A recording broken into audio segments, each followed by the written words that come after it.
So, this is basically a chopped down and slightly changed version of Squad Leader, or Advanced Squad Leader. So, once we get a couple more people here, I will explain the game. It's turn-based, you have all these phases. This is the first part of a campaign, but the campaigns are not... It's I wouldn't say this is early access, but it's certainly early days. The dev does do an update pretty much every day to fix a few things. There are quite a few things I would like to see changed. Some people don't like the art style. I really like it. I think it makes it really simple. The little tanks and everything look very, very cool. See the lad looking out the top. You can even see the driver in there, looking all furious. I really love the art style. It's a satisfying game, but it's also quite a frustrating one. This is not a quick game. This map is probably going to take, I'd say, a couple of hours if we actually play through it. Each of your units has these sort of cards, so that's its firepower, that's how far it can move, that's its strength, I think, is 6. It's a veteran unit, it's currently hidden from the enemy, it has a light machine gun, you can drop the machine gun if you want, all that kind of stuff. We've got a mortar team over here as well. They can fire their mortar. There is a 50% chance you get a second shot. And if that fires, there's a chance you get a third shot, and so on. But yeah, I think... no, I don't think you need to change the models. I think that's probably the best bit. You have officers. In this case, it's this guy, PFC Kraus. These guys have a medium machine gun. We've got a Panzer 5G. This is a half track with 2 squads in, one of which has an LMG, stuff like that. So, and this is a little PSW 222L. I don't really know what that is, but that is it. It's got like a little gun on the front and some machine guns. So yeah, obviously water hex is impassable, etc. So they've got over here some kind of tank, could be a T-34, something like that. So in my move and fire phase, I can move units and I can fire with units, obviously. You can't move after firing, because when you look at a unit, it has a certain firepower. It's not quite the same for vehicles, but they have max firepower. If I moved to here, we would get shot at. You see that symbol that looks like a man with a target in? That means that I would take interrupt fire from one of these units, most likely. So what we can see is there is a squad of regulars in here. The R means regulars. There's an infantry squad of regulars in here, infantry squad of regulars in here, and we don't know what is in here. And I don't know what these other units are. We know there's a medium machine gun in there. We know there's a sniper in there. And if you mouse over them, you can see the squares that they can see. But there's also this Well, that's where they can fire. So if we look at the line of sight tool, he can see there, he can't see, and he can't see. So if we ran this unit along the road, he would get to shoot at us. And whilst we could get to there, getting shot in the open is really, really, really bad. It generally makes your lads break. And if they break, on the escape phase, which is this phase, they will run away to cover. Then you have to roll for them to recover. And they can get weakened, so they can go from being veterans to regulars and regulars to green and stuff like that. Your officers can get killed, you can get units KIA'd, you can get units just like sitting for the rest of the entire map, sitting there not recovering. So the problem with this map is we have a lot more reinforcements to come. But these are all stone buildings which give you really good cover. And we have to get into this square and not have any other enemies in this area. So, certainly as far as I can tell, I have to occupy this hex and no other enemies can be in this building. If you look at the victory conditions, we also have to make sure that we don't get... So the computer will try to recapture VP locations until your infantry force is at least 1.5 times as strong as theirs, as their infantry force. They lose 10 points per turn. So we have 25 turns to capture this, which sounds great.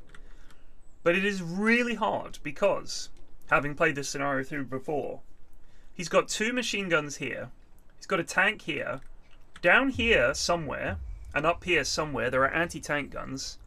And I get quite a lot of my infantry reinforcements and just infantry in general that comes onto the map on the wrong side of the river.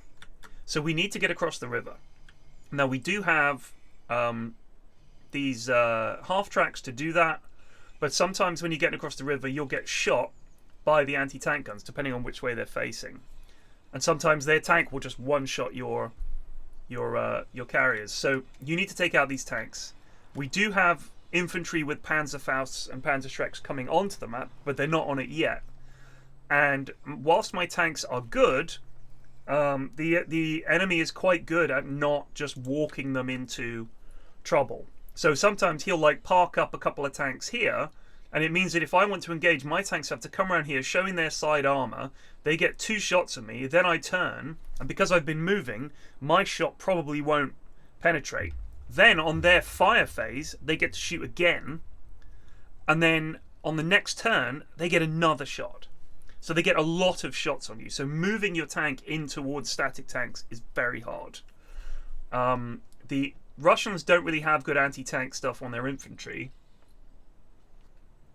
And I know again from playing this scenario previously that he gets about 4 tanks coming into the map at his reinforce points. And they tend to just plow straight in here.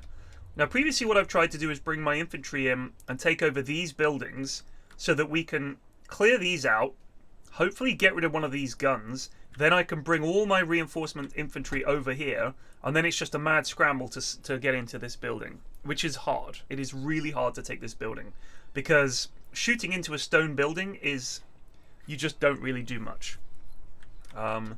So if I bring these lads down to here, we could maybe get them into one of these buildings. But the thing is, if they get embedded into these buildings, it's so hard to get them out. It just is. So I've done this thing before where I get them into this building, and we can clear these out. But then you've got units in these buildings, and you've got to cross all this open ground to get into these stone buildings, and you've got this big gun shooting at you from over here. So I'm thinking this time we might try and clear it out at the top end and come in this way. Avoid that anti-tank gun entirely.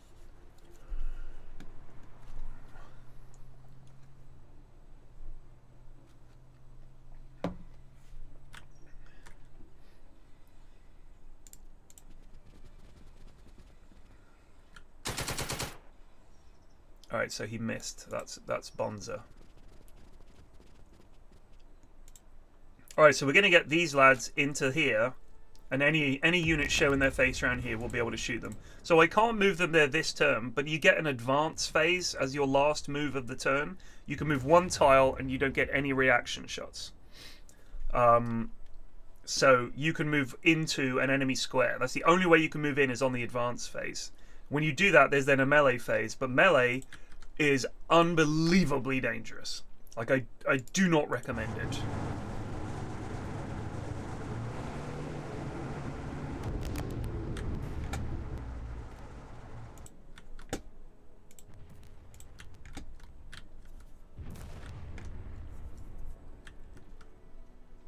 So our mortar, this is quite fun.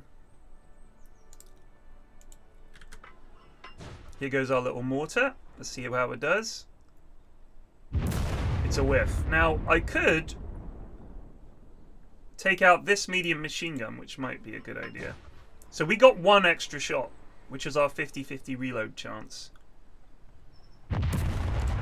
Not great. So with these guys, I want to get them into this building, because the enemy also has infantry reinforcements, and they have to come across this bridge. And I really don't want them to do that, because if they get in here, they get into these buildings, and suddenly I've got like 5 extra squads to deal with.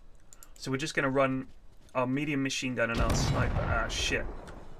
So there's one of his anti-tank guns, and it's just shot at my lads.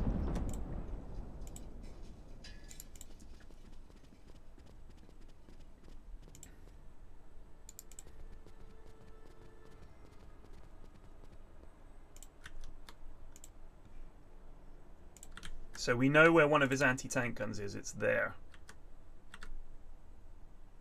So he can't see the river. That's handy. Let's move you to there.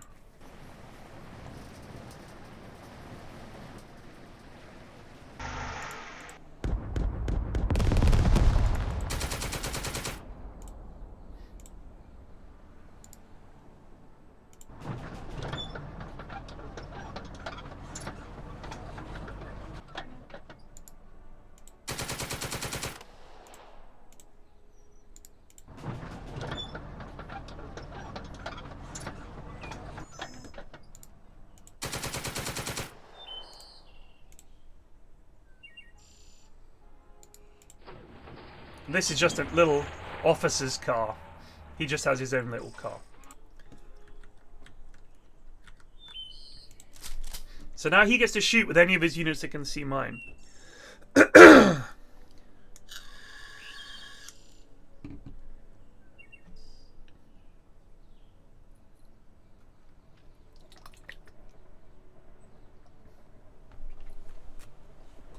the AI is not quick to take his turns.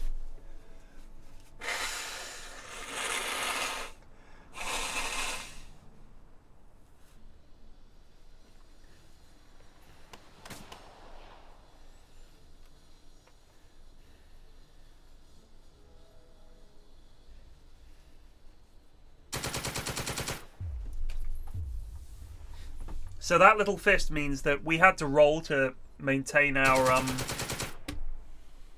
cohesion, and we succeeded in that roll. Oh, the other thing to note is that if you move, it drastically reduces the firepower of your lads. So in general, you want to move as little. If you're going to shoot, you want to try and move and get set up, have a shot, and then next turn don't move, and you'll be at full firepower and far more effective.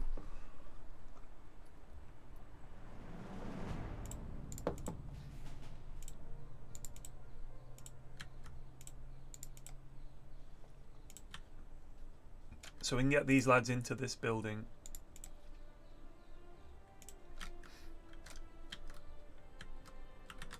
Our mortars are fine here.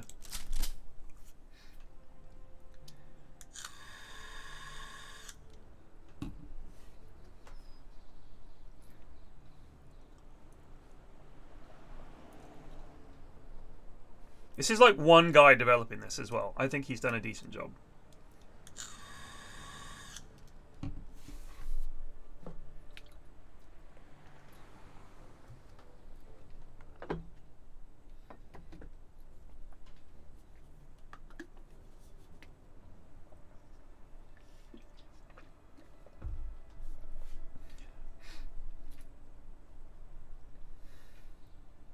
The AI does not take long enough for YouTube to be a viable break. So now it's his turn.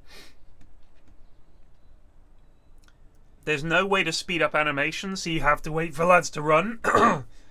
And also, he really does take his time, which I don't mind, because it is quite good. So our mortar gets reaction fire on this lad because he moved in our line of sight.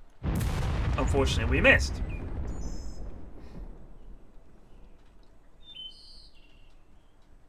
So there's that officer. If you have an officer in the same square as a unit, it does better on its rolls. No, it doesn't. You can't tell the AI to think less. Shit, so he's just broken, weakened, and stunned our unit, which absolutely sucks. I hope the infantry doesn't get out. They might get out. That was very lucky from him.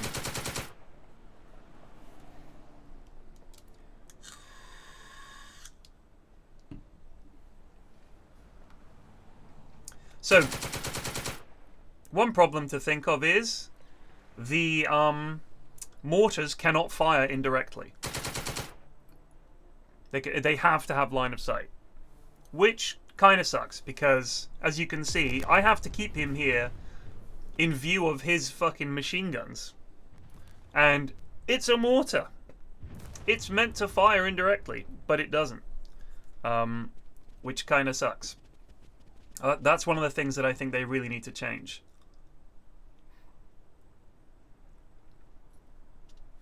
And there's no artillery. There's no airstrikes or anything like that, which makes the game very difficult. Because if they're dug in, it's very, very hard for you to break through.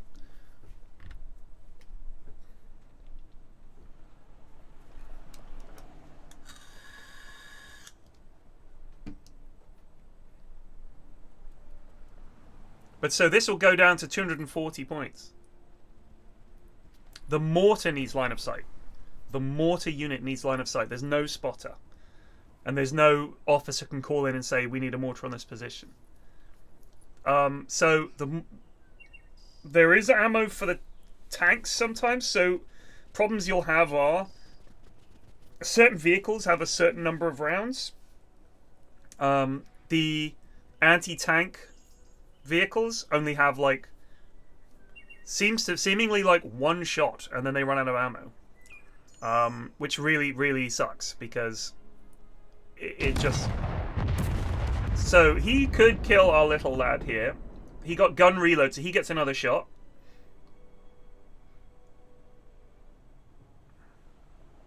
He's thinking. And he gets another shot, so he gets a chance to reload his gun every time. This could really suck.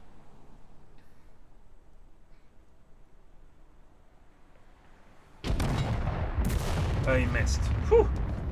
So this tank is an issue. We need to deal with it this turn, basically.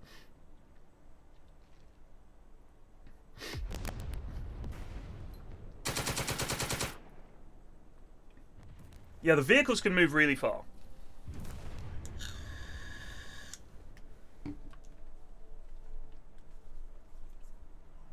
But you can see, look at this, the computer it's a typewriter, but it's meant to be a computer, whirring and whirring and whirring. And it just takes its sweet time. But it does mean that it does actually do some fairly sensible things.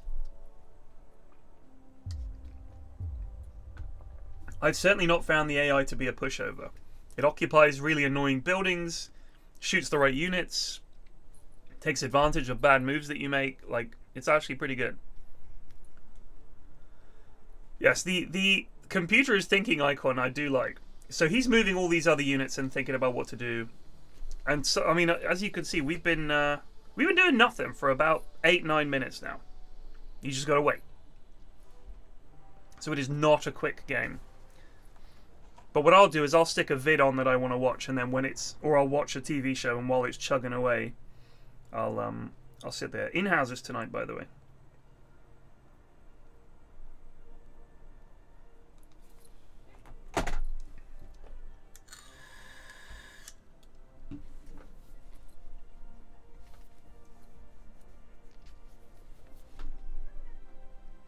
The map, it is a big map. On the smaller maps, it doesn't take as long.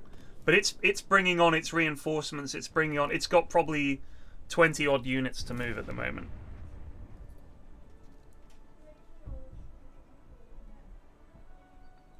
But I mean, this needs to change, right?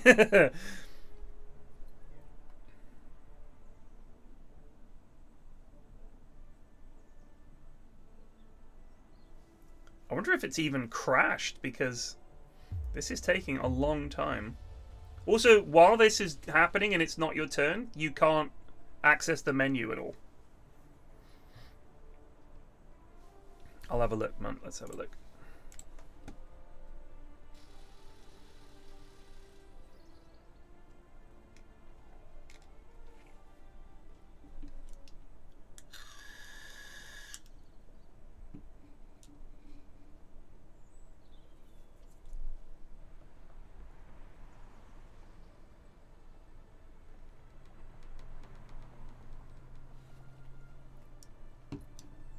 I think it's actually possibly crashed.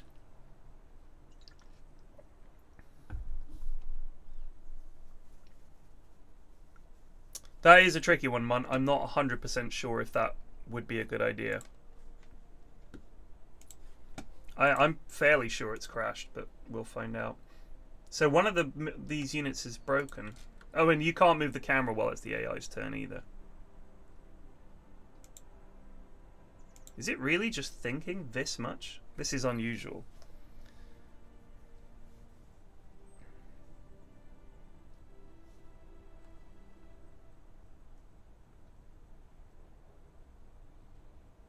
Something tells me it's hanged.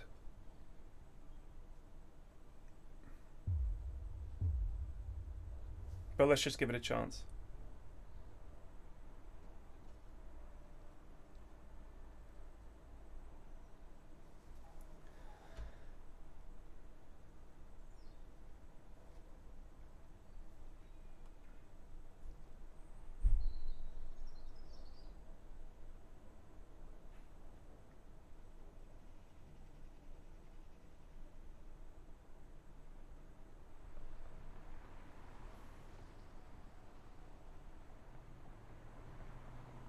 I think it's crashed.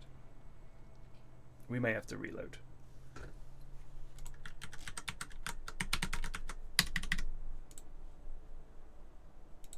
It never normally takes this long. Right, we'll Alt F4. We'll try again.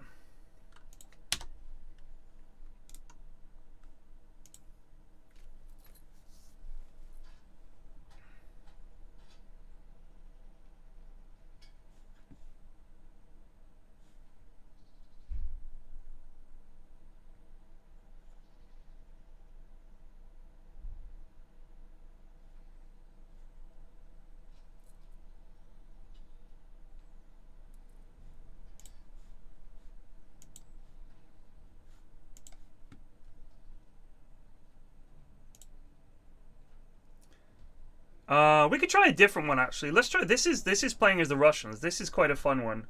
But very, very, very hard. This is an American one, but very, very, very hard. The Recon, this is okay. I haven't done Stalingrad yet because it looks like it would be a very long campaign. But the forward to Krasnoyarsk. Nice jump, Alistair. Wilso Tripler 2 just resubbed for 6 months. This is quite advanced when it's just all open. So let's try this one.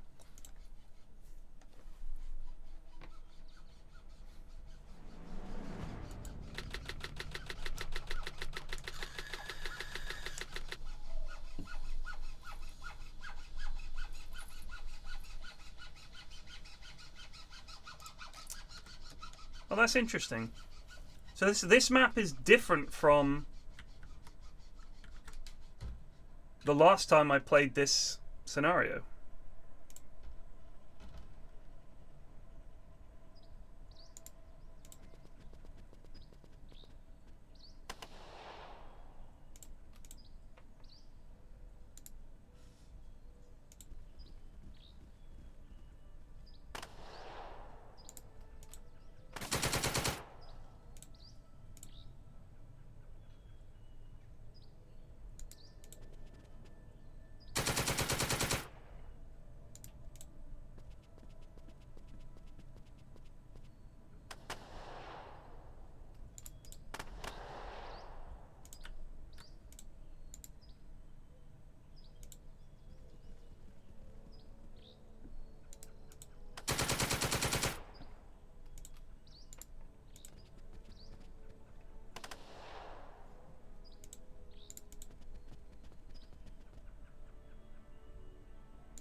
So one of the things that benefits you by not having all your units in one square is that he can't target more than one hex, right?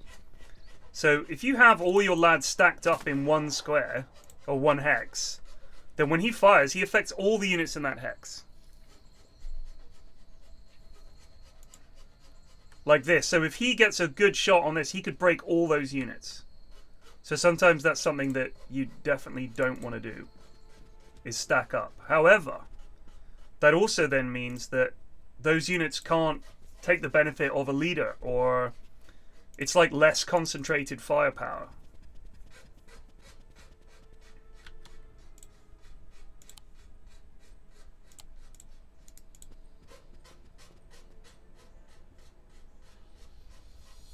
So we've got our mortar team here. I don't think so. He can't hit us from there, but we can mortar from here. Can we get our tank up here to help him? He's got a Panzerschreck which can go out to there. So if we go to here and provide a little bit of tank support.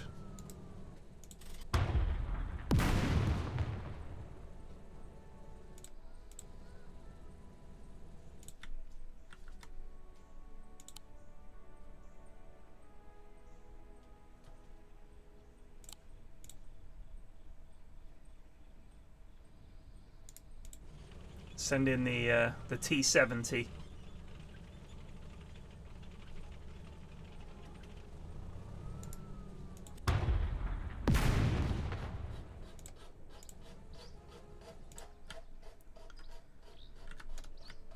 Alright.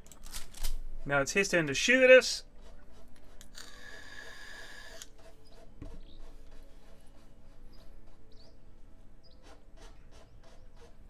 So the concern I've got is he will have probably 2 anti-tank guns jump, Alistair. somewhere on the with map. 2 shotguns just resubbed for 38 months. Thank you. Hex-based games so instantly nostalgic. Hope this is a good one.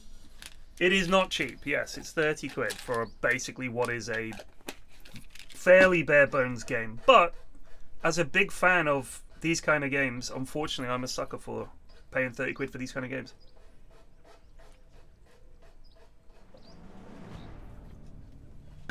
We don't want to do any advancing.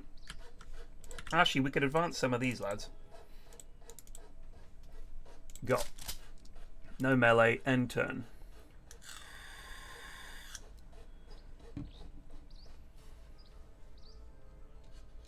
So, neither of them rallied.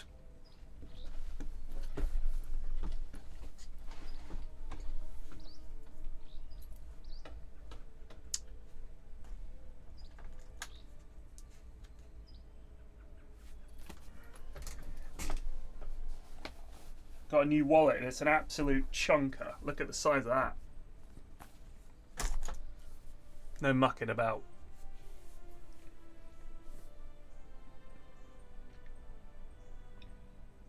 Oh. Something took a pop at my lads. Some hidden unit has taken a pop at my my regular infantry, which is now green infantry because they got shot at. Don't know what that is. So that's a unit that has remained hidden after firing at us. So it's probably an anti-tank gun there. Gets a critical hit and kills one of my lads. It's probably in there, maybe, or down here somewhere, and he's got somewhere where he's got line of sight. It could be here even. So he's just killing these lads. He's killed that unit.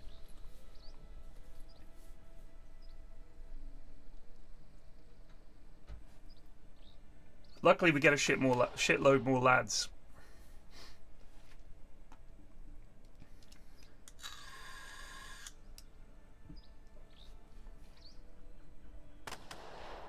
And he's just broken my officer. This is not going well.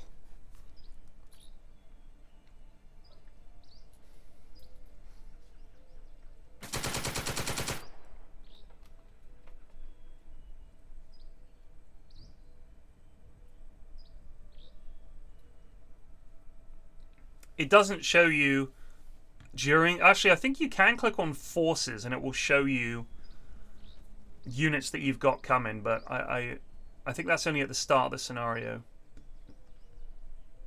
So at the start of the scenario, you can click on forces, and it'll show you all the things you've got coming.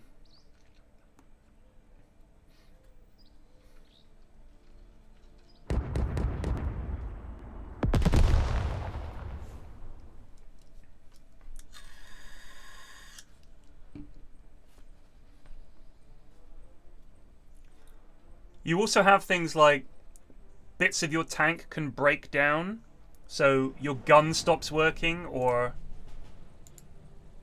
So this only has a 3% chance because the engine is on. So firing when your engine is on is really cack. This is HE unaimed, which I'm not quite sure what it does, but we'll try it. I guess it's just, maybe it could just suppress them or something.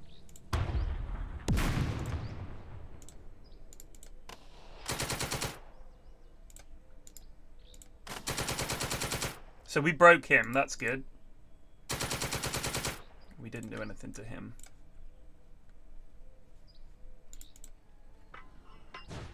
Ka-chonk.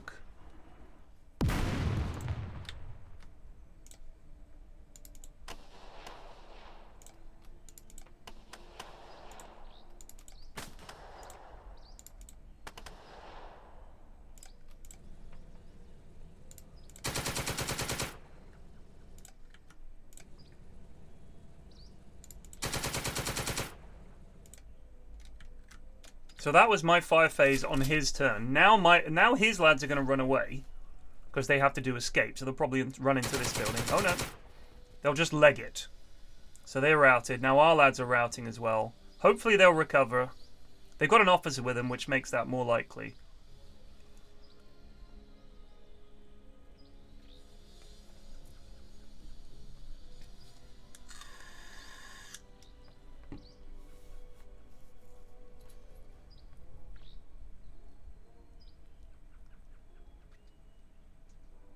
What would be the best modern hex-based World War II game? I don't know. I like the Steel Panthers games. I've played those. They redid one recently, which is really good. Very hard. A lot of those games are like, you have 6 turns to capture all these hexes, and the more you capture and the better you do, the more points you get to beef up and reinforce your units before the next battle. The issue is, so as you can see, this loses points every turn. We have 6 turns to capture this. 6. We have 6 turns only. If we don't capture it, it's game over. So we have to get this in 4 turns, and we only have 6 turns left to capture this. I don't know how we're meant to do it. Because there's blooming anti-tank guns all over the place. You've just got to push, push, push all the time in this game.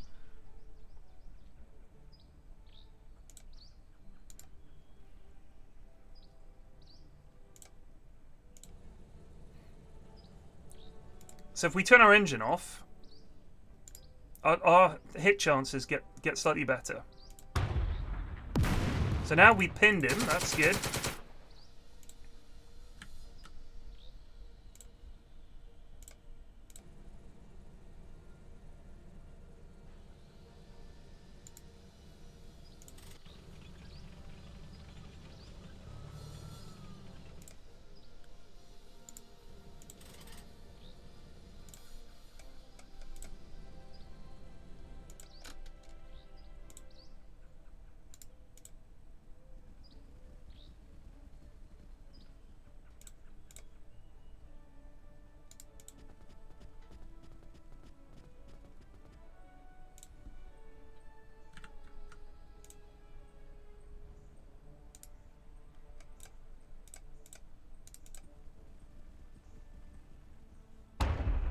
So that's where one of the guns is. Alright, we know that now. That's good.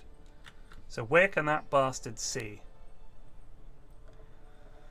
Well, we can get right up on him. He could be one in there as well. I mean, I generally want to find those before they get the chance to blast us. So he can see...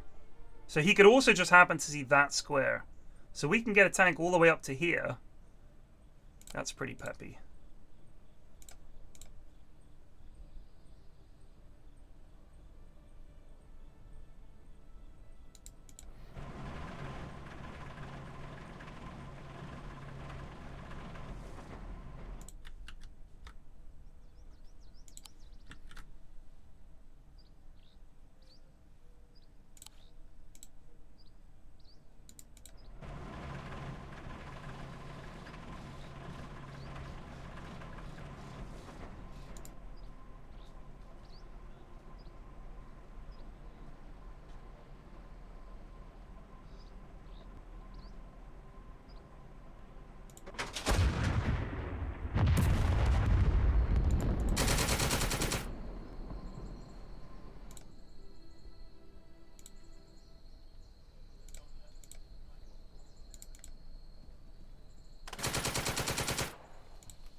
Didn't really get much done that turn.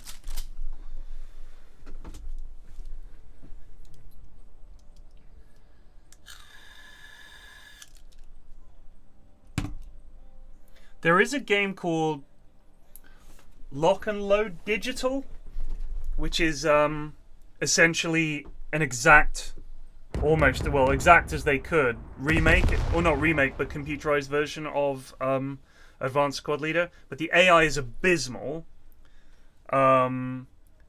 And you've quickly realized that Advanced Squad Leader is not a particularly good board game.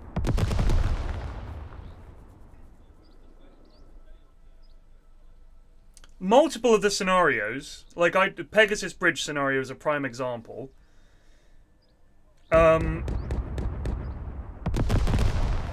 If you start the map, you have to roll for whether the gliders survive. And sometimes your glider will not survive and your entire squad is killed. And it's like, oh, so I have started with half of my possible forces. This is now impossible. Sometimes they'll all land, but in terrible places. Sometimes they'll land in like amazing places, and you can just win the scenario quite easily. So it's just, why is this game so unbalanced? And a lot of the scenarios are like that, where it just doesn't make any sense. So yeah, quite frustrating in all honesty.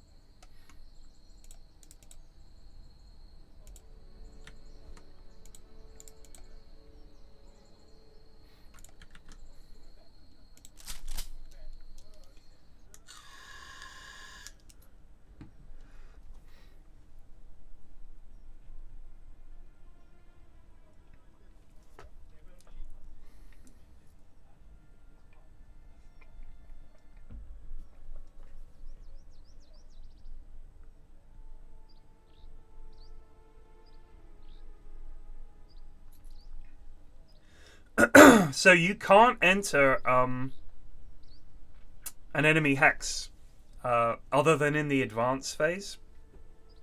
So far, I haven't seen a way to just plow over infantry with a tank. And the other problem is, you really don't want to get into close quarters with infantry because they will melee your tank to bits. And I had a tank one time. It was like my one surviving tank. We really needed it because we had very little firepower left. The infantry got on there, meleeed it, immobilized it, which means I can't move the tank out of that square. Because if they come in and attempt to melee and nothing happens, you could just move away, turn around and blast them. So there is a risk for the infantry.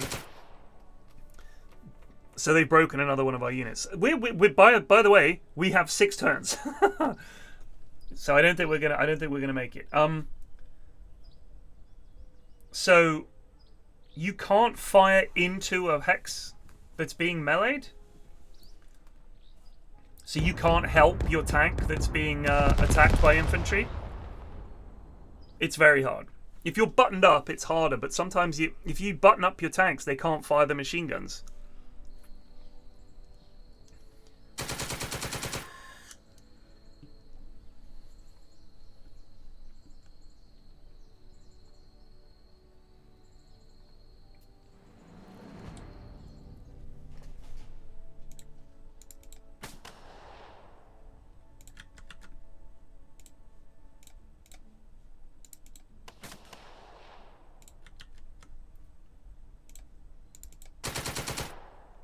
That was big. So now we're using our full firepower because we haven't moved. But it still only gives us a 6% chance to kill or a 3% chance to break, right? Not exactly amazing because we're just a regular infantry unit at max range. But this at decent range, this is a 24% chance to KIA. So not too shabby. So we pinned another one of their units. He doesn't get a shot yet. What can he do? So we just killed a unit. That's a pog. And we've broken another one. Now we're getting there.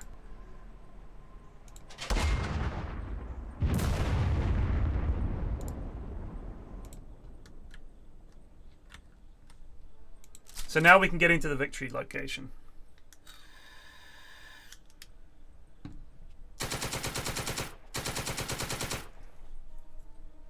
So their officer is wounded. And we just killed that unit. So once you make them rout, it gives you a chance to yeah, stay in cover there. And he's routing as well. When they break cover because they've routed, that's when you can kill them really.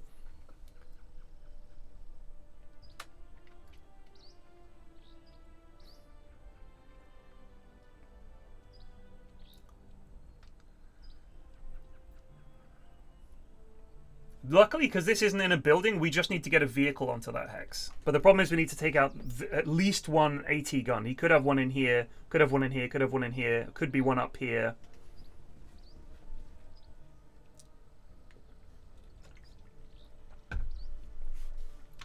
Doesn't seem to be anything on these hills. So if we can knock these guys out, we can push up. And then we've got like, we can take the high ground and cover this area and zip in with a tank. So our units rallied, his didn't. That's good. Well, some of our units rallied anyway. Engine off to help with aiming. 57% chance to hit. Bazazu! Got him!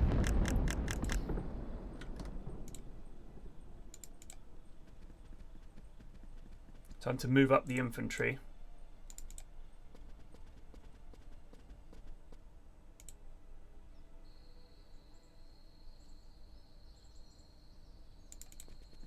Nice jump, Alistair. Ubanoodles just resubbed for 16 months. I have been AWOL. My apologies. Still love you, PFlax. Oh, thank you.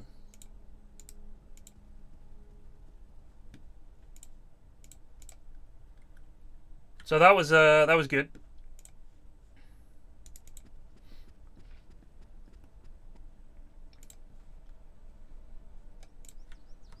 So this AT gun is an issue because taking it out is going to be hard, and he's probably got a friend, which makes things difficult. These lads are... See, the AI is good here. He doesn't park them on here.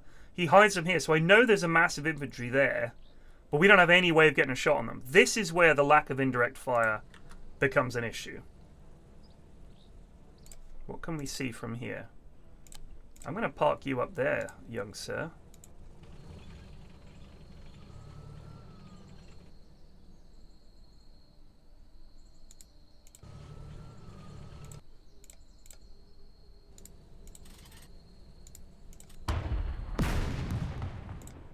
So when a already broken unit gets hit, it suffers a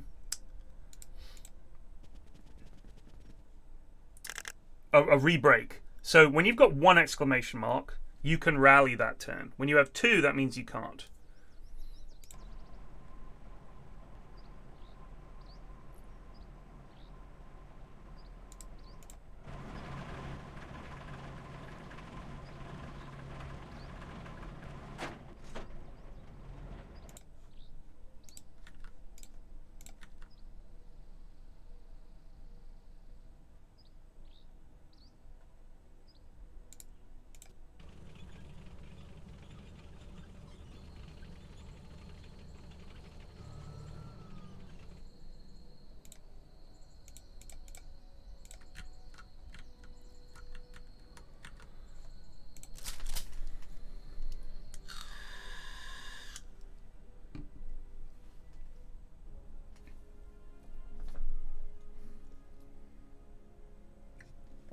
So he can shoot at this regular infantry unit.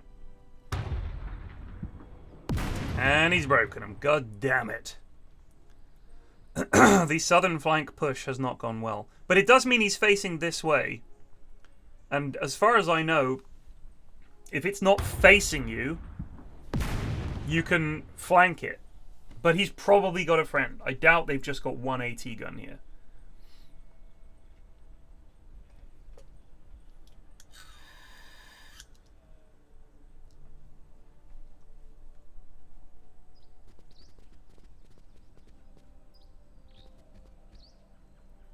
So you can force surrender if they have no squares to retreat to. You can force them to surrender.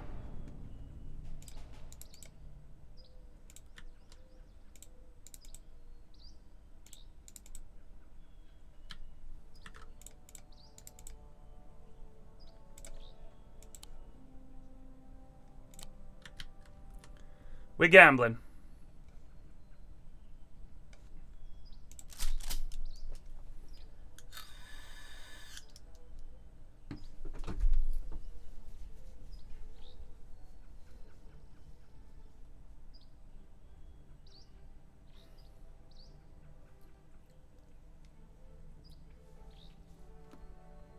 I'm hoping he moves forward with these lads, but he probably won't.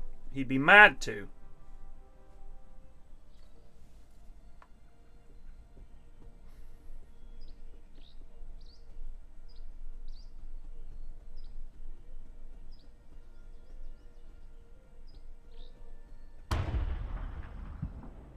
Not me mortar, please.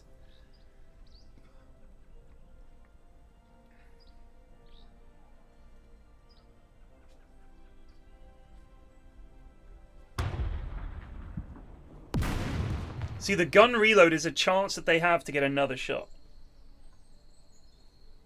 So the problem is, if you're here, you can't shoot at this unit. Nice jump, Alistair. Tibixleron just resubbed for 17 months. Happy Valentine's Flax. Thank you.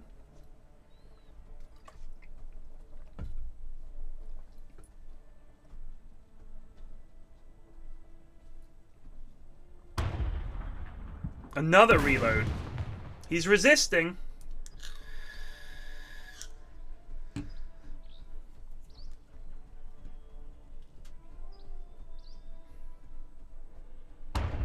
Alright, final shot. Whew. So that means that on our turn we can mortar this, which is great. The problem is, him being in a building makes it bad. If they're in the woods and you mortar them, it's devastating. You do loads and loads of extra damage because it's like airburst with the mortar shells.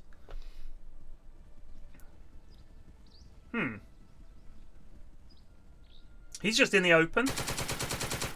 Come on, mortar. This could be huge. If we can get a big mortar shell in there, we can break all of those units.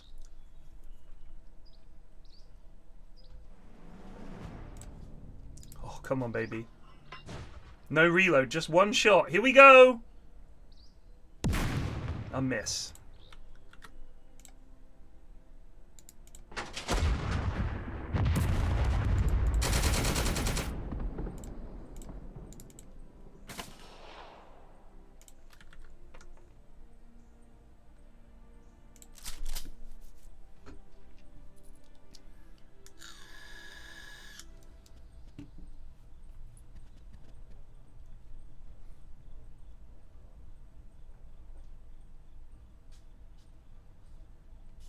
He's going to stick them in this building, probably.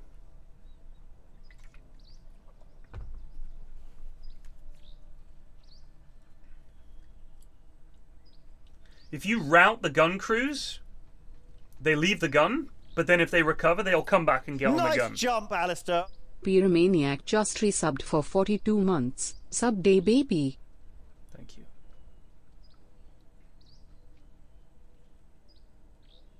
So we only have 4 turns.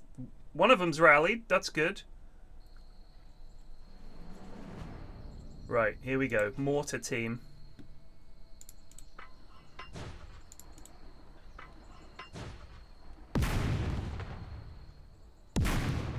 Two shots and they both missed.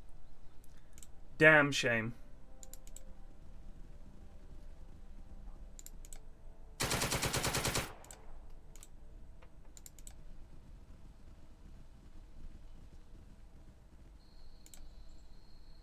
So if you run on one turn, you can't run on the next turn. That's another thing I didn't mention.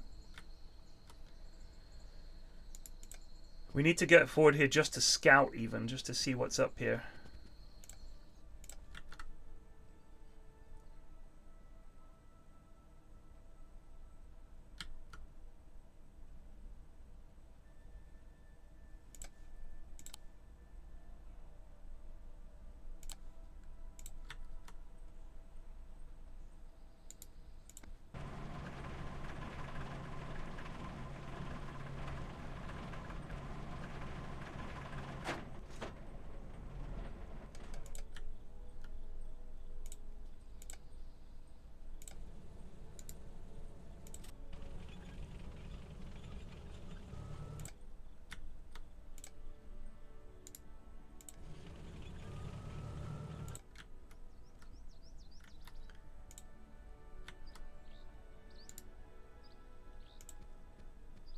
I would really like it if we could deal with this AT gun without me having to sacrifice a tank to do it.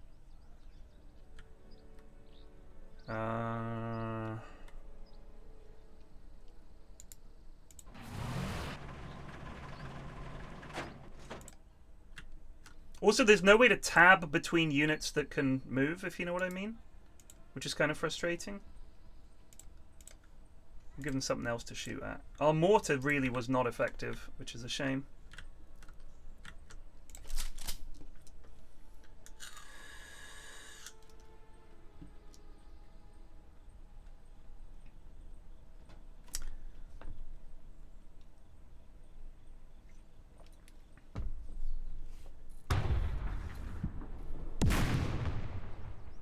There's no multiplayer at the moment.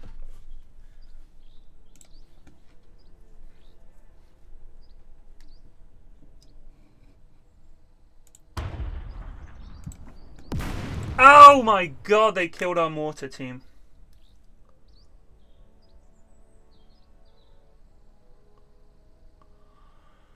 Ugh.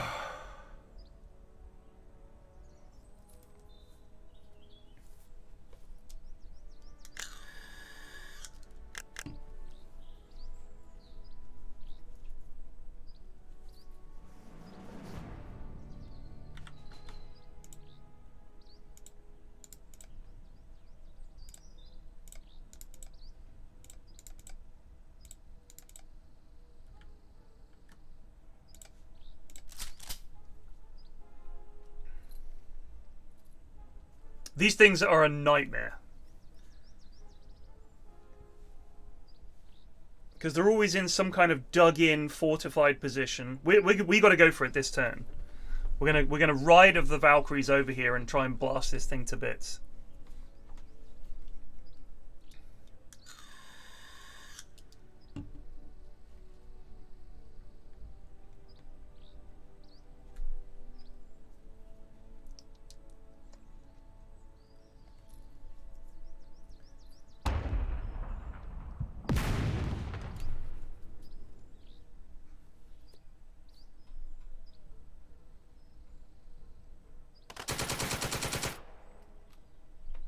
They're all juicily packed into this one square, which is very good. We just need one good volley on there, one good HE round, and it's on like Donkey Kong. So we pinned his Panzerfaust, that's good. That's the only shot we get, because we got no visibility. Now our lads will run away, probably to here.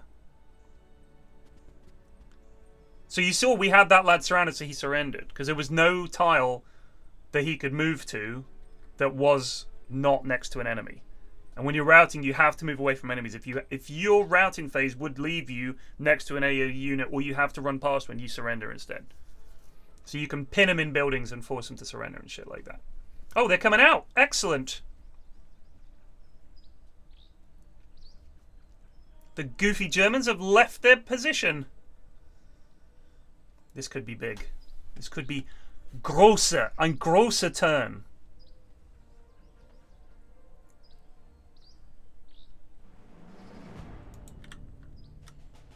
Can you get any kind of reaction on these lads?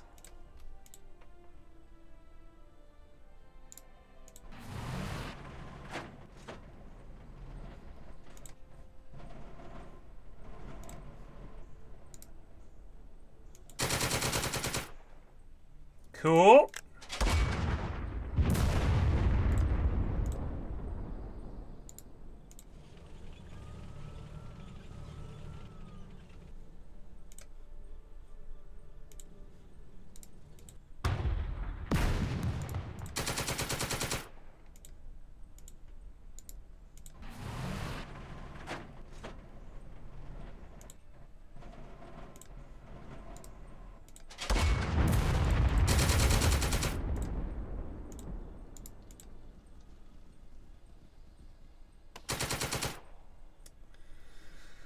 Shit the bed.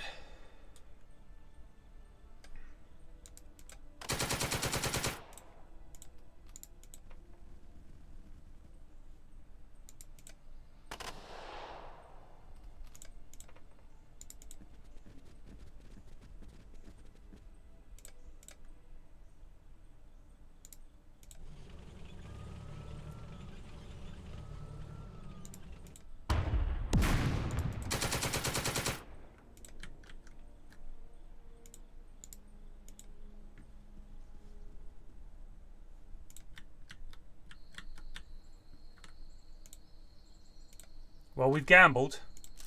Now he gets to shoot us.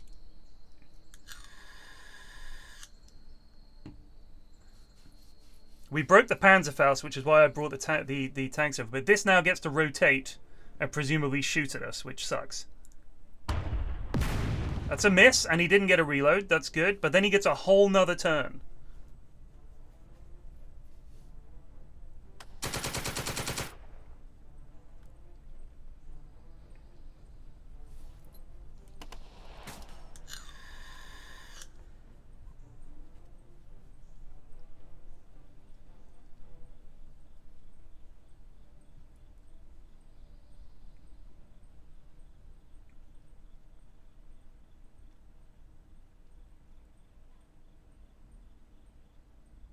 They have fully legged it.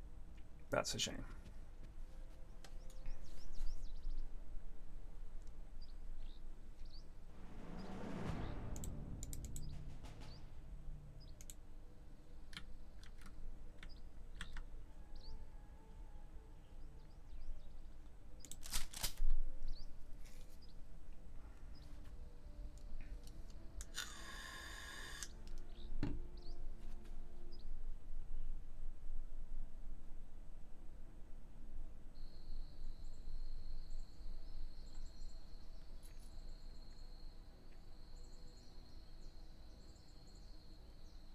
So the problem is, he has two Panzerfausts here, and if we go in with our tank and he gets reaction fire, they can just take out your tank.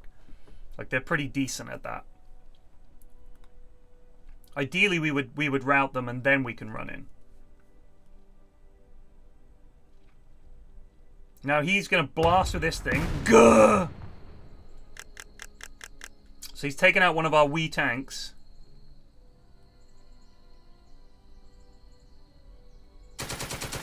And he's broken one of my LMGs. This is looking bad.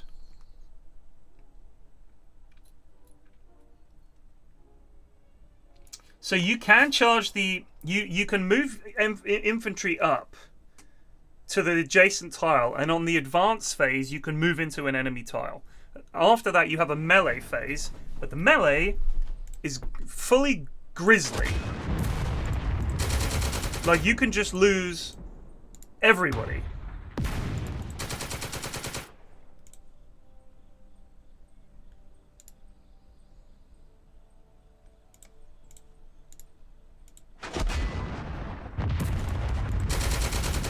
Oh, we broke both the Panzerfausts. Excellent.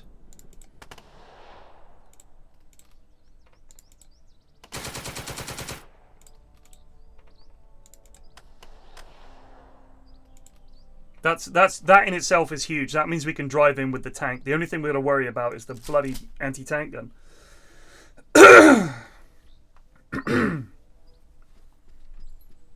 So they're legging it out the back.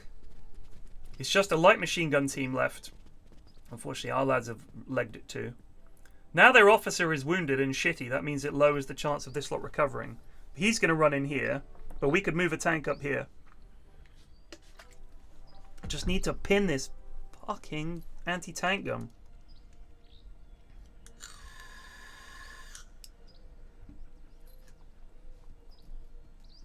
I don't think you. I don't. Maybe you do get it. You do get a chance to reload from reaction fire. So now it's our go. Big turn. We have to make this count. And one of the Panzerfaust has just rallied, but he can't see that square. All right. Can you guys do anything to this?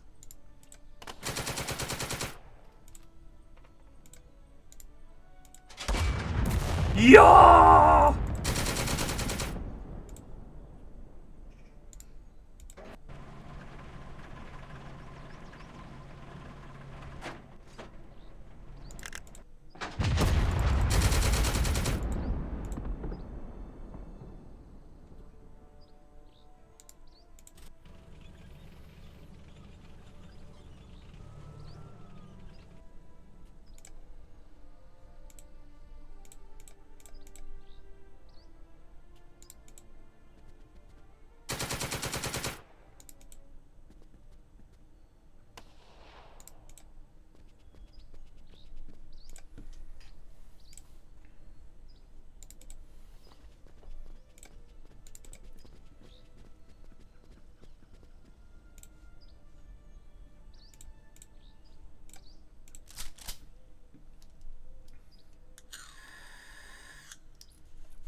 Wasserbomben. Wasserbomben. Treffer! So the crew's broken. You can't, as far as I can tell, you can't yoink the guns.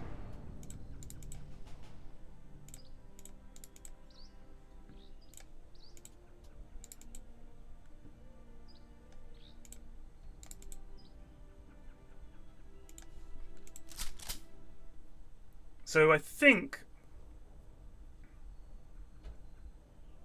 it's over. Yay, we did it. Alright, so now we've pushed the German forces out of Kiev. With our good progress, we must fully capture the village of Korostchev and hold it from any counterattack.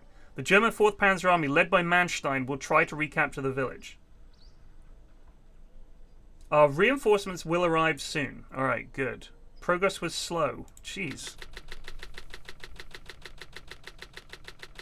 Only crew infantry can take emplacements? Okay.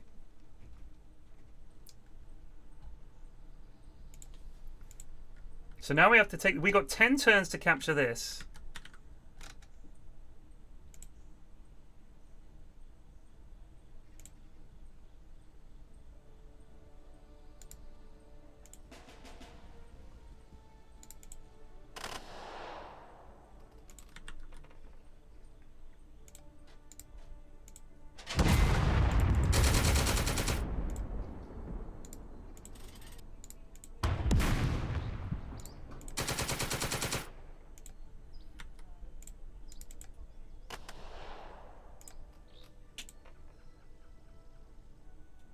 You see what I mean about it being seemingly impossible? Once they're in a building, it's like they're fucking invulnerable. Just can't stop this guy.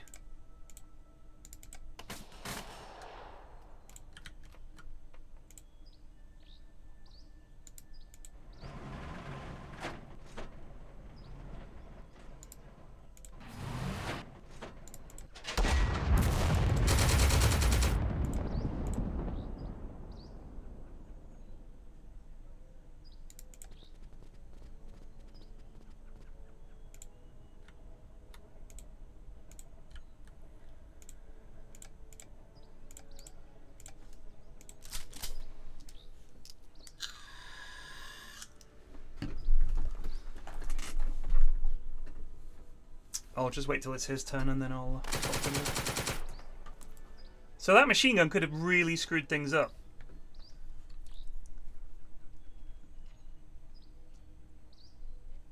I don't know what he's got in here. This could be a gun in here. Given that it can see all along there, I'm going to guess that this is an anti-tank gun. We'll see.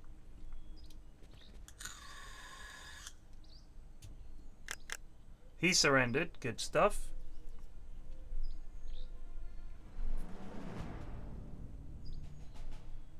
So you think the melee's going to be good. I understand why you would think that. That would seem reasonable.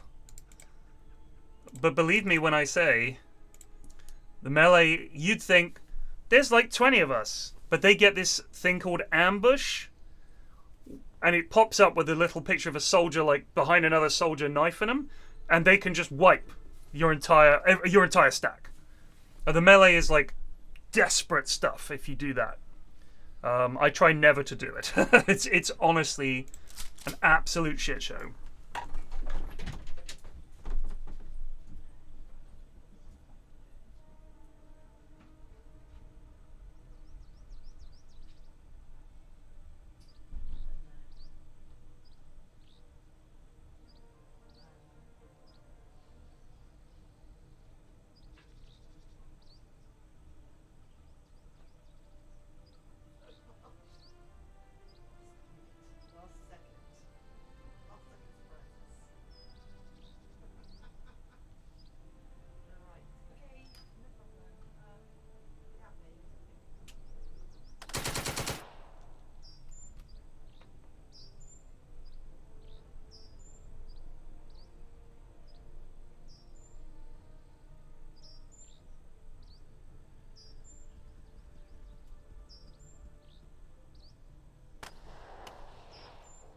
Nice jump, Alistair.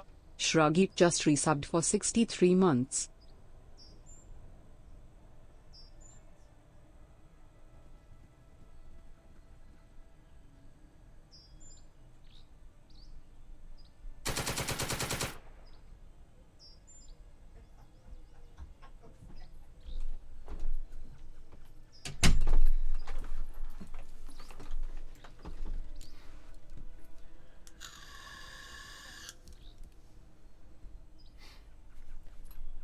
Exactly, Flamings. Exactly. It's like, oh, we'll take these guys, and you cannot. You just die.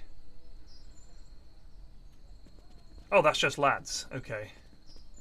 He's got a little vehicle here. Oh, we broke his panzerfaust. Ah, enjoy that. Here comes this thing. What's this? It's a little, what is it, an SDKFZ something. Do we get a shot on him with our tanks? Nope.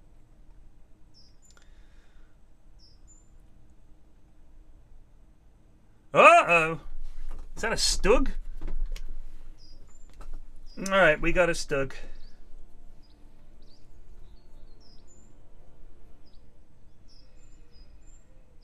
Oh, he's turning his back on us. Mm-mm-mm. Mm-mm-mm.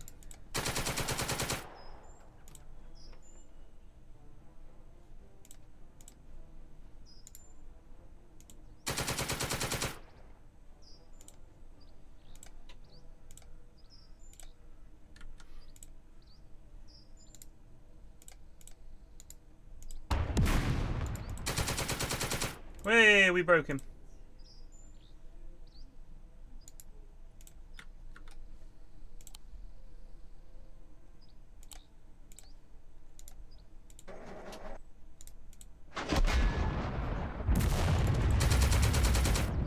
Hey, we killed one.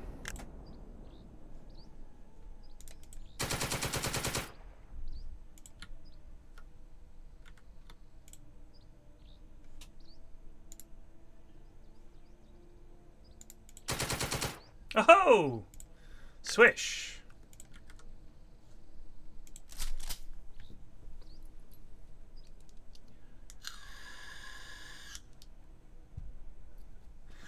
You can see the chance to hit. I'll show you in a sec.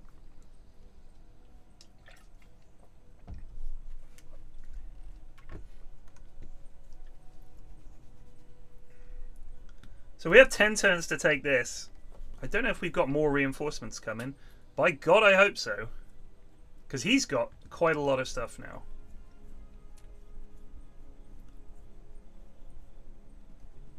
Got to get this little shit. And then we've got to worry about this bastard.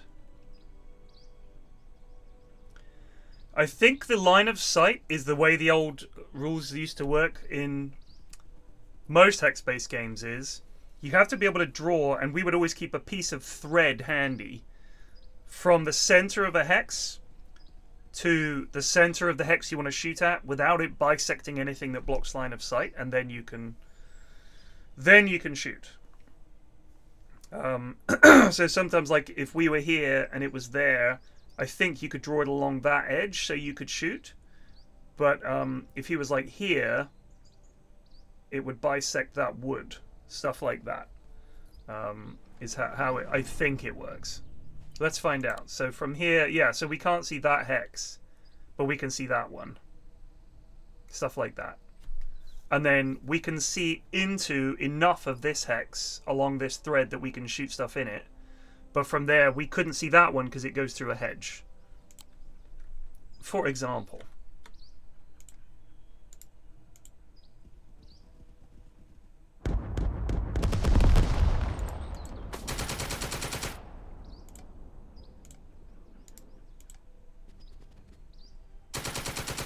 Shit! I fucking didn't think he could see us from there. Oh, we got a hero out of it, though.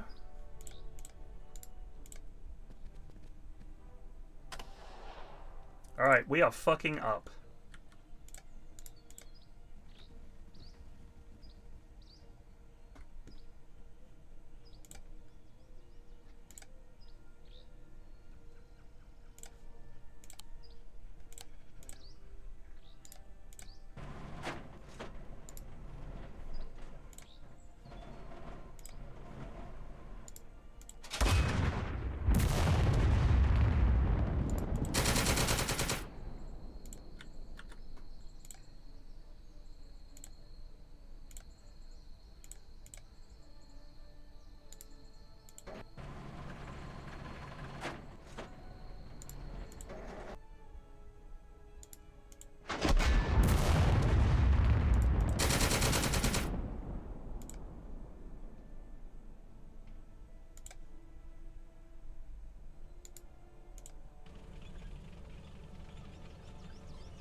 Well, we've just a whole bunch of our units are just broken now.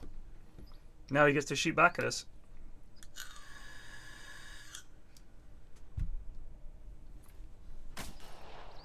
%3 chance to basically do anything.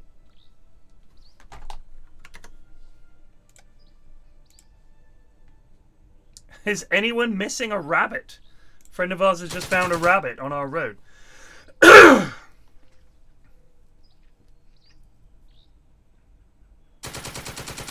So he got a reload, so he gets another shot. We've resisted all of that. But we've got a huge stack of lads here. And that was a miss, I think. Alright, thank God.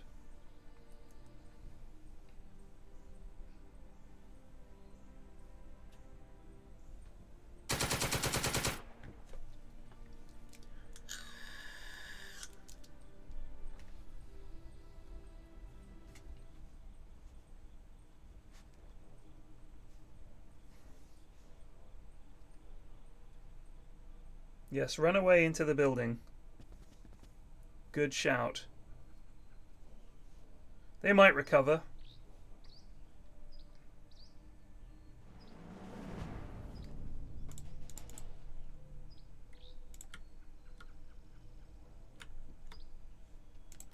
Slow going here.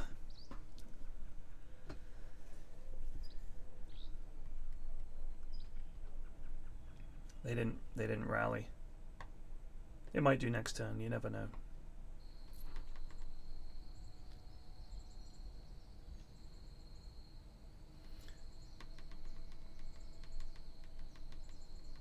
So the low chance to hit is, a lot of it is if you've moved. And it's not that you're not hitting, it's just that you're not doing anything. You're just firing at them and it doesn't have any effect.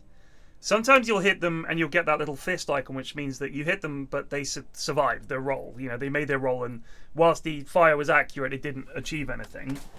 So he just killed our green unit. And because we got fire on these lads, that's just one regular load of infantry. Because they hit, because they haven't moved, so they've got like full firepower. But you see, because they didn't move, they've got full firepower, so your chance to hit is much greater. So it's like moving and shooting on the same turn, very bad. Moving into position, if you're static for one turn, you get set up, then your fire is more accurate. That seems to be the gist of it. But as you can see, this is a very slow game.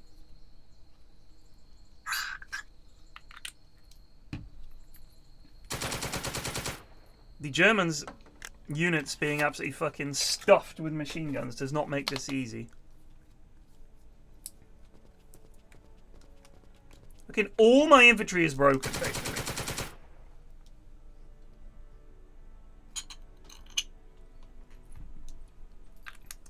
There probably is a building on fire.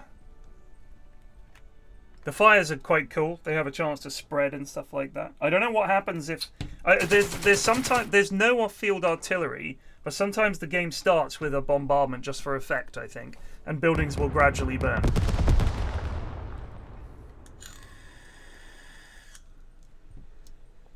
But there is a chance to set buildings on fire, and then you have to get the fuck out of there. Nice jump, Alistair. The Jonah just resubbed for 47 months. Thank Actually you. subbing and not leeching. Flax 5 dead. Where's this tank going?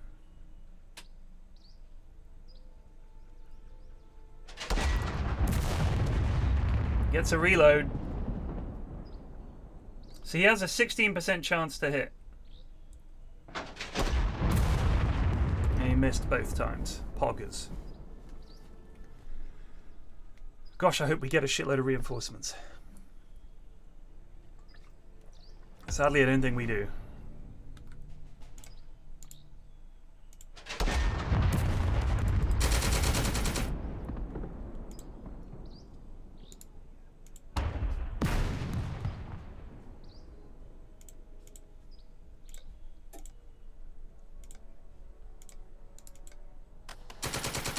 Nice! That was we got a hero out of that.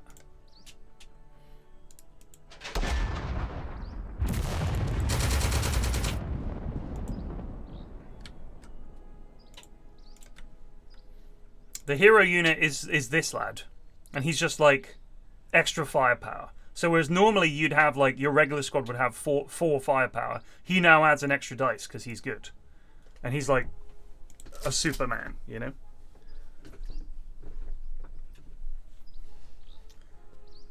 You don't get reaction fire from a vehicle if its turret is pointed the wrong way. Oh, they've routed into the building I wanted them to go into. That's very cool. Yes, please. Excellent, chaps. Good routing.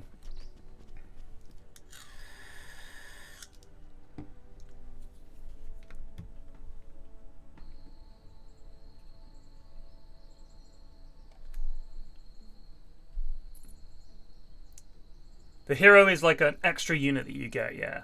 So there's a chance when you're under fire that one of your units will become a hero unit. And that's that little ace. So we've got him now, hero. So he's like, you get an extra unit. So it's like an extra lad. Now, we would love some good recoveries. I'd love all of these lads to rally, please.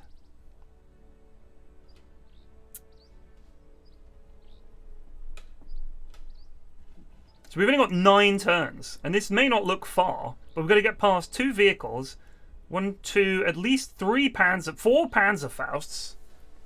There could be God knows what hidden in here. No melee.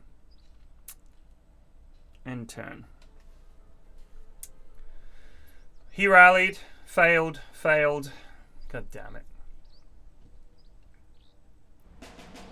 Yes, the lads!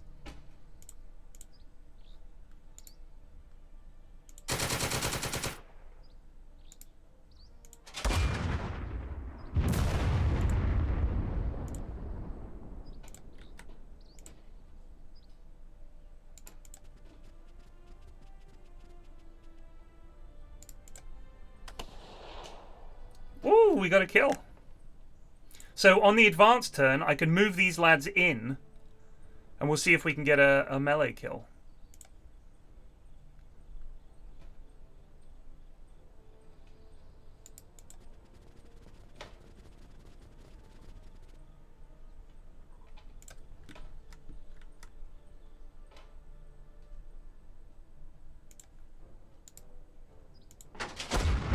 Gotcha!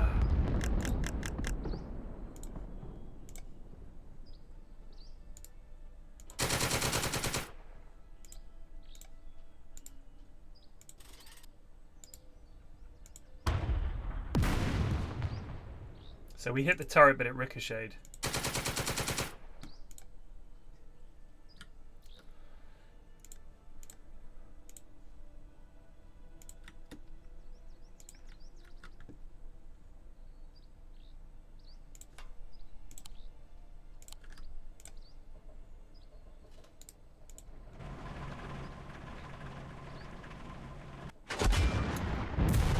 Yikes!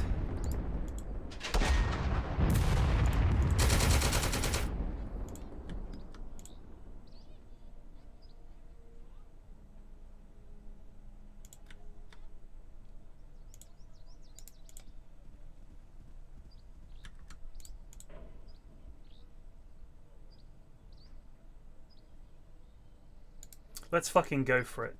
We're gonna get shot at by these lads, but we need to get into this building. We're okay. Have them. We'll try another melee on them as well. We got 2 possible melees happening. This is dangerous but exciting. Now he gets to shoot back at us.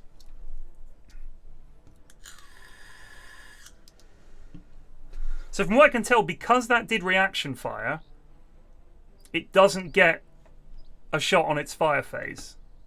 I think that's right. It's part of the same map, so yeah, it's like a continuation of the previous battle. Which is why losing our mortars was a pain in the arse. Oh, so we can't melee him because he's routed away.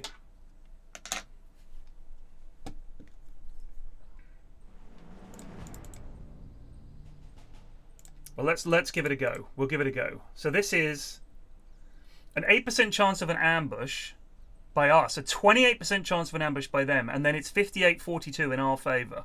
So not great. This could be very bad. Here we go. Melee phase. Here's where this one unit wipes both our units, guaranteed. Nice jump, Alistair. Tadamo0313 just resubbed for 2 months.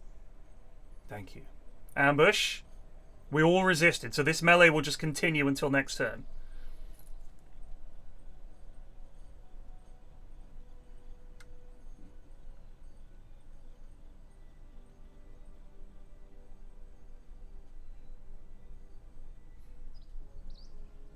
When you do nick the enemy's fixed guns, it's very, very, very cool. Cool. But it's like rare, you know? But sometimes if I've had a gun that's going to take forever to bring up, if you have a half track or something, you can pop the crew into a truck, run them up to the other gun, get in it, and then you've got a gun that's much further up the field and in a good position, and in some cases a much better gun. This Stug is going to take out at least one of our tanks here.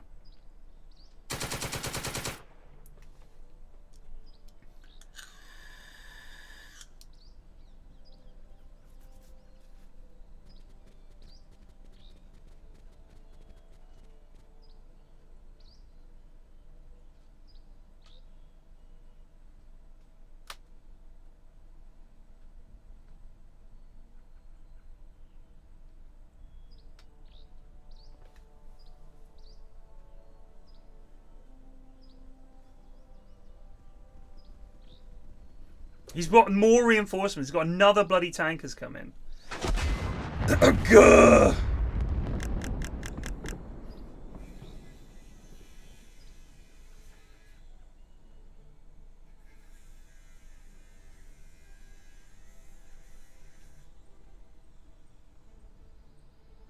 This is just a Panzer, I think.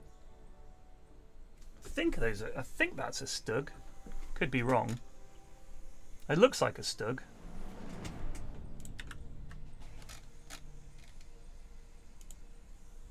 I think that's a Stug and that's just a Panzer.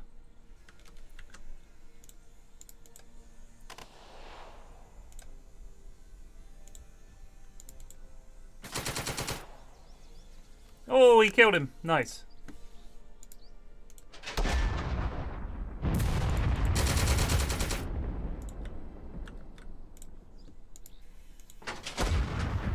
Oh ho ho!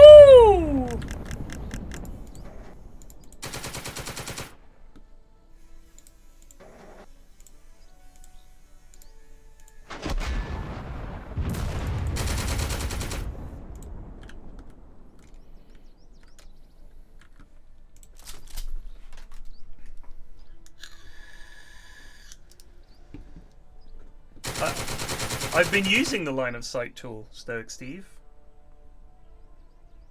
We need to get these lads actually out of the line of fire so they have a chance of recovery. And also then we can get these unbroken lads into this building.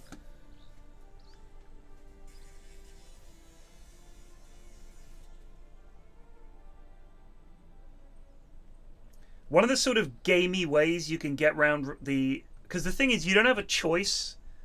When it's opportunity fire, you don't choose whether to shoot or not. Like you just don't have an option. Like the first thing that you have a chance to shoot at, your lads will shoot at, and the same for the AI. So what you can do is run like some green infantry across, draw the enemy fire, and then you can run your main stack in there.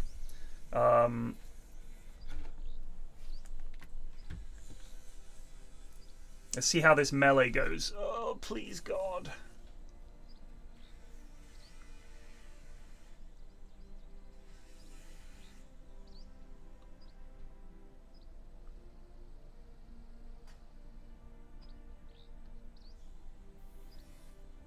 Fuck me!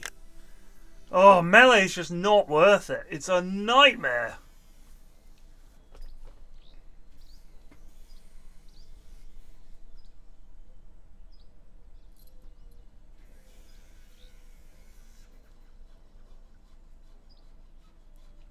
That's why you don't melee. It is death.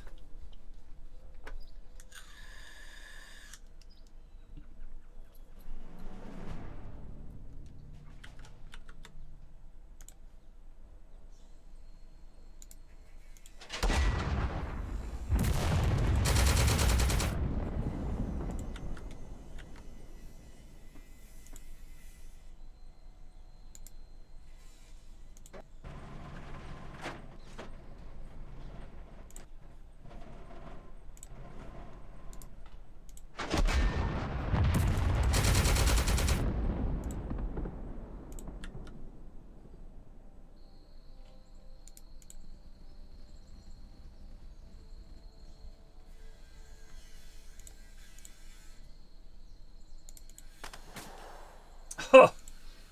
Bastard.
So we've got to be careful because there's a Panzerfaust there.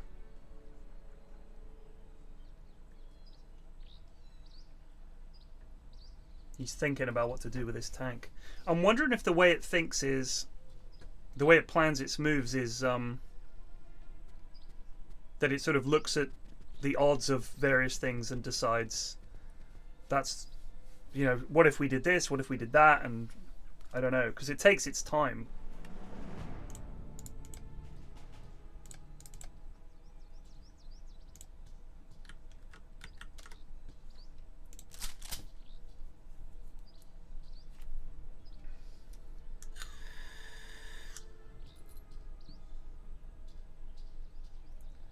So Kazar, I did play Close Combat a ton.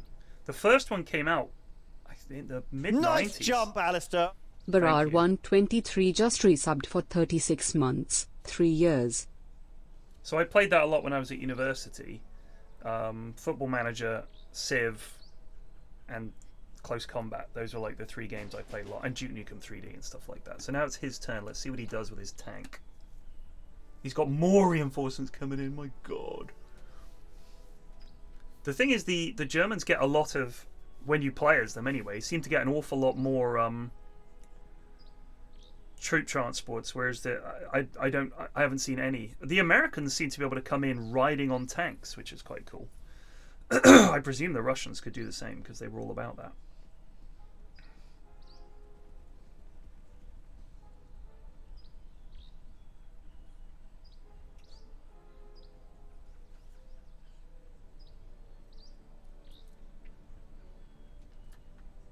Whole nother stack of infantry. No doubt packed with Panzerfausts and Panzerschrecks. Here we go. Where's he going to go? He's going to go over there. And he just killed one of my lads. Brilliant. So I think they were regulars. Now they're down to green. Alright, well, he missed his shot on the tank. I think we get both tanks, we'll get a static shot on him. So that's good. I don't think that counts as cover. Shouldn't do.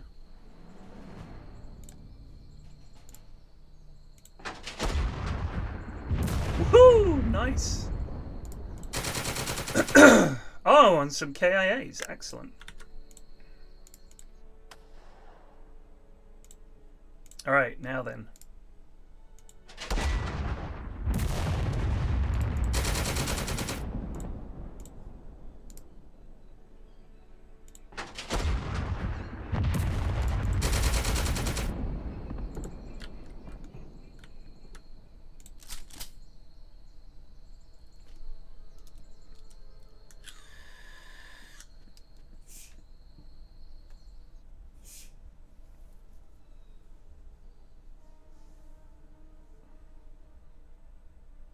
Some recoveries would be nice.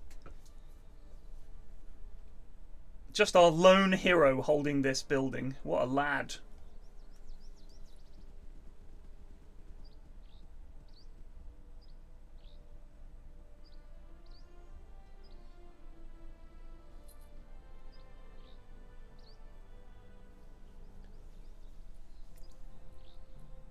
Yeah, I know, but when I couldn't see it, you can't do that. It's just a tank. So when you can't see it like this, it just shows up some kind of vehicle, but it doesn't tell you what it is. Also, I don't know what a PZKFPW3L is.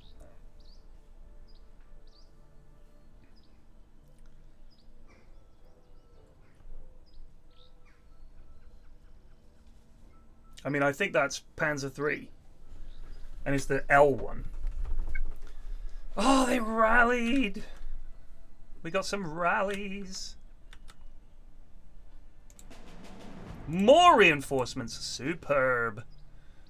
Where would they be taking fire from? Oh, an LMG down there. Alright, first things first. We got a 42% chance to destroy it if we hit it, but only a 20% chance to hit the bastard. Ka-chonk!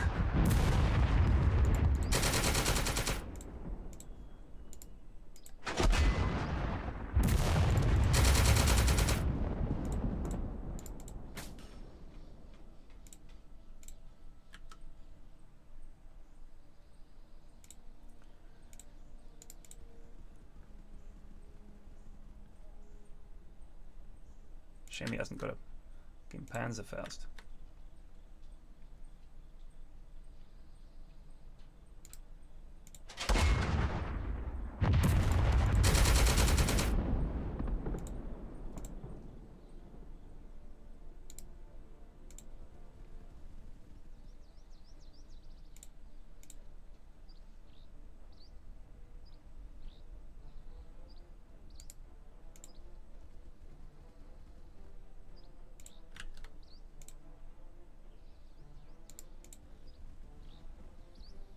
What is this thing? That is a KV-1.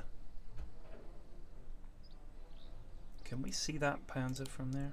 We can. Alright. KV-1, your job is to come in here and eliminate that Panzer. You've got no chance of hitting it, but whatever.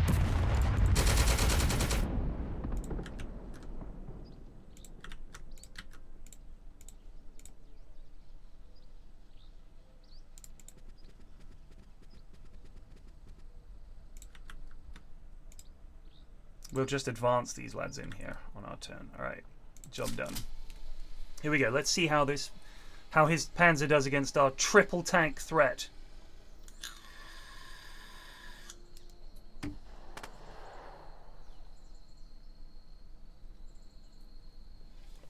I don't think these are T-34. Oh, these are. We got two T-34s and the KV-1. Here we go.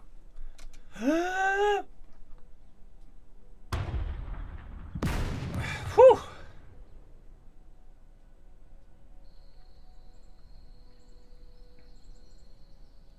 See, what would have been handy is if my mortar team hadn't died to that fixed gun, because then we could have parked them up on this hill and just peppered the area with shots.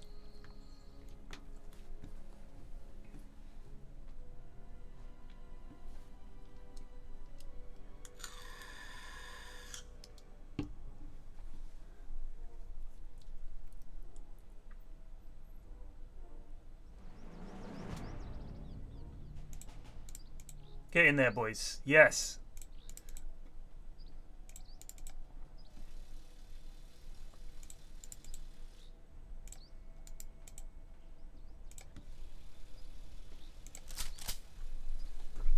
Can we do it?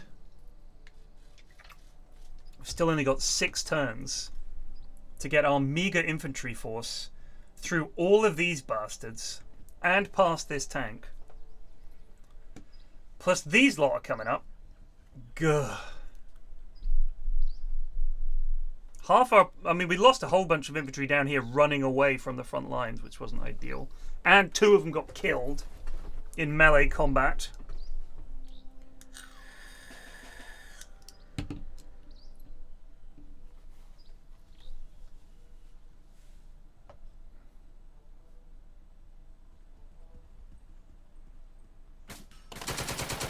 Yes, lads. He foolishly moved down a level in the building, giving us opportunity fire.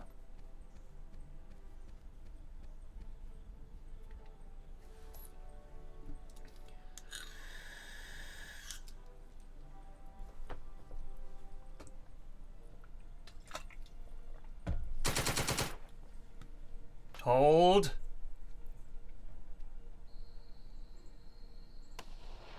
I'm just waiting to see how this fucking thing does.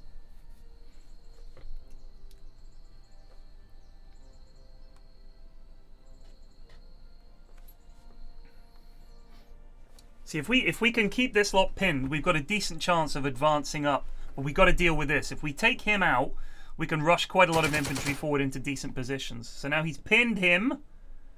Gets another long-range shot. Oh, he's moving his Panzer Shrek up. That's a Panzer Shrek. Hello. Shrek here. Oh, he's got another shot. He ricocheted off the turret. That's a pog.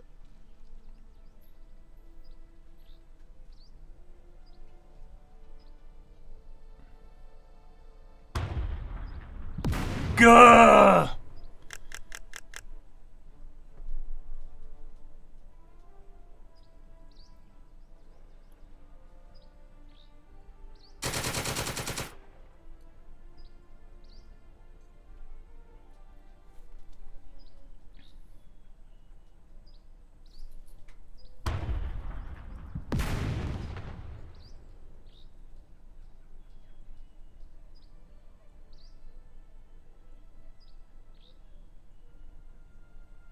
Oh my god.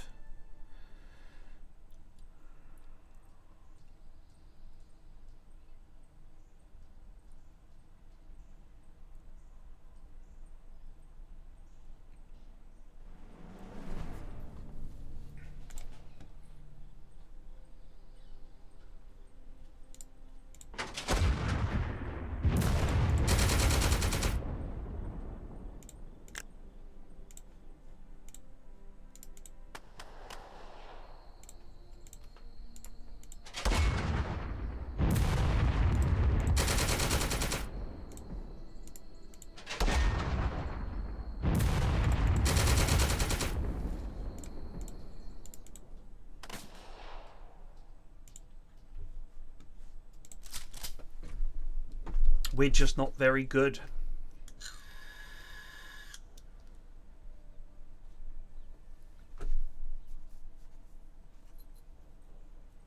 So we could bring a tank round here, but high ground doesn't really seem to make a huge difference.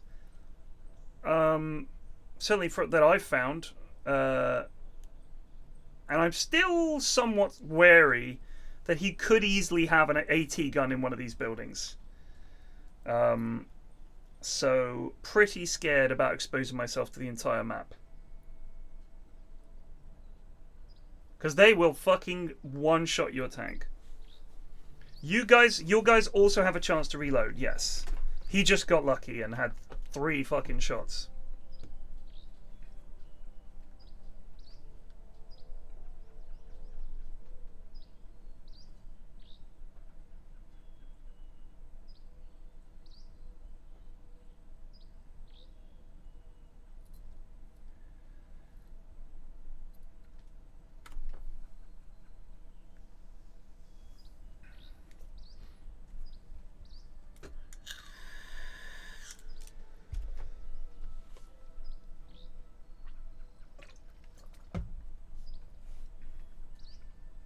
I mean, we could move this tank round here, and we'd have good overwatch, so it's an idea for sure. We got some rallies there, which is good.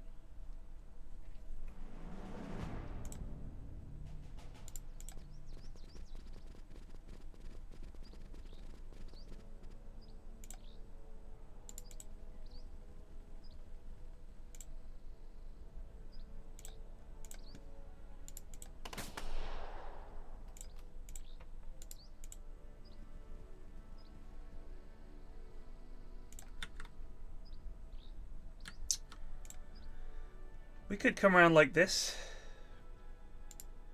We'll give it a go, why not? We'll just gamble. Hup! Turn off that engine. And our gun has malfunctioned. Excellent. So now we have a chance to repair it next turn.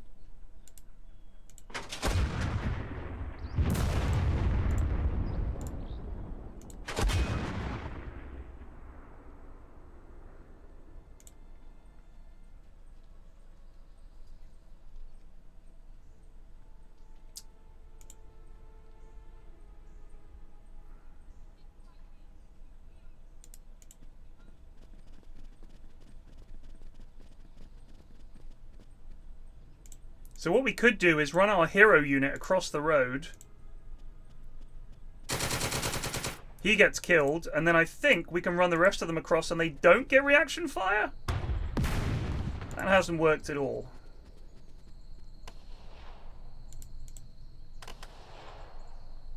But we have not got many turns left, so we kind of need to do stupid things.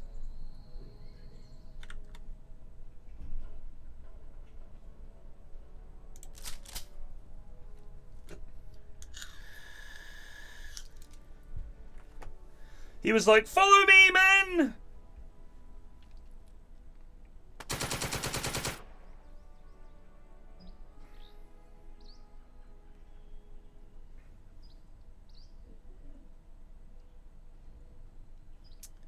Yeah, it happens, Kazar.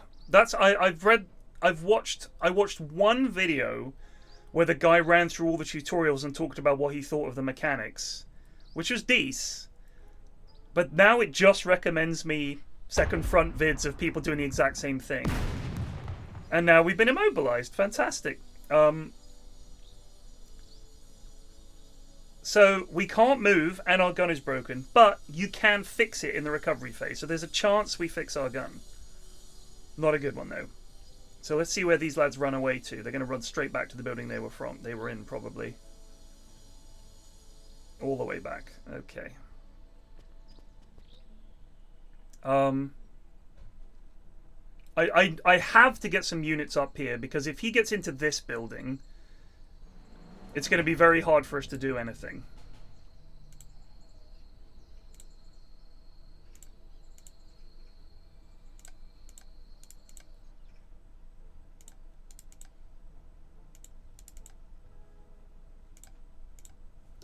Oh, well, you know what we could do?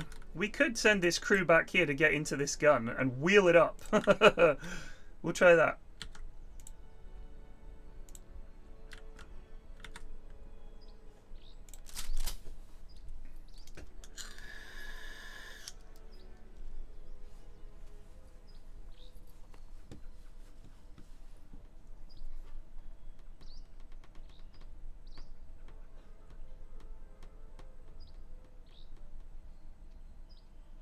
So in what?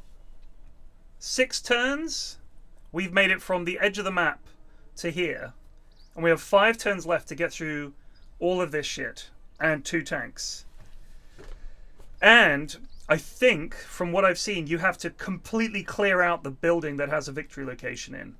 I'm pretty sure that's the case. That was certainly on one of the other maps that I played. I had lads in the victory spot. And there were still enemies in the building. So it didn't count. If these lads can hold, we do have an anti-tank rifle, which is garbage, but there's a tiny chance we do something to this Panzer. Even if we just took its gun out, that would be good. We need him to repair. Please repair your gun.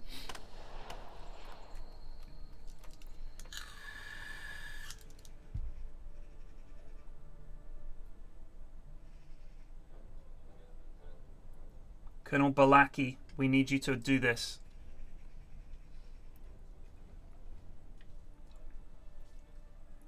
You're better than Major Stapaz. Ugh, so many units.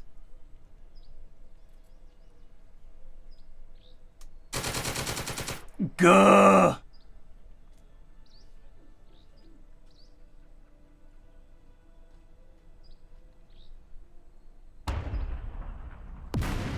Turret hit, shocked, and he got a reload.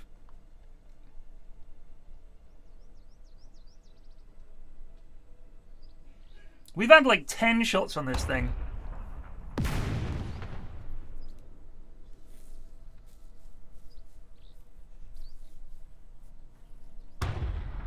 Nine. Please say that knocked the gun back into shape.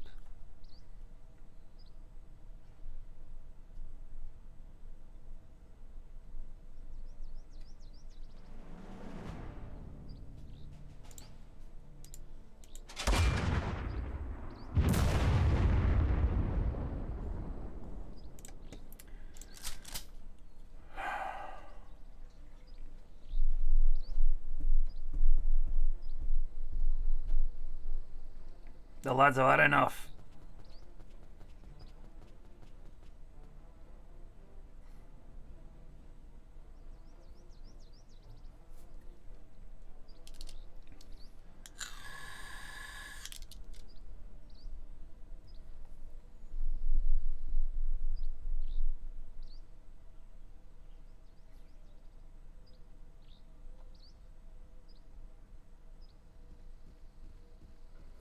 Not looking good. Not looking good. So because it's a campaign, if I remember rightly, even if you fail the map, you move on to the next one. But it's like your total victory points across the campaign are then added up. I think that's right. Because I've definitely had it before where I failed the mission and it just moved on to the next map.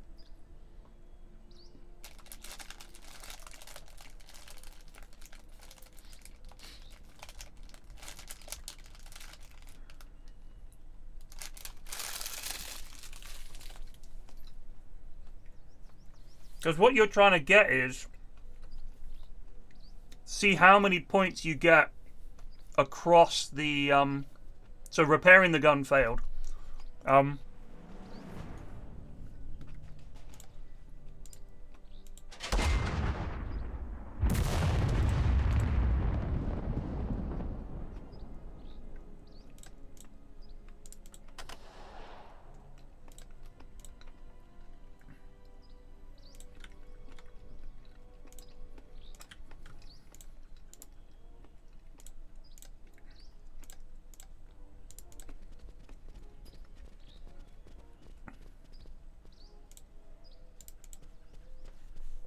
You lads, you're a crew. Go get in that gum.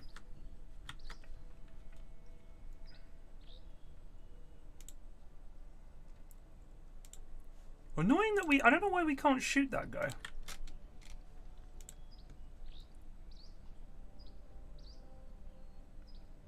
Oh, we've only got a range of 4. That'll be why.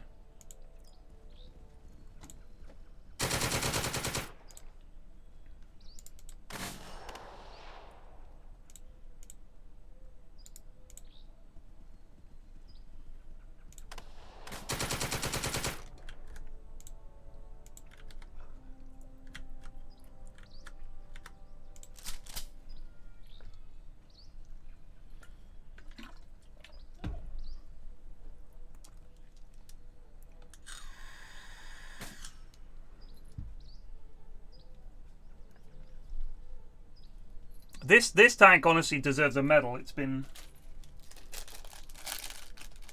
a thorn in my side.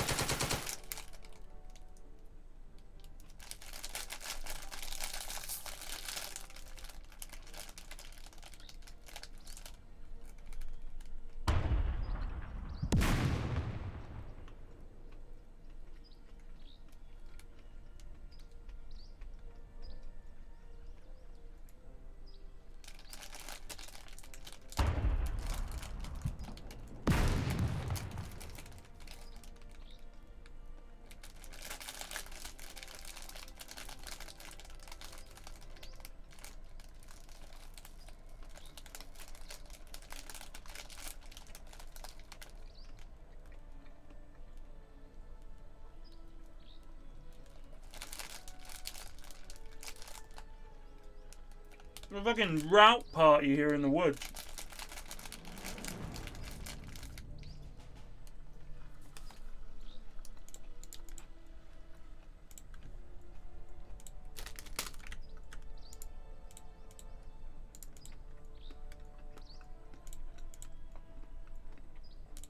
Grab that pack 38. Why not, eh?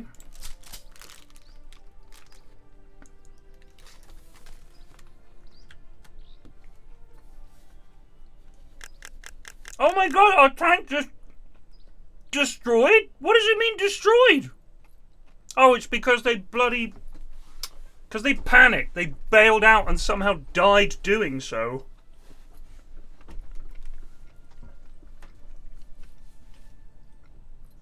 Brilliant.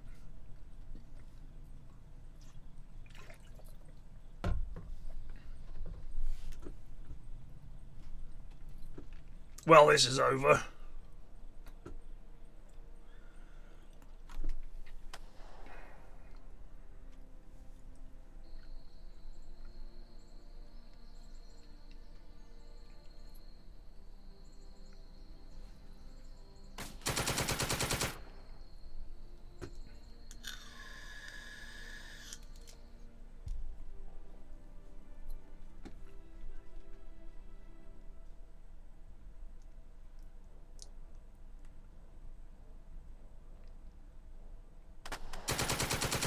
So his light machine gun malfunctioned. Huzzah! Can my green troops somehow get in here and take this? It's all on this tank. To take out this tank, and save the day. And then for the next mission, we'll just have this meager collection of lads left. Gun reload. This lad, man. This tank is unbelievable. What a beast. He's taken out 3 tanks and routed unnamed numbers of infantry. You can infantry assault a tank, yes. The problem is, he's overwatched by 3 units and another tank. So moving over there is going to be very difficult.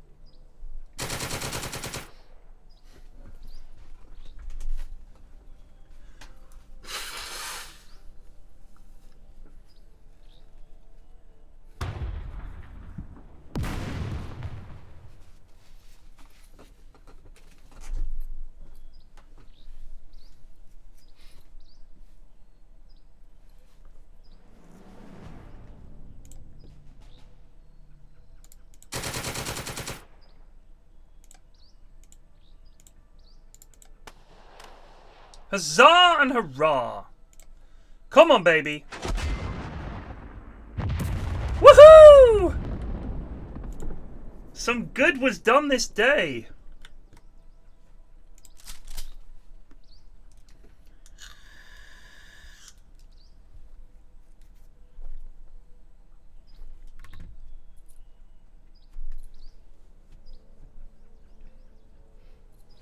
No, so you can't play the other side.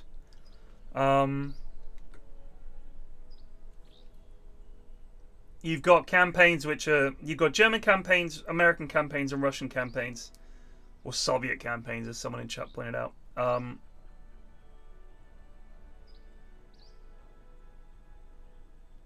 So... when you're playing as the Germans, there are campaigns against the Americans and there are campaigns against the Russians, and and that's that. But there's a big scenario creator that you can fanny about with if you want.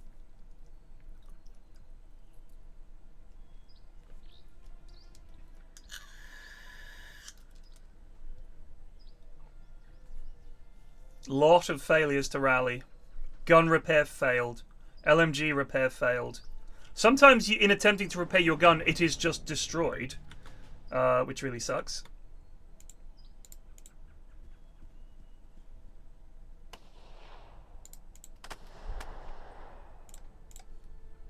Here we go.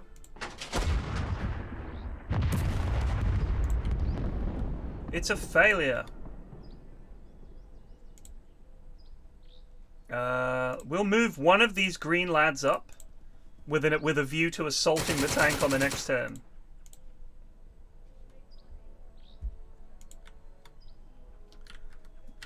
Can you get in that gun? Maybe because it's a tank crew it can't? Oh no, we got it. Sweet. Alright, away we go, lads. I think that means we now can't move anymore this turn. So we now have a gun, which is Pog. I want you to go here. You're also going to try and help out.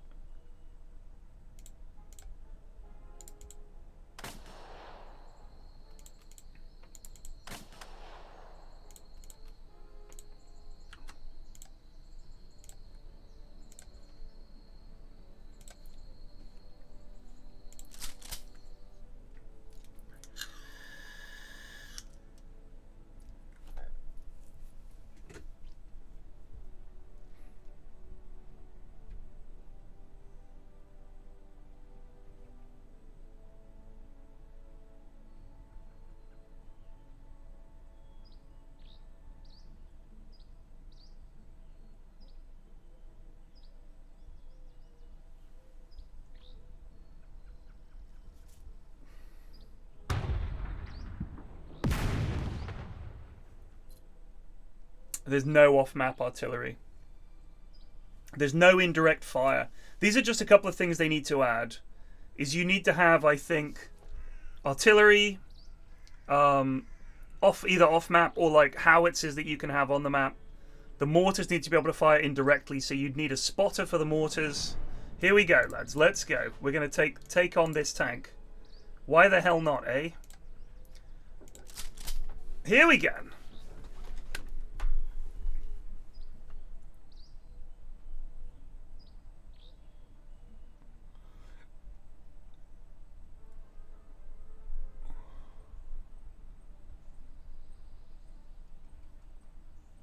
It's a miss.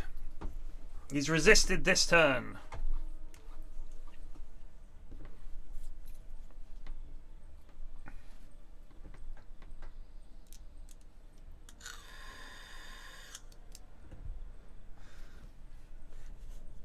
So as you can see, it's a very hard game.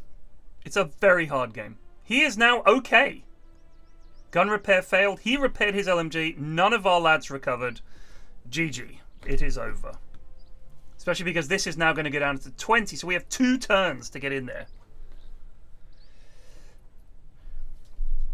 I mean, yes, the lack of off-field the lack of off-map support of any kind is obviously, I think, something they need to add. But it's early days. Like I said, the game pretty much just came out the other week.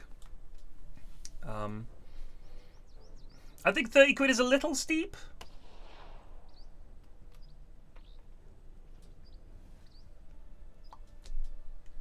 And I'd like to see a panel showing like my roll results and stuff like that, rather than just popping up on the map. But from a few of the comments, the developer is quite active on the Steam discussions about the game.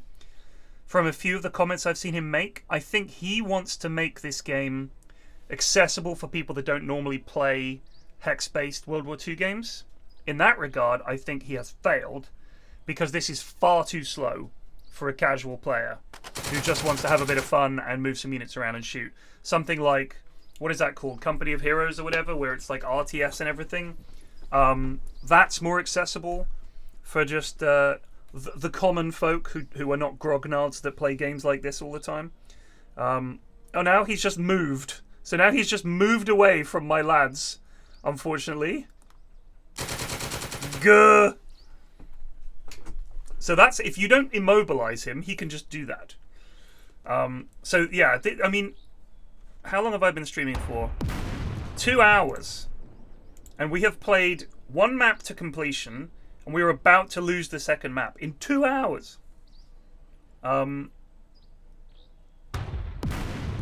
now he's just owning my lads. I don't think that this is accessible for non-nerds of World War II hex-based games. Especially because it's incredibly hard and fiddly.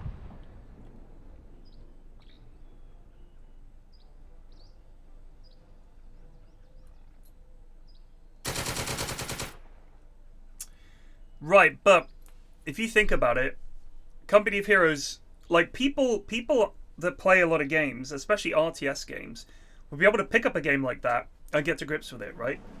If you don't play World War II hex games, I don't think that this is the kind of game that you would be able to pick up and play. I think it's Oh, let's open the top. Do we then get to use our machine gun or not? No, we can't use it. Alright, button up.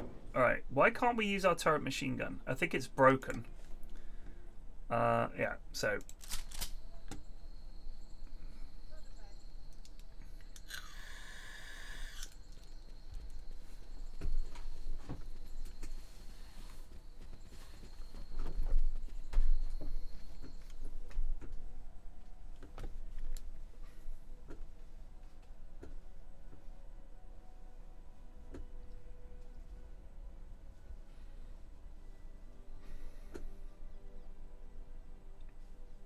One thing I like is that on some of the campaigns, the maps seem to be slightly different each time. So they're like almost, I don't know if they're procedurally generated or if there's like a bank of them it can call from.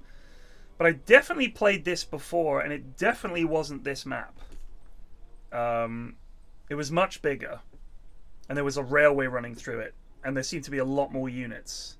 We had like 8 tanks, and they had these 2 really distant 88s that had these excellent fields of fire, and it was just hellish. Because you've got no troop transports, your lads are just running across fields. It's really, really hard. This is a loss, unfortunately. We just could never get lads into position. We could not get that tank. If we'd taken out this tank on like the first turn we got it, when we had three guns shooting at it, I think we might have had a shot. Because all it would take is a couple of lucky infantry shots or tank shots on these buildings to clear them out. We just never got it. This is still... Oh, this is back to working. Bazom! Nothing. Immobilized. Yes. Why can't you shoot your turret?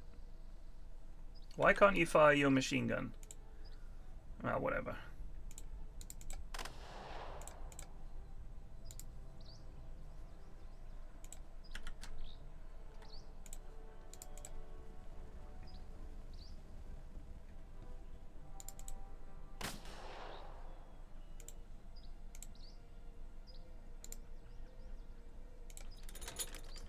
Oh, so they fucked up pushing the gun.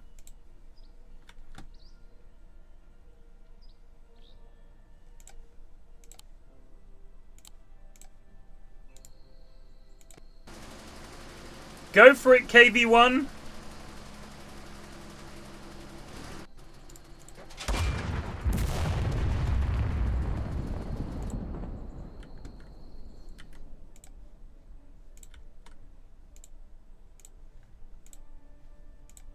That is my entire turn. I don't know. I don't know if it gets repaired for the next battle. I have no idea. It moves units around. So I've had it before where we won a battle to take a village. We had it. And then the next map, that village was at the far right, much like this one. And we had reinforcements and stuff. And then we had another point to take. There is one really good map which is called Attack and Defend. And you're playing as the Americans. No, you're playing as the Germans. And you're holding a town. And you've got like 4 groups of units. You've got your lads in the town. A big American assault coming from the right. American reinforcements that have to come from the south and cross a bridge. And then your counterattacking force down here. So you have to sort of get into position to stop his little reinforcement group. Then bring your troops into the town. That's quite a good map.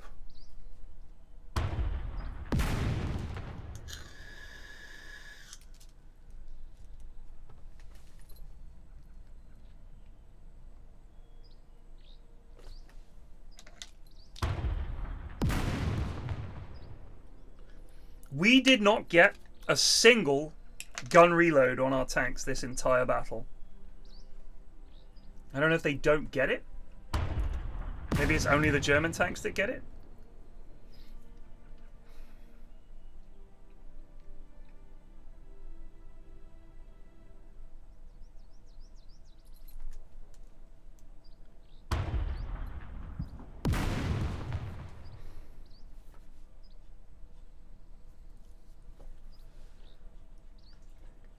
I do wonder if we'll get this gun at the end of this battle, because we've essentially yoinked it.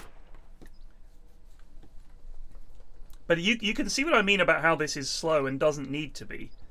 Why are we waiting 10 seconds between units having their turn? It's very slow. It just feels very slow.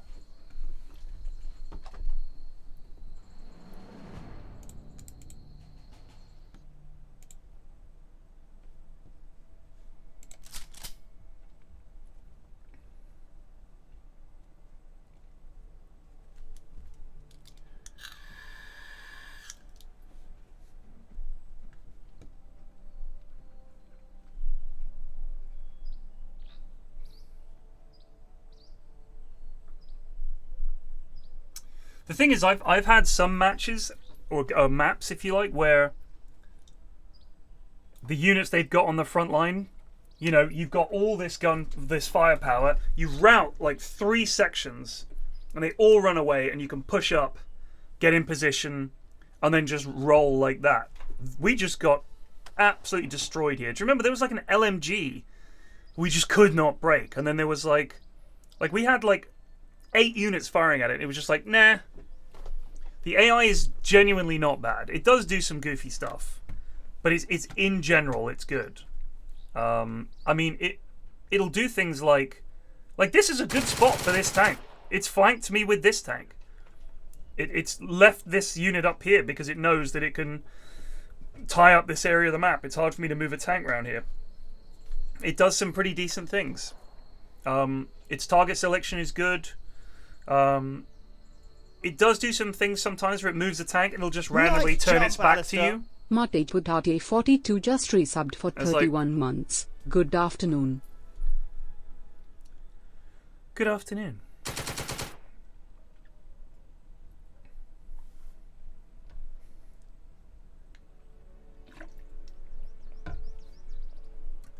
Things I would like to see fixed.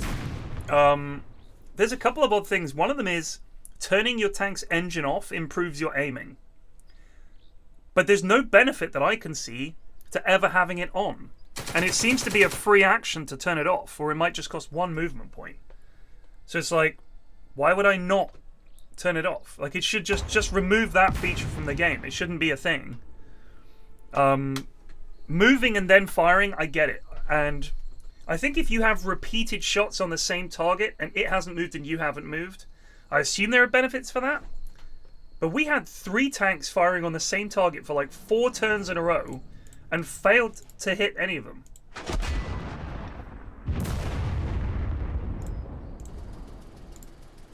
So here I've got 13% chance to hit. It doesn't look like I can turn the engine off. So this gives us 13% chance to hit with AP. Which isn't really very good, is it?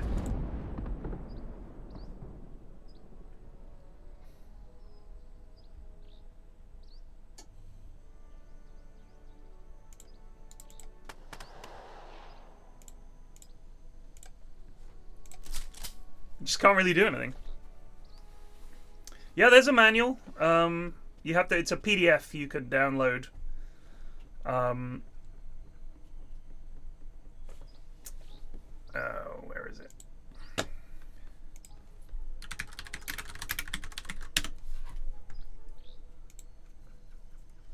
So you can just Google second front manual and you'll find it.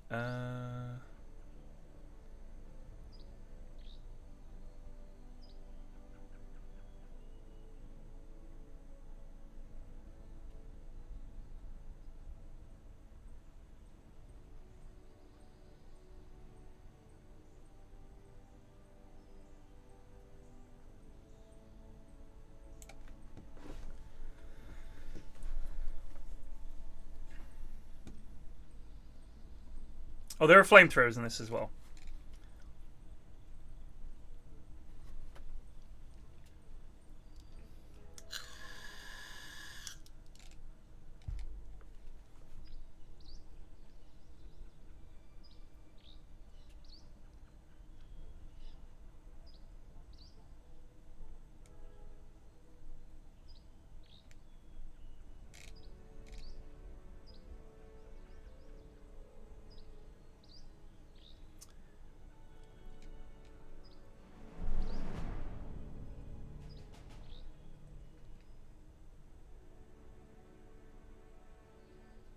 So you do get bonuses for firing on a hex the same number of times. That's it.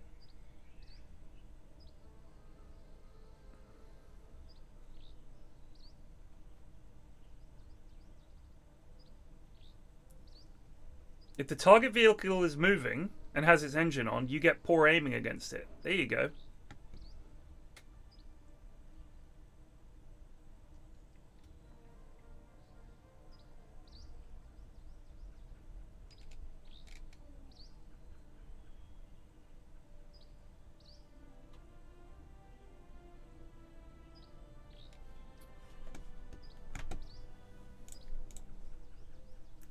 So what this is showing is that our kill chance is 38%. That's what it says. So we fired on this same hex twice. So it says chance to hit is 83%.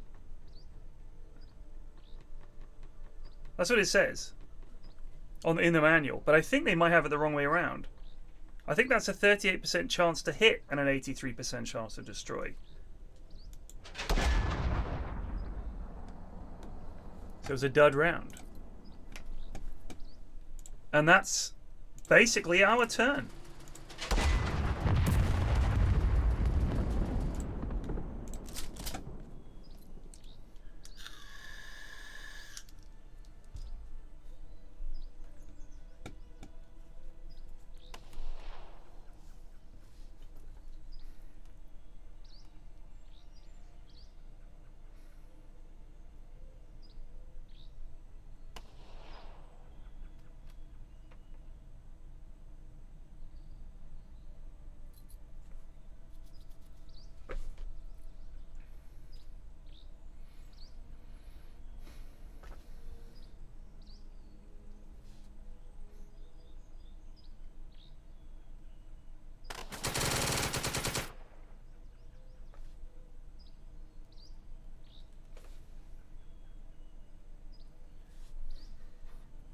I feel like when the enemy fires, if it popped up and showed what their combat odds are, that would be quite good.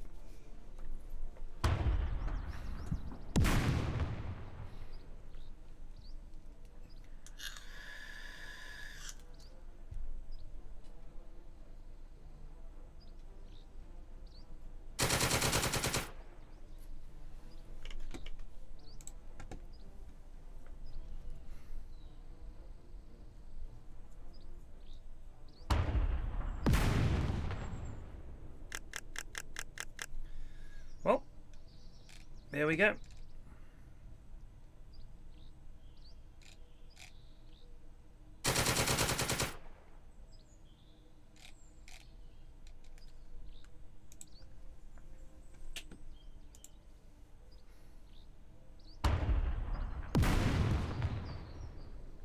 Oh, he finally got some bad luck. His gun is out. That's only a 1% chance.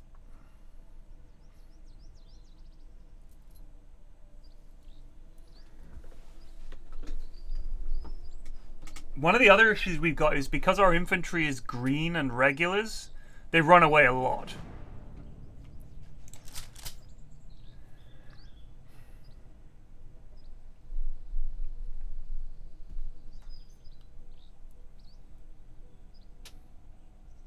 He just repairs his gun, of course he does. This tank has been unbelievable.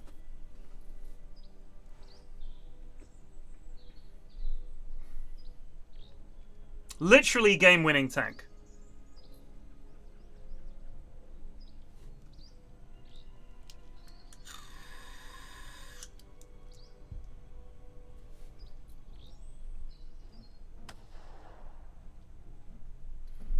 Looks like he didn't have any AT guns parked up. I was expecting one in here, possibly in here, or possibly like a gun pit somewhere with a fucking gun in it. Like if you put one here, you'd cover this whole road.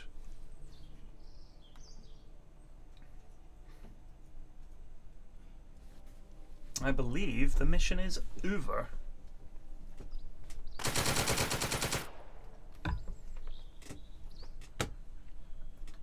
Either way, you can see how this is now bogged down and we literally can't do anything.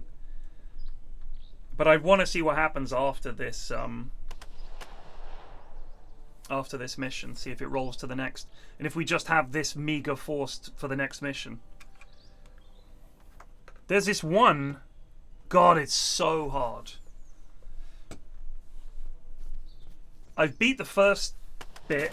And then the second bit, it's like, oh, there's now a whole nother bit of town you have to take with what you've got. It's like, but...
But it is very slow.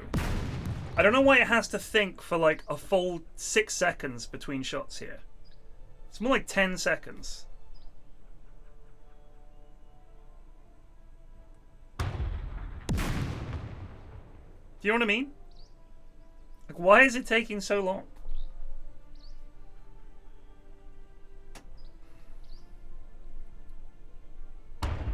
He's gonna get 5 shots this turn. Minimum. He might get more.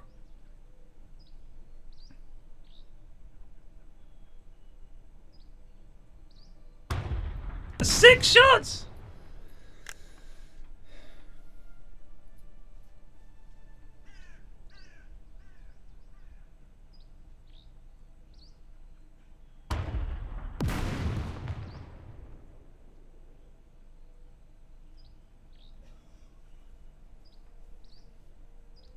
I just assume that it's just not a very fast program. That's all I can think, is it's just not very quick. I can't honestly think of what else it could be.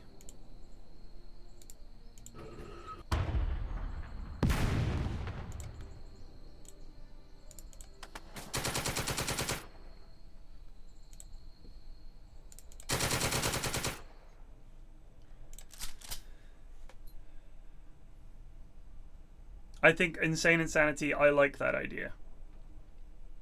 Every time, like if you have a 28% chance to reload, or a 30% chance to reload, every time you get a reload, 5% comes off. Maybe it does. Check the manual, but it doesn't seem to be the case, because I've had my mortar before fire like 8 shots on a turn.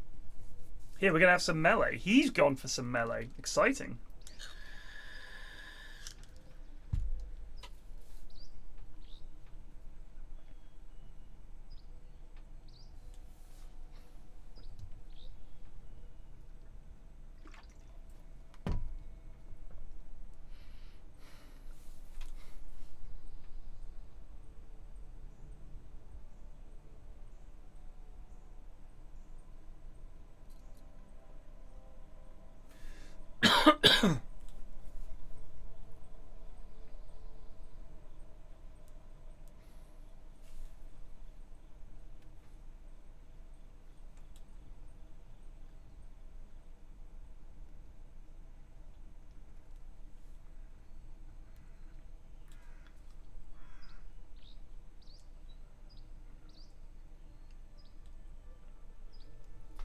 So this is the melee phase. There's one melee, and it's taking this long to resolve it.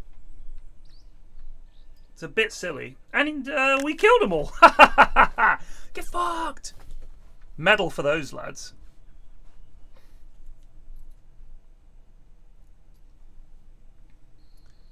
So I'll check when it's our turn whether we get reloads or not. I think the map is over though. Yeah, 0. So end of. So now we must hold and repel the counterattack. Let's see what we get. The village was captured. Let's see what's next.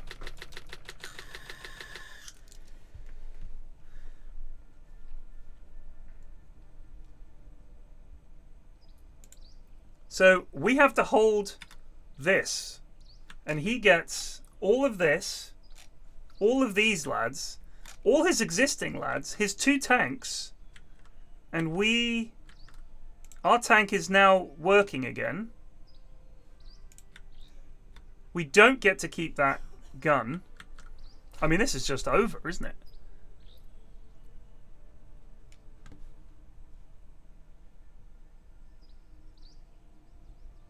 Just got some green lads as reinforcements. How exciting.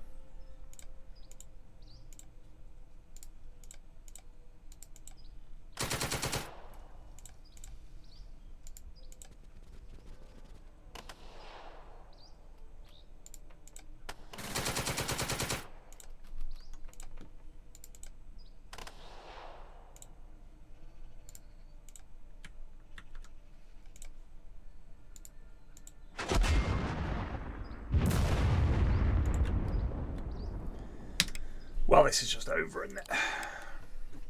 But so that's the game. And like I said, it is incredibly hard. I mean, we can edit campaigns. So we could load. Oh, I think I can only load mine. But you can like edit a scenario. I haven't quite figured out how this works, because I think you need to load a map. You need to create a map first. I'll show you. So you can do edit map, create, and we can call it Goontown. Let's see what a 30 by 30 map looks like. Random woods, sure. Water on, sure. So there's a random map. And you can add bits and bobs to it, and it's quite cool.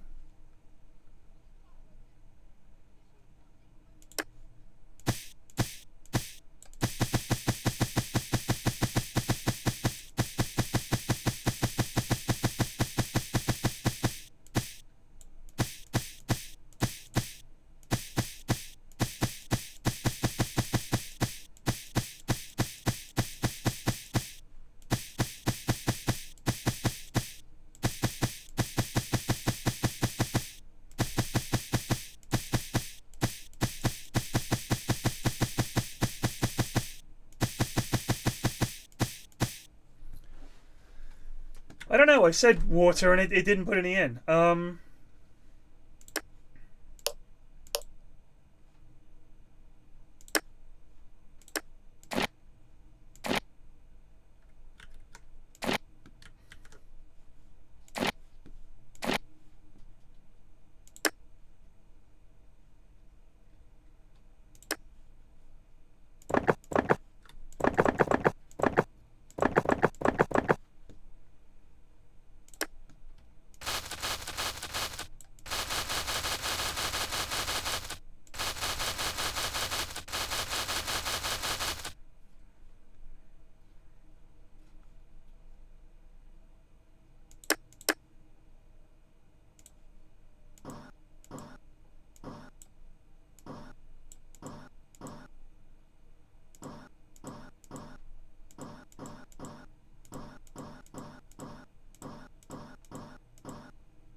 That's a bit of a mess.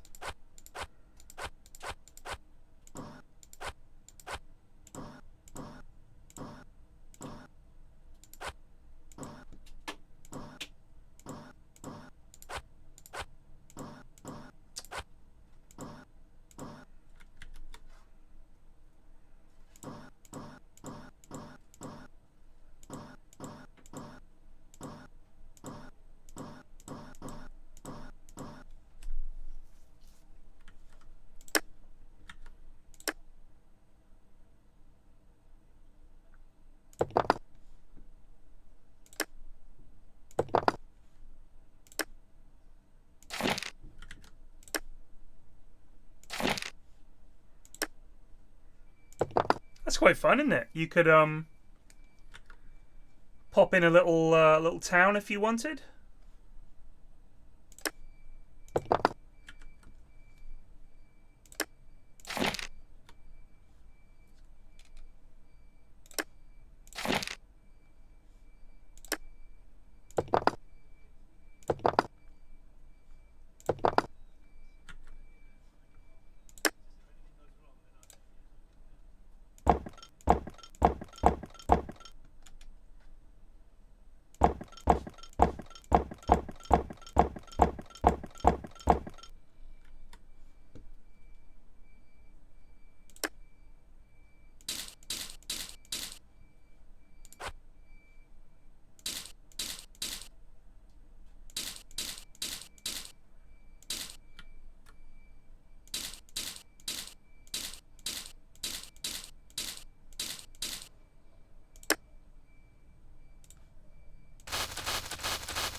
It doesn't seem to be a good way to... These aren't rotatable.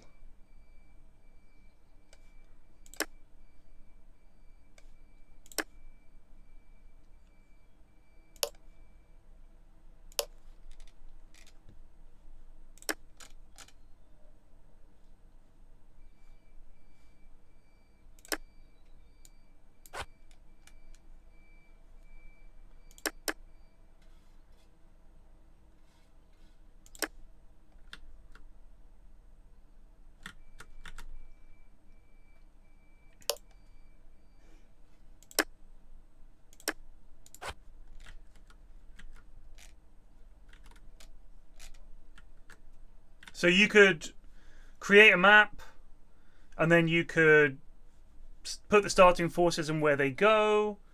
Oh, R and T to rotate. Oh, okay, let's try that.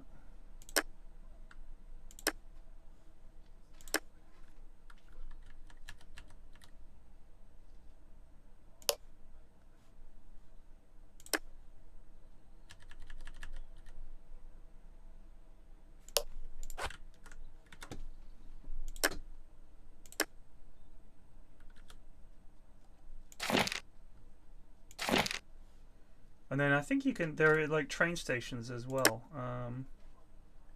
So we could have like a little...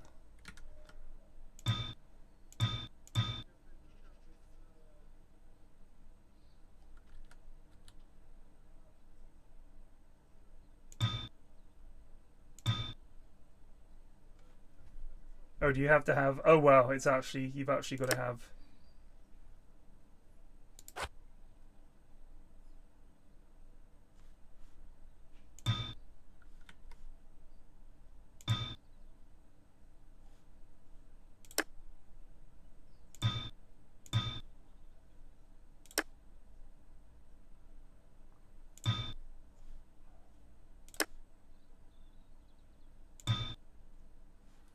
And you could have...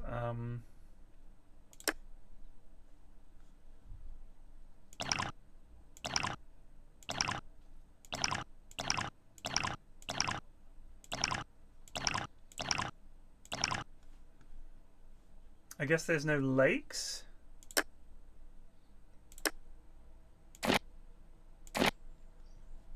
Like that, and then...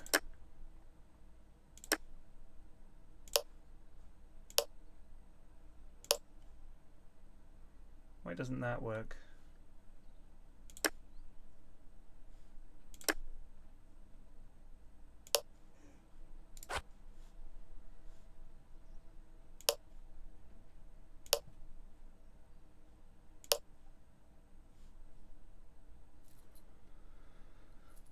Maybe we need to... Maybe they can only go... Maybe they can't go over those. They can only go over... If we remove that river... I don't know why I'm bothering this. I'm just... Now I'm into it.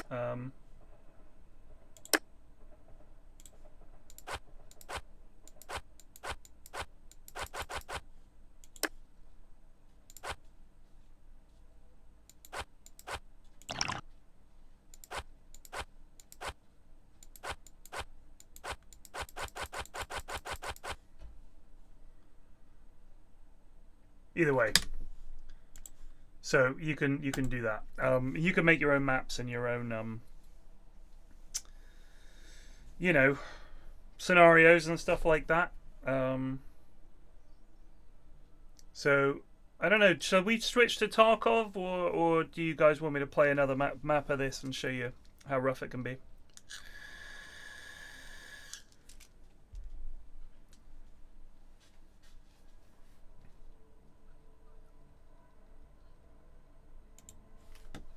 Because this button is great because I would never have played all of the maps otherwise. But you can just play one-off scenarios. So you can play as the Americans, and there's all these scenarios.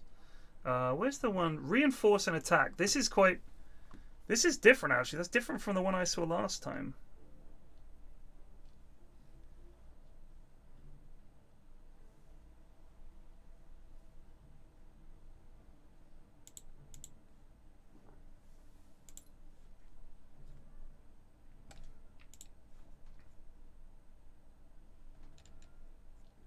So it does show you on turn...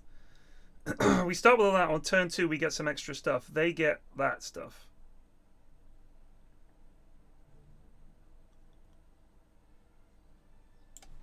Let's give it a go.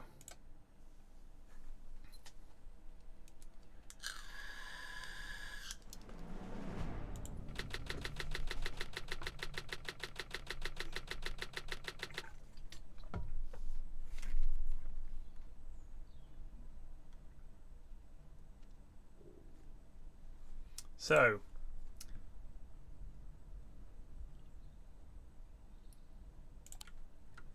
we've got forces here. He's got lads coming in from here. He's got lads here. And he's got baddies here. So we need to hold off, defend this, and then we've got to capture that.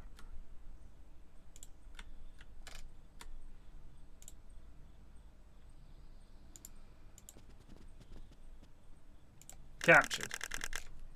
Let's speed down here and pick up some lads.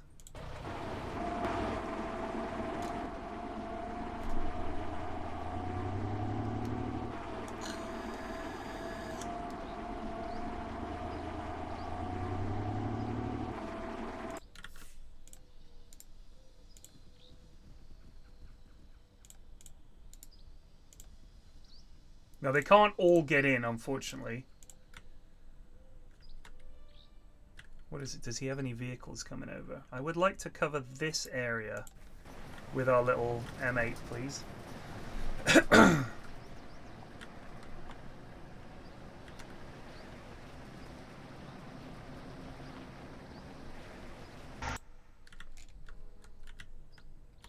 All right, let's see what happens.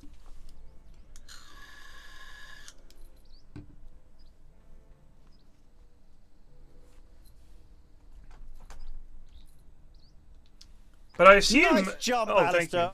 Mritial just resubbed for 19 months. Battle Brothers has grown up.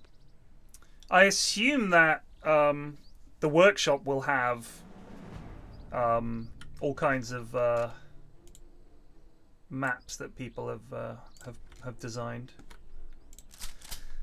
Right, how long can our M8 medium machine gun with officer and regulars in a fire pit hold out against the impending German hordes?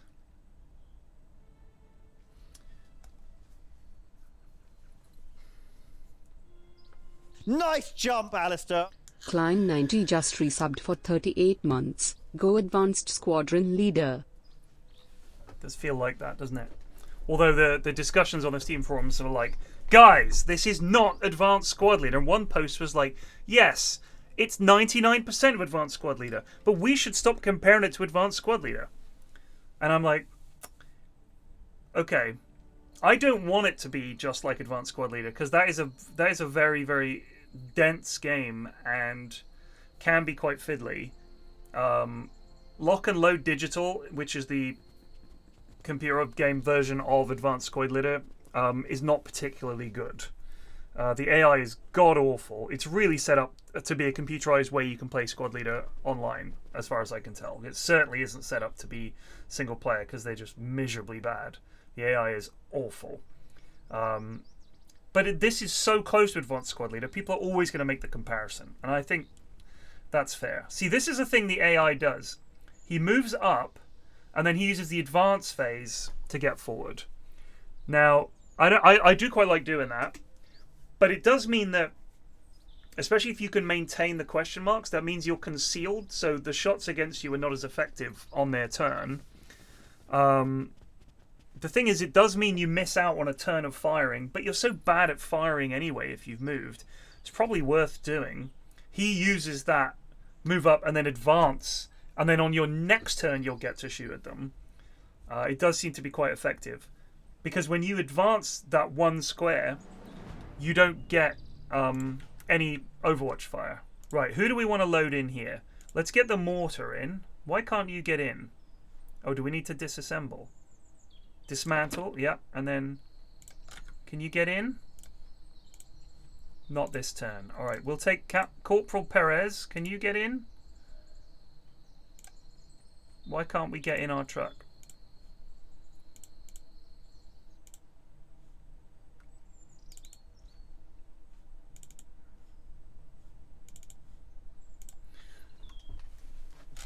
That's definitely a truck for carrying lads. None of them can get in.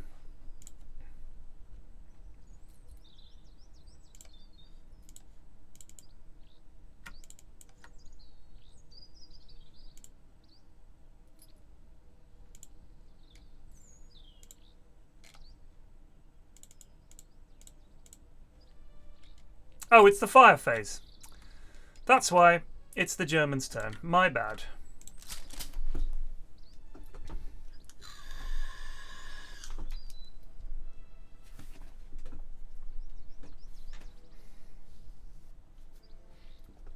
See, now he'll advance.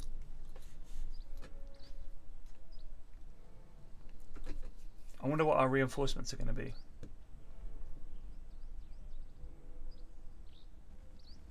So now he uses the advance phase to get into this square, which means I didn't get that Overwatch shot on him, which is a good play by the Jerrys.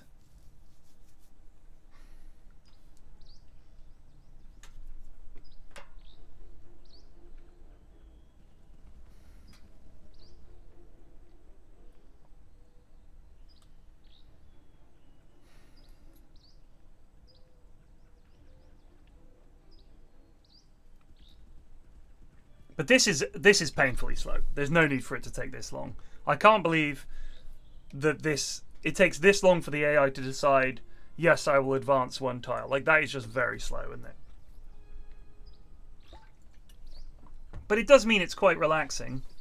Like, if I want to fill a couple of hours, I can stick this on and stick a movie on the other screen, and when there's nothing to happen, I'm just not I'm not looking.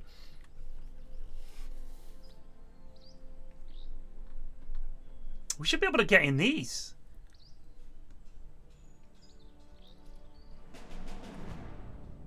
No, I don't think the developers think this is fast. I think that they just... Nice jump, Alistair!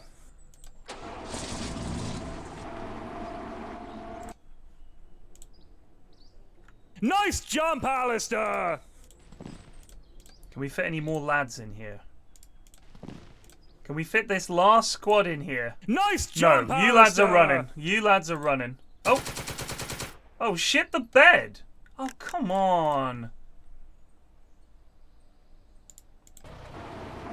We just lost a whole squad. See you later. Don't worry, lads. We'll come and pick you up in a bit. Ah! We lost a whole squad of boys. That is a disaster. That's Pog.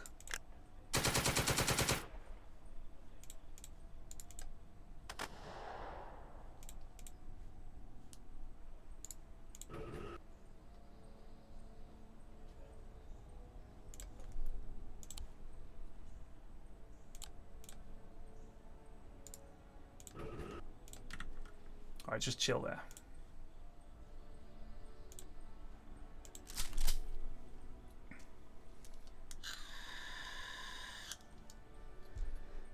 That was such extreme range as well. I thought, we'll be alright. He's firing like 3 streets away. Just owns a bunch of lads. Not even a pin. Just dead. One thing, the camera is sometimes just not looking at your units when it's doing things, which is a little frustrating.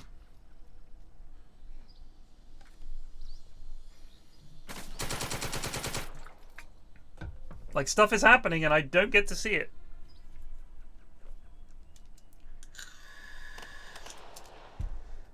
There we go. Oh, they toughened up. They're now veterans.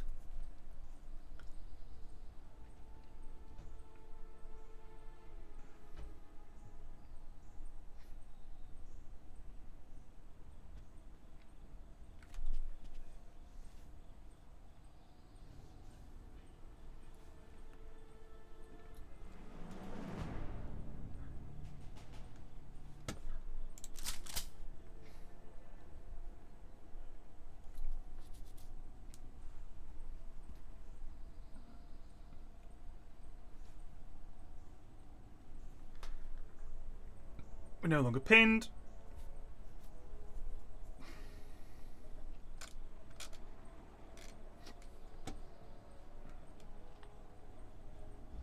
The little details I like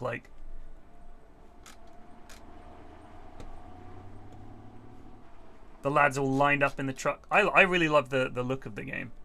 I think if it didn't look this sweet, I wouldn't play it. But the fact that it's just kind of adorable means I just don't mind. Alright, oh shit, he's just got some reinforcements.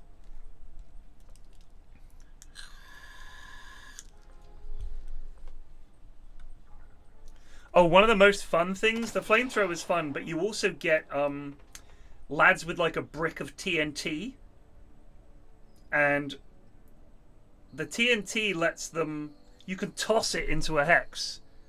And it explodes and destroys things in that hex, which is great. The TNT is fun. God, the Slytherin games, fucking hell. Slytherin are like... I think they must be making a mint from people like me. Because they're like, oh yeah, this game that looks like arse is 50 quid. And the DLC for it is like £1 million. I'm like, fine.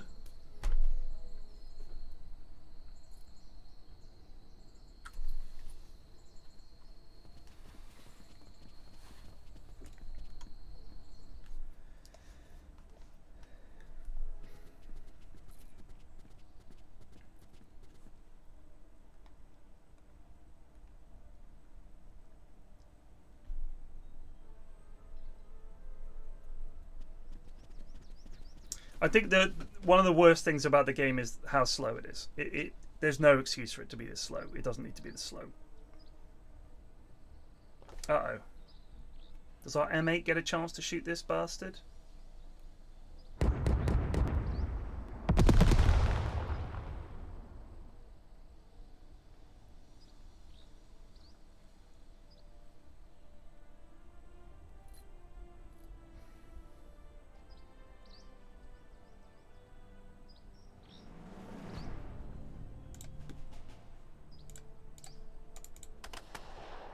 Nice!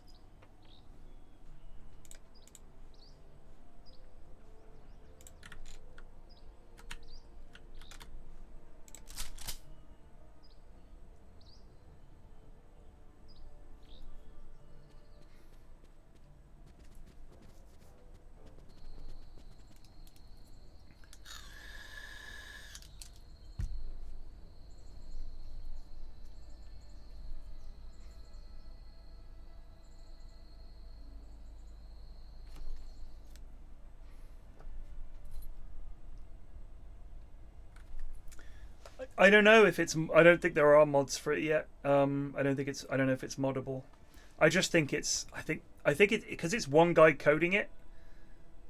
It's just not very well optimized. I would guess. I can't think why else it would take this long.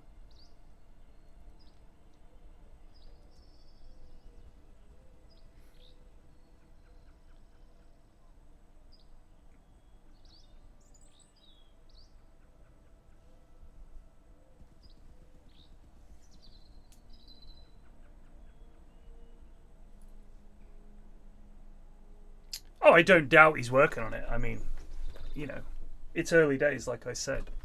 But I'm really enjoying it. If they as they add more stuff, more scenarios, more campaigns. One thing I would really like to see is the ability to tailor my forces for a campaign. To do a campaign where it's like the old Panzer General campaigns, where you have like prestige depending on how you've done. And like really long campaigns with like 100 maps and stuff like as packs. I would love that because that's like my favorite thing about what do we got now? More boys and a tank. Excellent. Tank is much needed. We're gonna have to unload these lads. You lads are gonna. Let's see if we can pin any of these bastards first. Actually.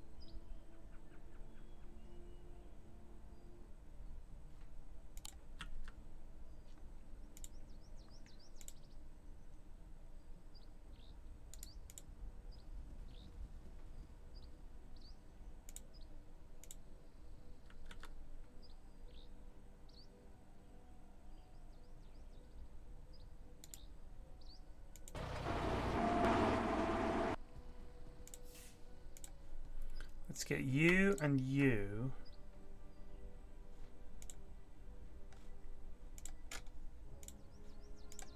Oh, you can't go in there. Can our mortar set up?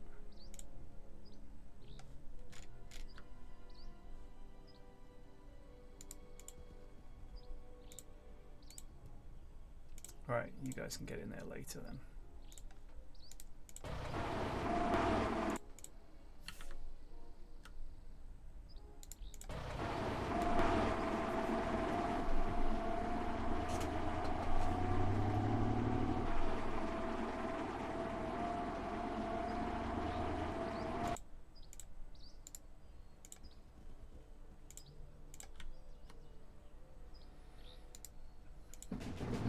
Here comes the M5A1.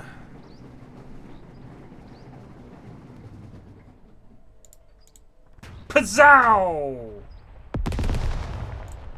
We got another one. We'll start a wee barrage on the town, preparing it for the inevitable assault. This is a there's potential here to sneak some of these lads in. Start working on this this town, because we've got to capture this.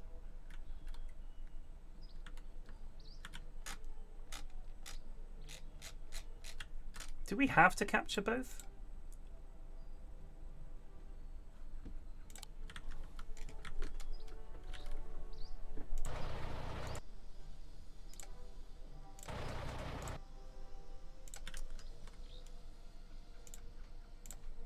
All right.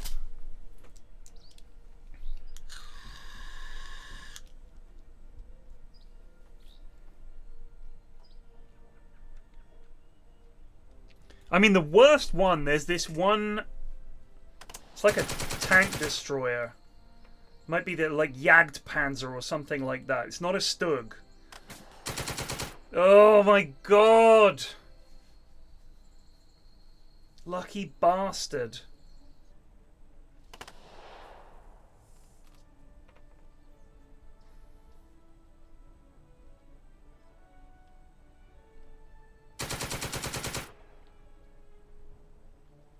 It's like, it's the one that, it's really tall.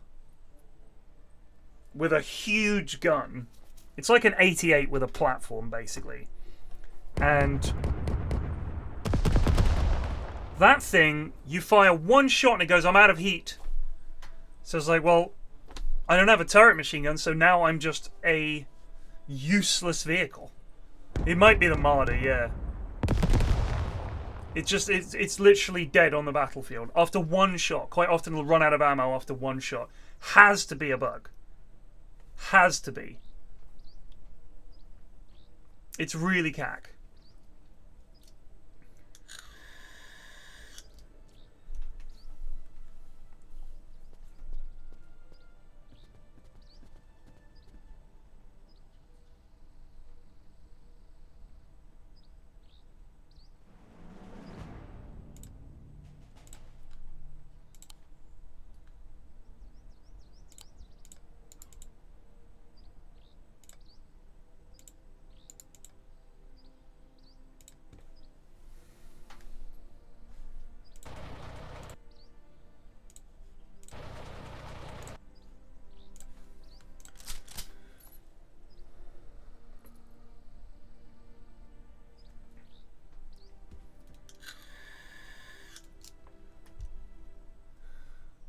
All his lads rallied. God damn it.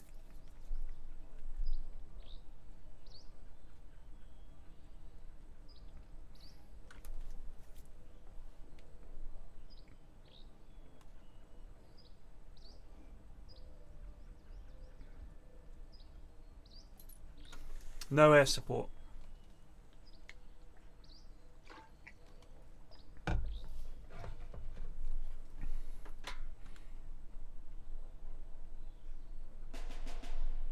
What was that? Oh god, he's just brought up a tank. It's that thing. That's the thing that fires one shot and runs out of ammo whenever I use it.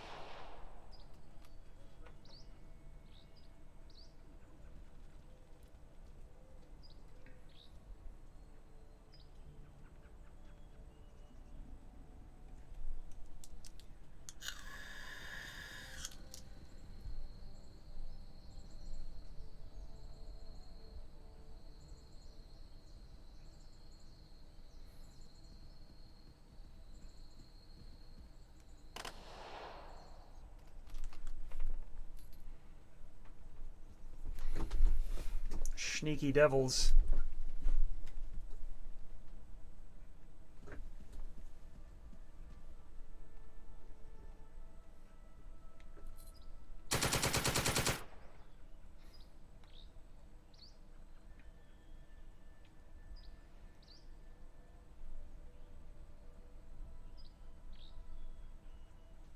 See, he gets stone buildings to defend. We get wooden buildings to defend. What's going on?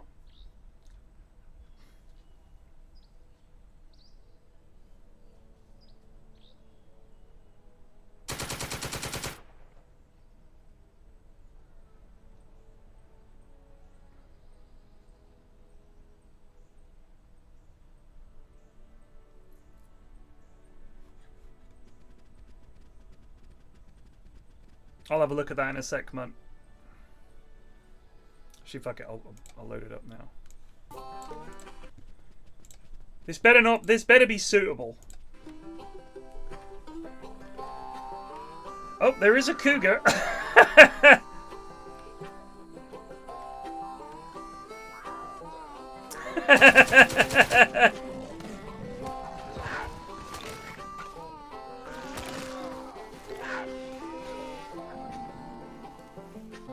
Yeah.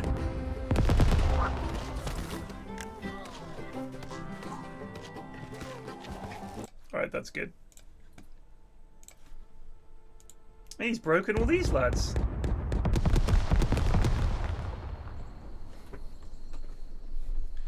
I don't know how our M8 will do against this little shit. We'll find out. Oh, he's got 2 tanks coming up. Excellent.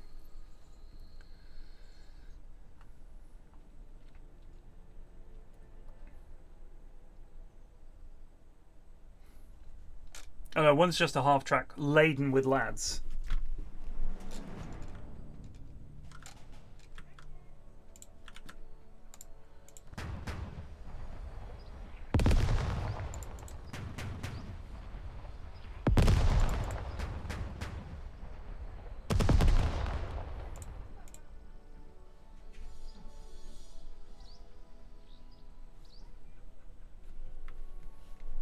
%17% chance for a reload.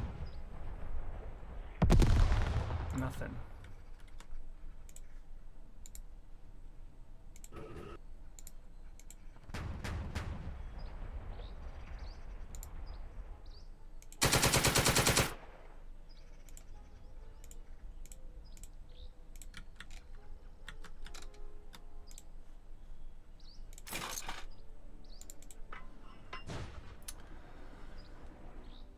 Malfunctions on the first shot. Phenomenal. Absolutely phenomenal.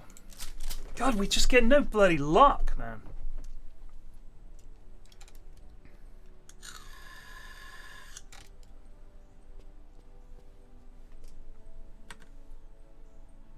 Just no luck at all.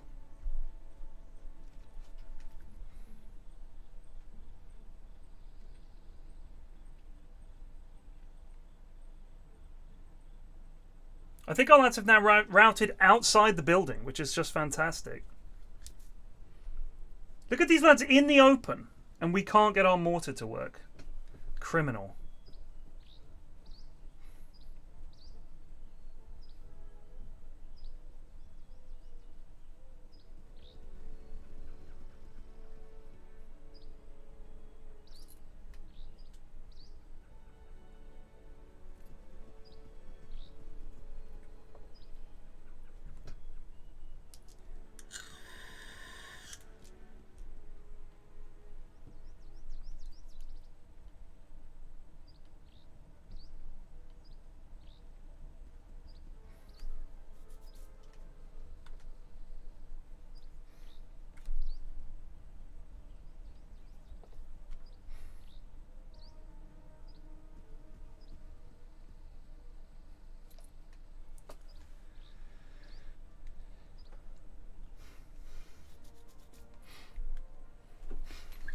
Oy vey.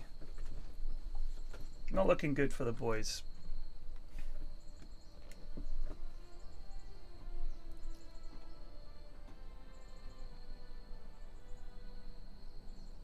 Rally failed despite 2 officers there, and we failed to repair our mortar. Fantastic. Absolutely fantastic.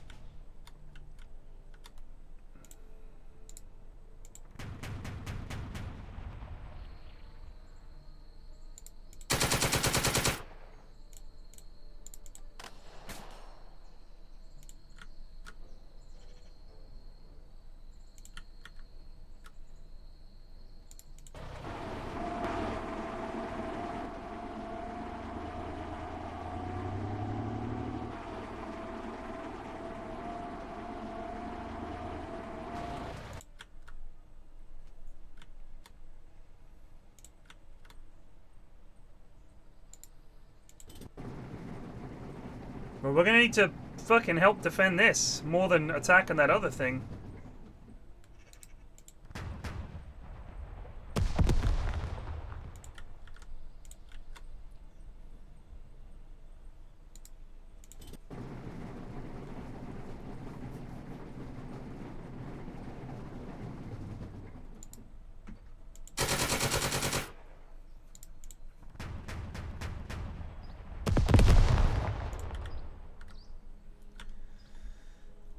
Now,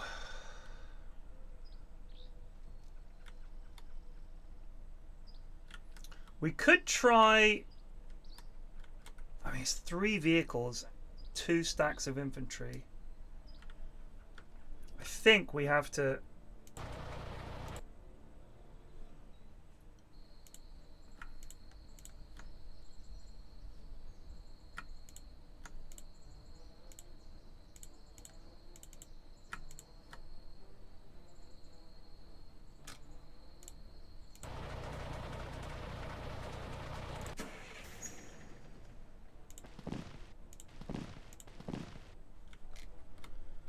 Do we help defend?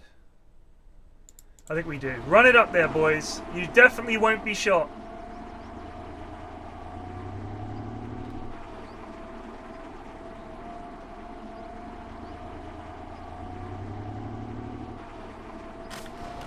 Christ!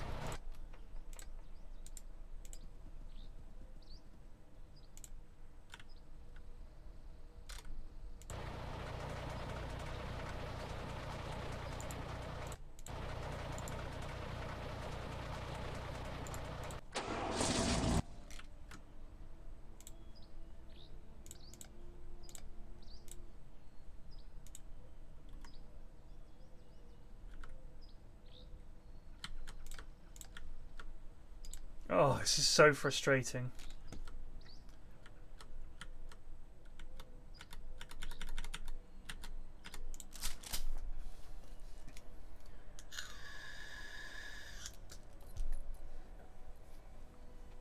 I think some of them are pinned, yeah. They are pinned.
I believe it was Gregory that decided that World War II was boring, yes.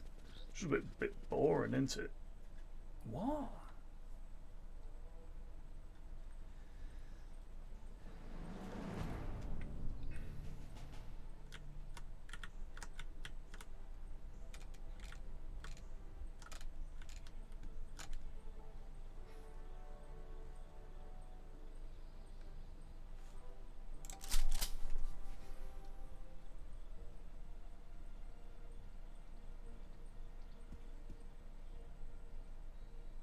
Oh, a medium machine gun rallied. That's big. And the mortar has been destroyed. Oh my god. We got one shot off and it got destroyed. In their attempts to repair it, they've destroyed it.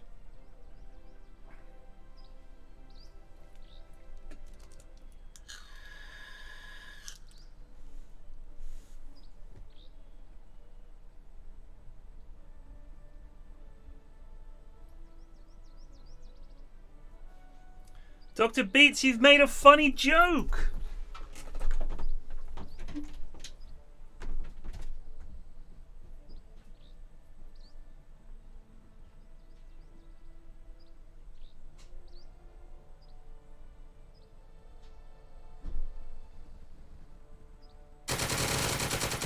Nice jump, Alistair. Barney Barnabas just resubbed for 18 months. Good day.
Disgusting things in there. And like all over the bowl. They're just revolting, aren't they? Oh. Crap, I forgot my water. Has that bottle been out? Yep. Goodness.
Really?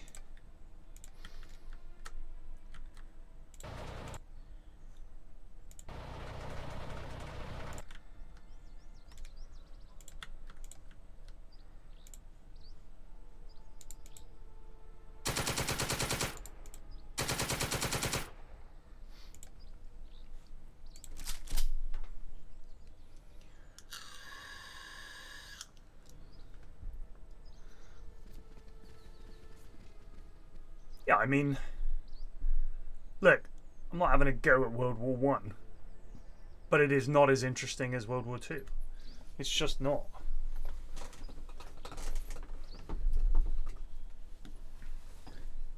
Like, for someone the other day was like, "Oh, there were some really interesting battles in World War One." I don't doubt it, but the majority of the war was still just very static, wasn't it? I don't think it's anything to do with it being more recent. I just don't think it's as interesting a setting because so much of the warfare was just people in trenches shelling each other. And it's just... I mean, unless you make it completely ahistorical and you're sort of... oh, you could do whatever you want. You know what I mean? You don't have to get in trenches. And you can have a whole new style of attack. Well, then that wouldn't really be World War One, would it? Like, it's just not... You didn't have the sort of... I mean, the World War One naval battles, bring it on. Dreadnoughts and ships just fucking pounding each other. Fantastic. But it was essentially lads in a trench firing artillery at each other. Dogshit tanks. Dogshit planes.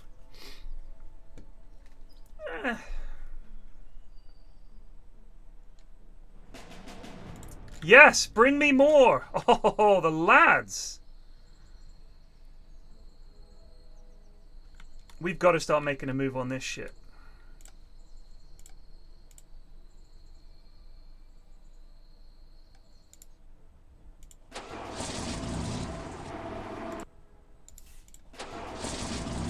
Now you're talking.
Ja, Männer! Gun malfunction. Superb.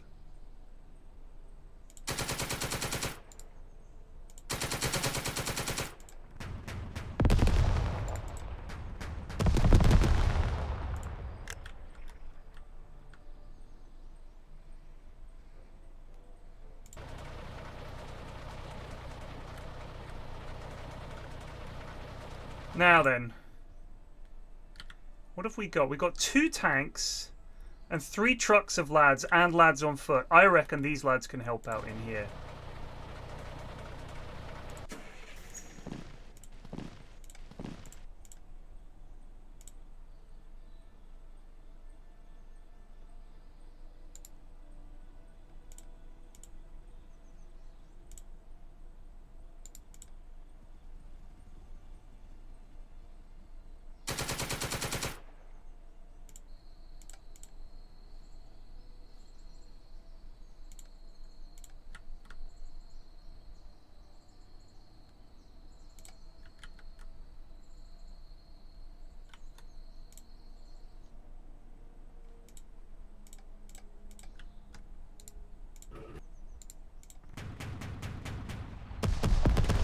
Yo, Manu!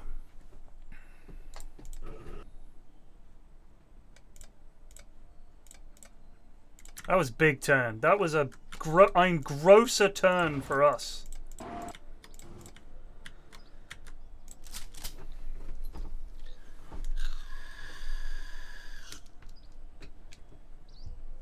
If you want a World War One naval battle game, Ultimate General Dreadnoughts.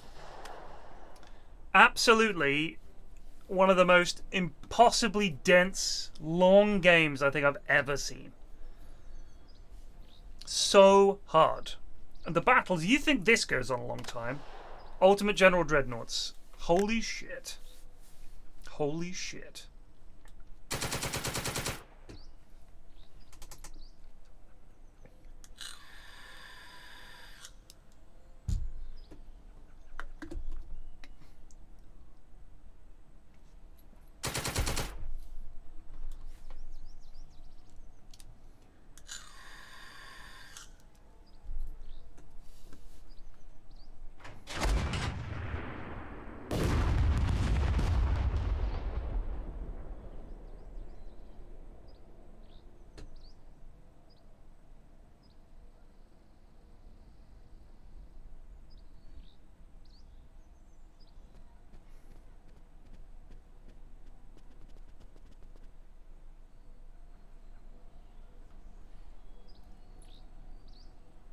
It is impenetrable.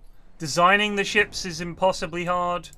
Just all of it. Impossibly hard.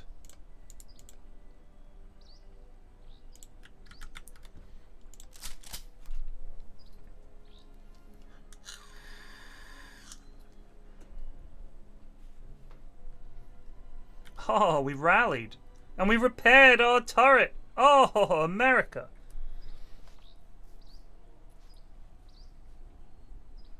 I don't know if they're predatory. I'm a big fan of the Ultimate General games. So Ultimate General Civil War is one of my all-time most played games.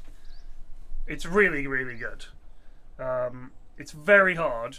It's pretty unrealistic. The losses that you suffer are ludicrous. But if you like lads lining up and firing musket at each other, there's nothing better. It's quite dated now. It's real time, but you can pause. It's just great. It's absolutely great. Really good campaigns. You really build up your forces as you go. You have like a mini RPG element where you can add characteristics to your troops and to your generals and stuff like that. Like they get better at certain things, and you can even decide what muskets you want for your lads. You'll have some lads that are good at melee for charging positions. You'll have some lads who are good at musket firing, and it's fantastic. It's such a fun game. Yeah, I really like it. Because you start off with Ultimate Admiral Gettysburg, which is just the Battle of Gettysburg, which is decent, you know, it's decent, but it's not as good as Ultimate Admiral Civil War. Oh, Ultimate General Civil War, which is the whole war. Ultimate Admiral Age of Sail, I think it's called, or Ultimate Admiral, it might just be called, is really, really good naval combat. Like Age of Cannon Fire, like there's like boarding hooks and you pull the enemy ship in, and then there's like a boarding action. You can seize the ships. Yes, it's the guy that modded. Is it Darth Mod, I want to say, or some Total War modder who came up with a game. Ultimate Admiral Dreadnought is not great. It's if you like ships at a distance slowly circling each other and just pounding away with their big guns, and you're just waiting for a big hit, and then you'll see it gradually filling up with water, and they're fighting a fire on the deck and everything for like an hour. It's the game for you. If that bores you, it's not the game for you. Would be how I would put it. Oh my god. They brought in a couple of fucking panzers here. 3! And some lads, 2 panzers and a fucking truck of boys.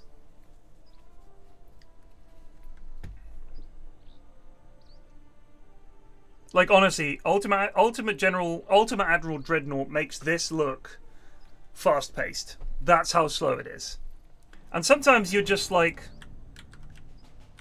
circling the enemy ship forever. Are we immobile? Oh, this is the fire phase.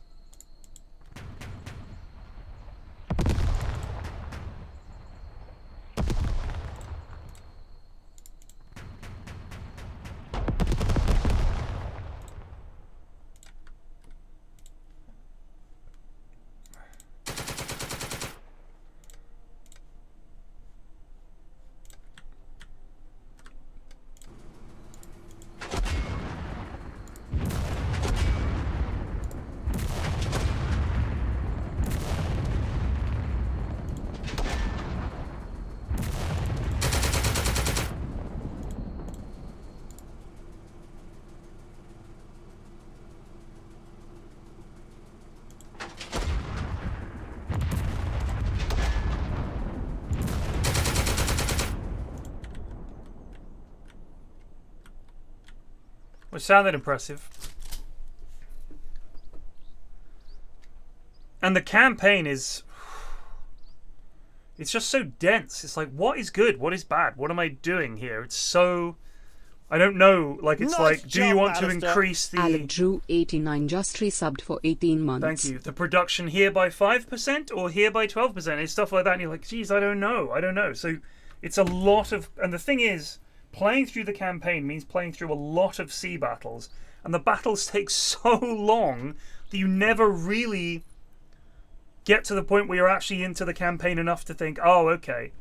Like with Ultimate General Civil War, I just saved between every big battle, and then you'd have an idea of what was coming and how many forces you'd need. And the military intelligence, they'd say, we don't expect strong resistance, so you know there's going to be strong resistance. And it'll be things like, it's Stonewall Jackson with his reinforcements, and they'll turn up. And all of a sudden, you've got like a whole nother battle on your hands, and then you'll have reinforcements. There's some of the battles run on for like hours. But I just love watching little lads shoot each other. Can't help it.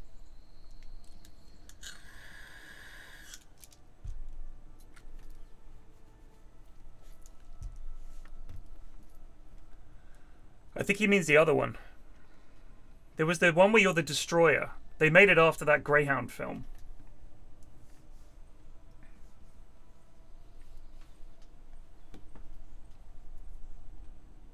So I don't know how this is going to work, because we should have more victory points at the end of this, more reinforcements.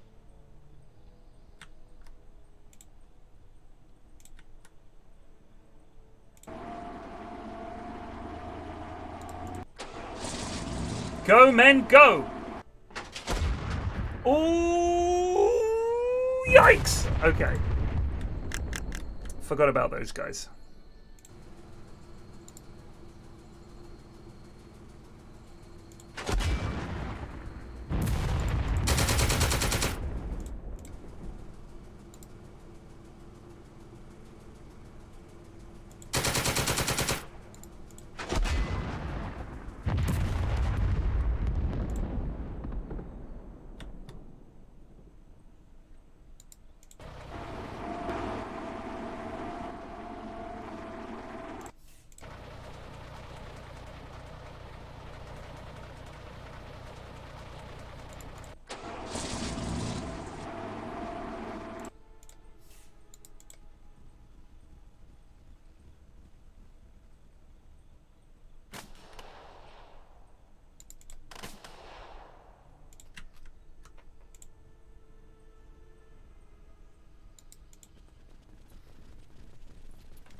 Do we chance it? I don't think we do.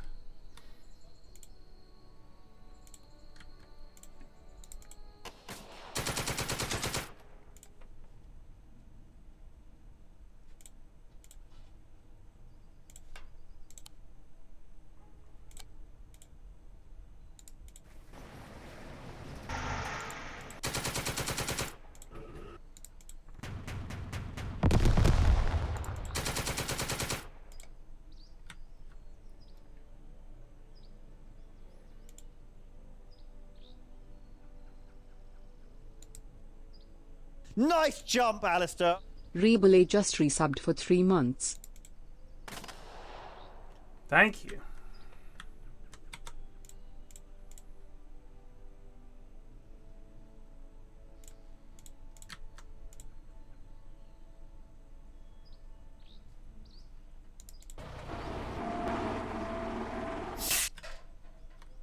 Well, there's no way he's not getting blasted.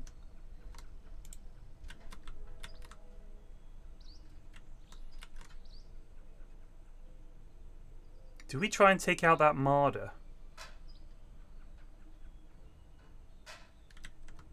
Tempted to do a YOLO play here.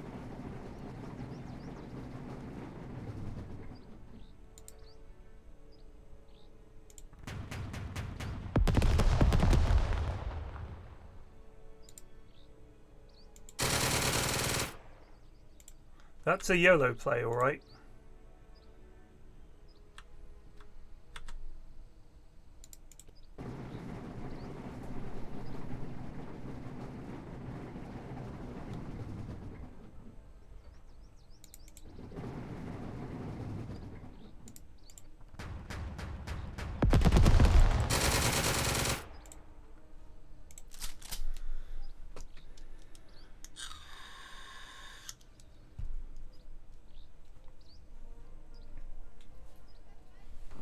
I did play the U-Boat Hunters game. It was very hard. I watched the devs streaming it, and it still looked very hard.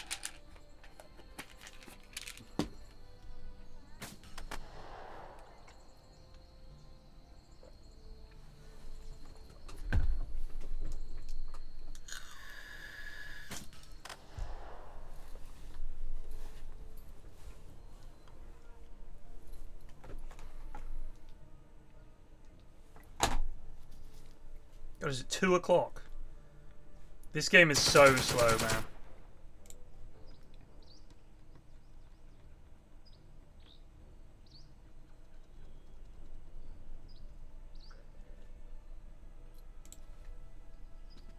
Gravy Team? I don't know what Gravy Team is. Gravy Team Tactics Muzz Front? Miu's Front? Looks like...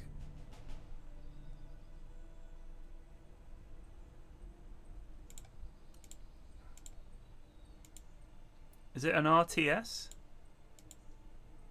It looks pretty bants.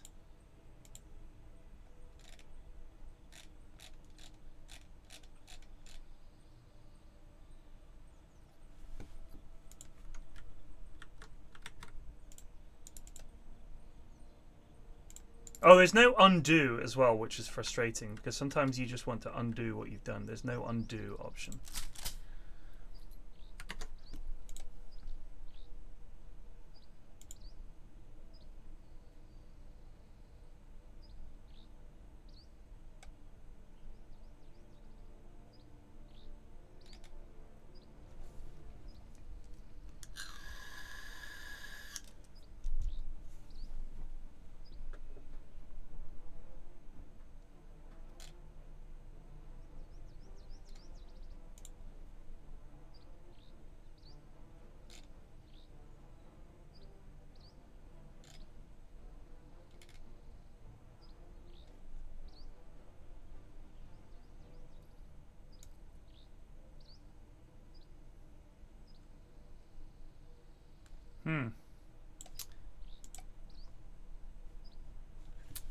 Gates of Hell.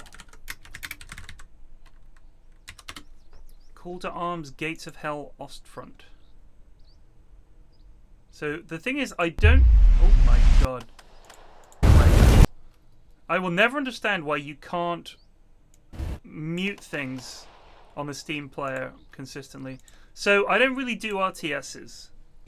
They don't do it for me because I lack the speed of thought to do what you need to do in those games. I like turn-based games. I like to be able to think.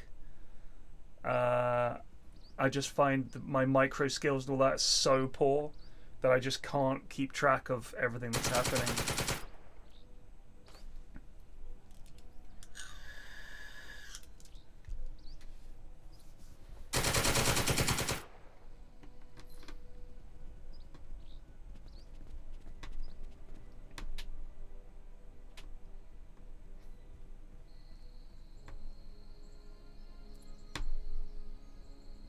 So I mute them, but then when you click on them to play them specifically, sometimes it changes the audio.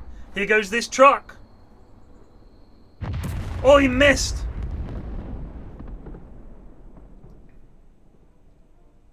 Uh-oh.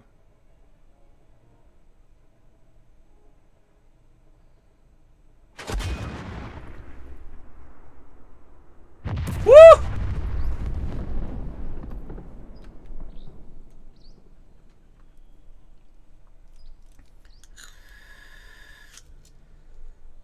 Ooh, the martyr's taking a different route. Ruh-roh.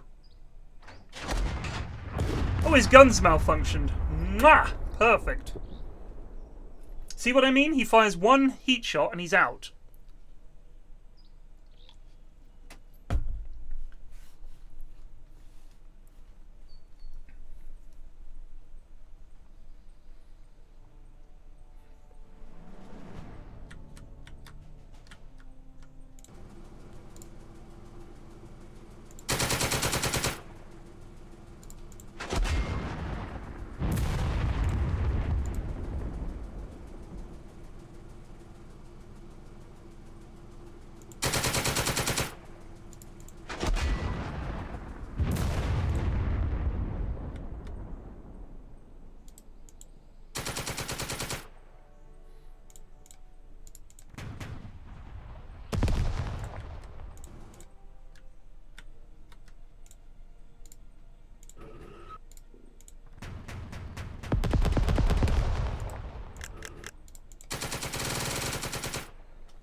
Good shit, lads.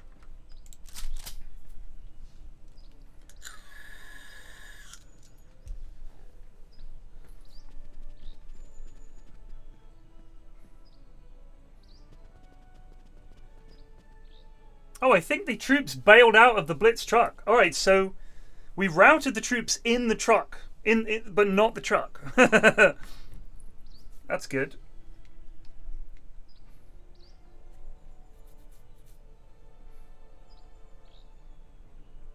God, if only our mortar was working, we could be pummeling these bastards.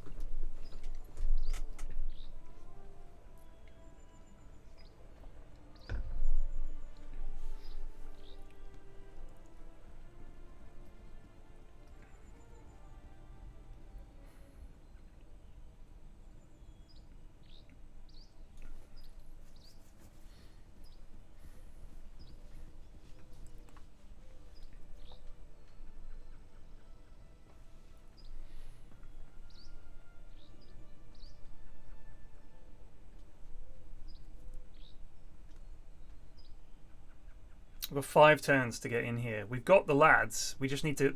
These tanks are blocking the access. We need to get rid of these tanks. It's 3v2, but we know how this goes.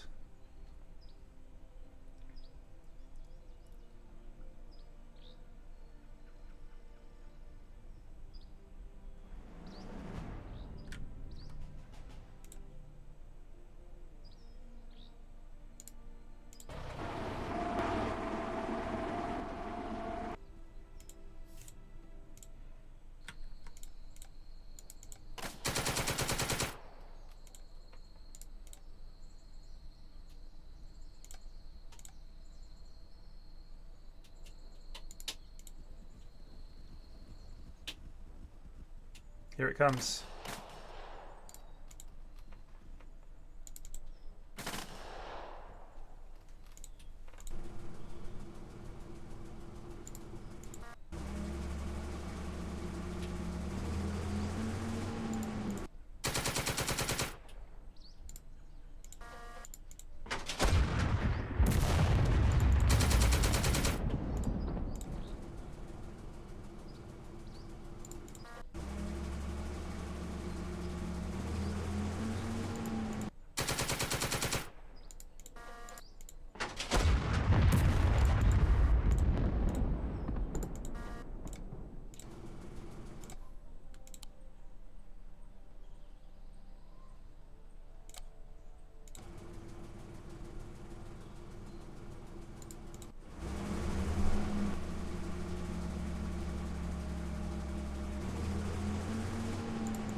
Could be really cheeky. We can't get up there, unfortunately.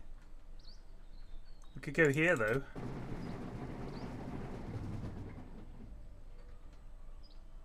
Or we could go up there. It would be madness.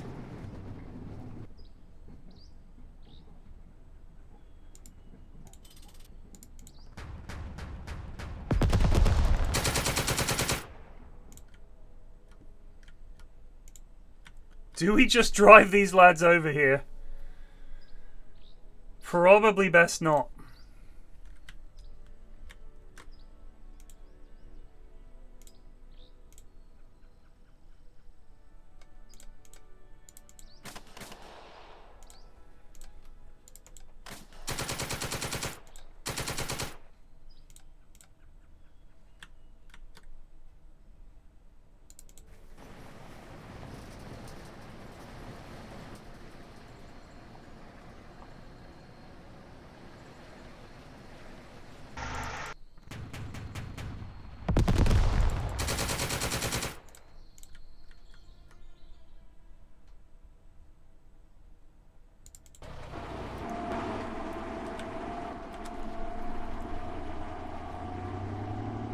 How long have we got left? 4 turns. If he could get to there, I'd do it. You can't see that tank from there, can you? Alright, why don't you move up to here? And then maybe next turn we can nip across, dump some lads in this building, and we're in with a chance.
His infantry rallied.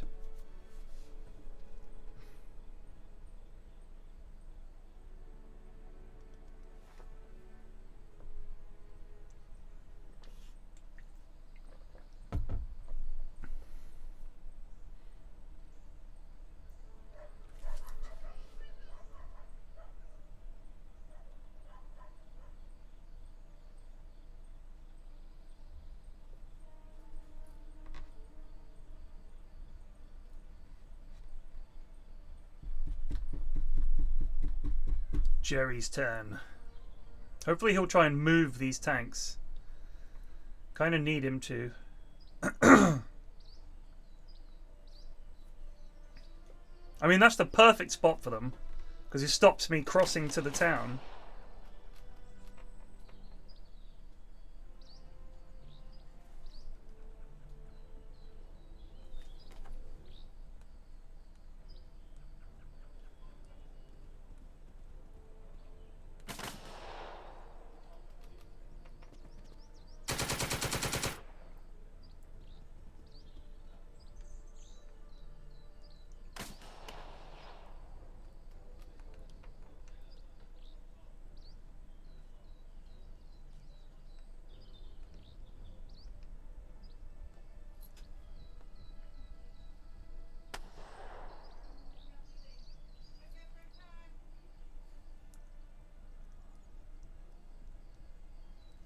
The right flank is held. We've got the right flank down. No problems.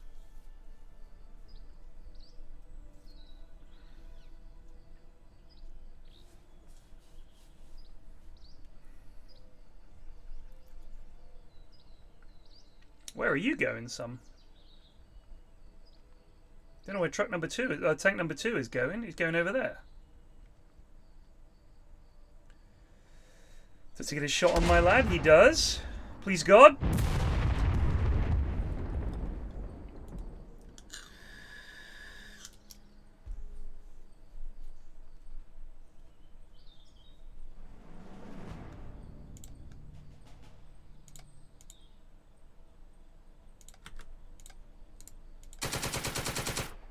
Big.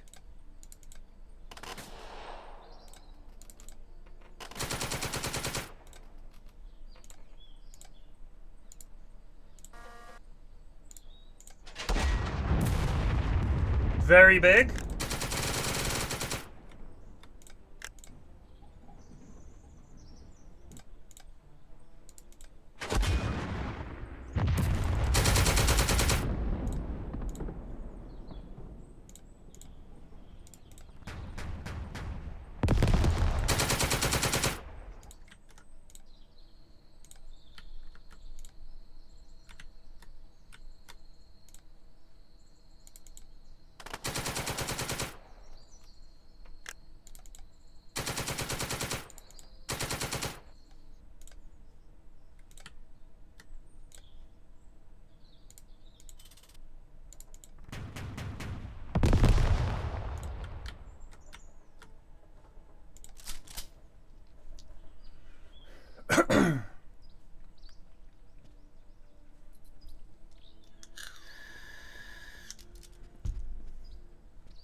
This is like when I was the Russians on that map and trying to attack the German position.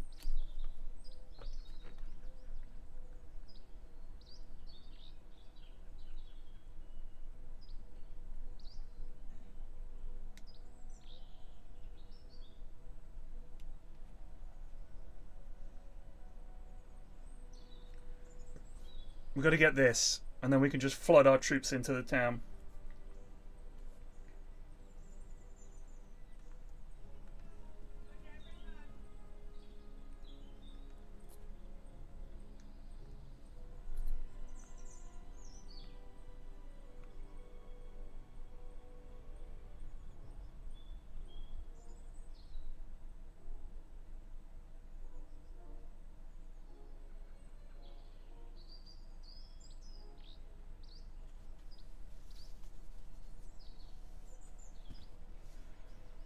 Is that on 20 or is that on 30? I hope it's on 30. That hurts. That recovery hurts. But he is in the woods, so we should be alright. 30. Okay.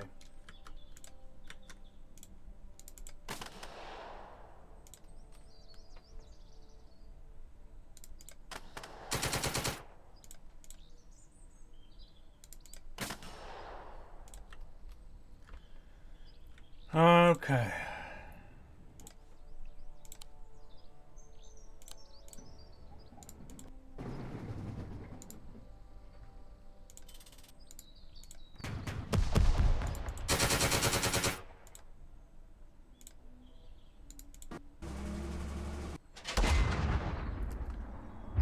Yikes.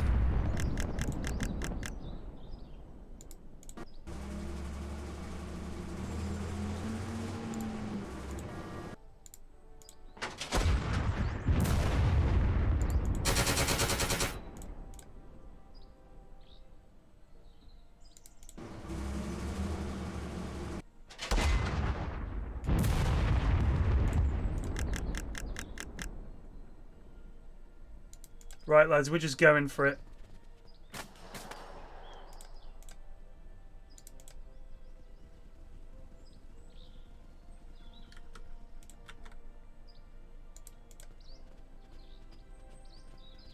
We've got a flamethrower.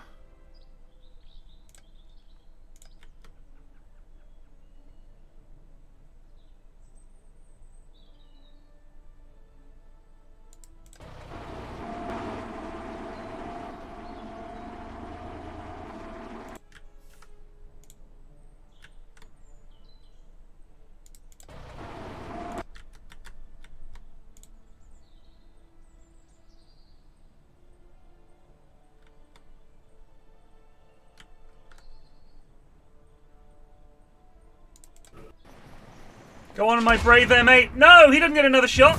Run! He does get another shot. Get out of there! Oh no! Well, he just got a gun reload on my turn? How does that happen?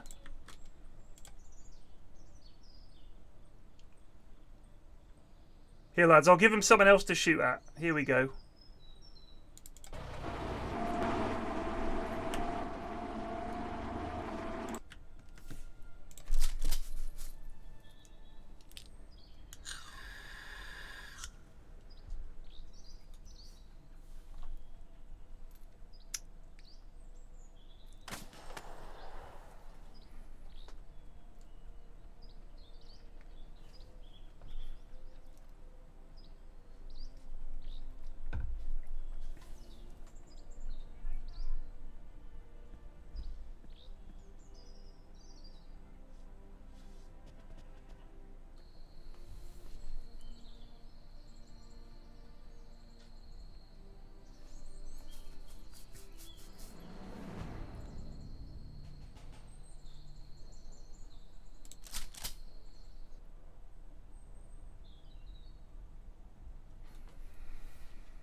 He didn't reload like it.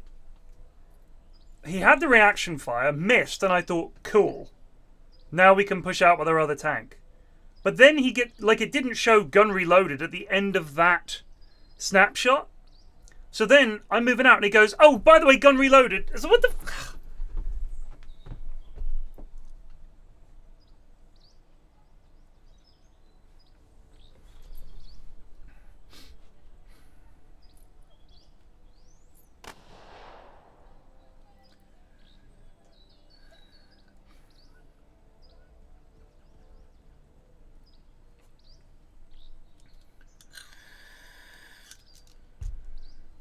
So that building's on fire.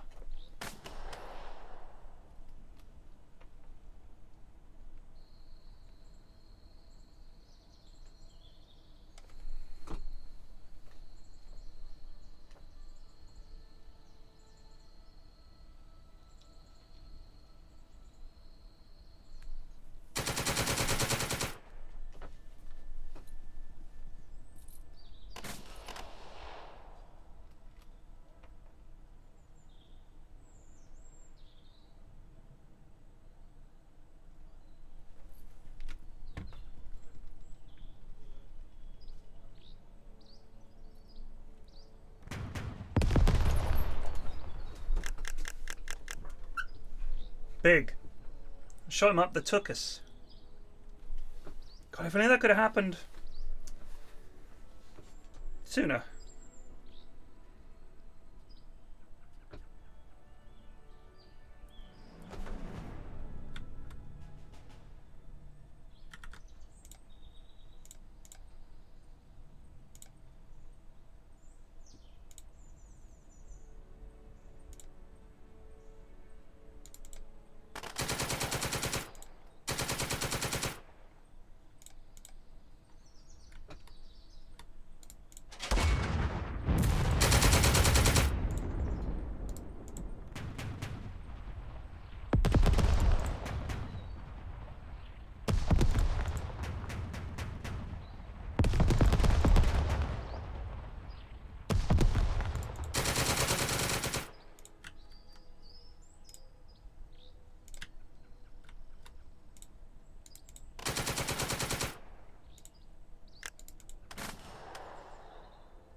After this, there will be 2 turns left to capture that.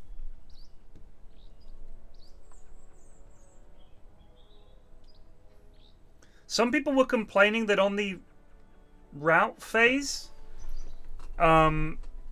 sometimes your officer will run off with a routed unit to try to rally them. Even if he's not routed, he'll run off with them, like saying, come back, come back. And people are like, I don't want him to do that. I want him to stay with my lads. But that doesn't work because otherwise the chance of rallying lads is like hardly anything. I think it's better the way it is. Personally.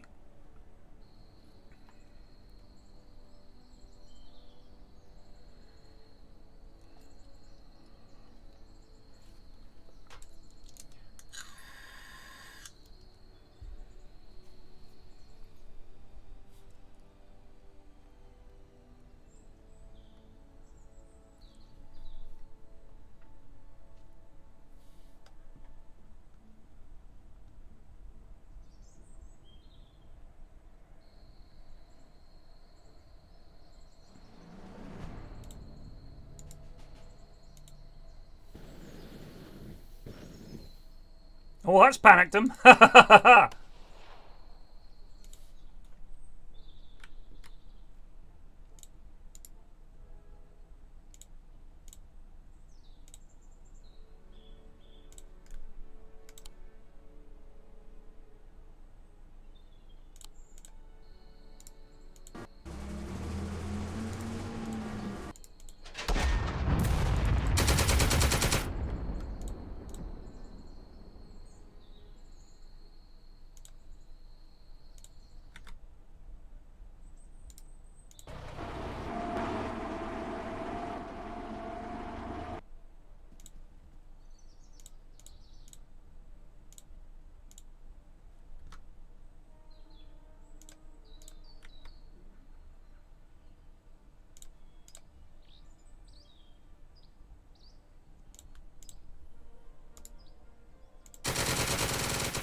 So, where can he see from here?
Yeah, I'm going down next month to Bristol.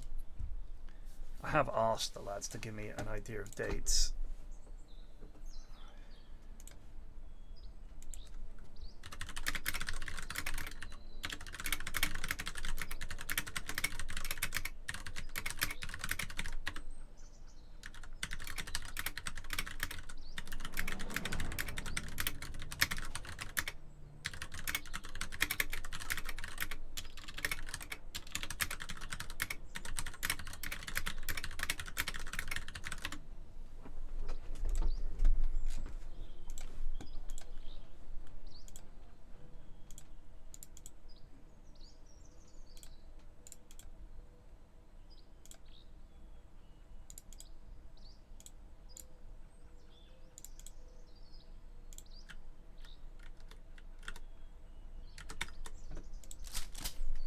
We've got to somehow win this battle.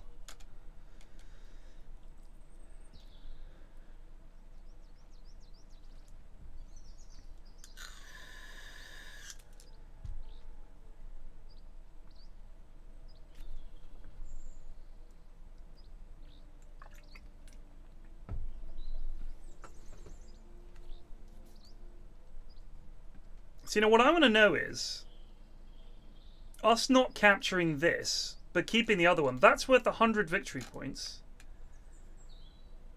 Isn't that worth anything? Is that worth nothing? Nice jump, Alistair. Margie's name just resubbed for 19 months. How does he not die in melee? He's on a different fucking floor, that's why.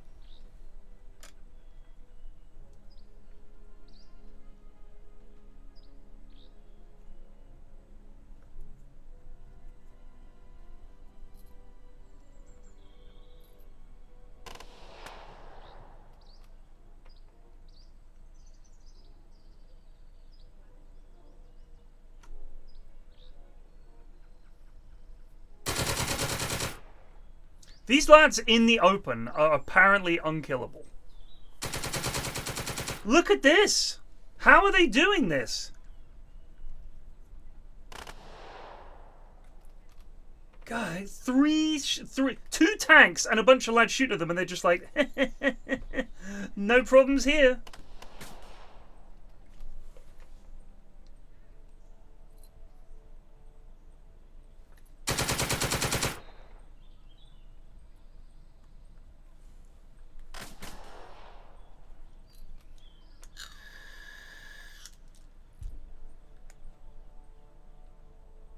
They should surrender on this phase.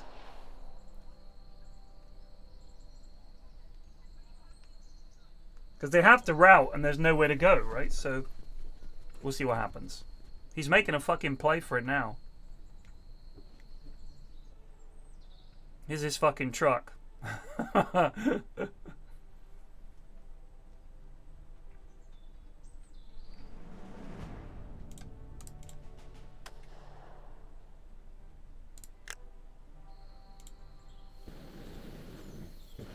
Killed.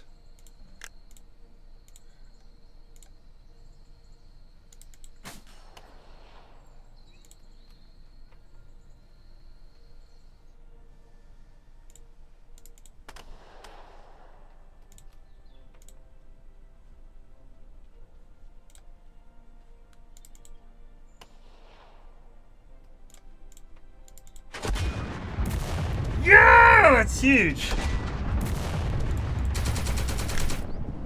Alright, that is absolutely mahoosive.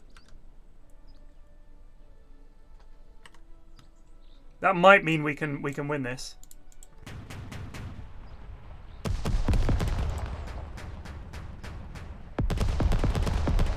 Immobilized.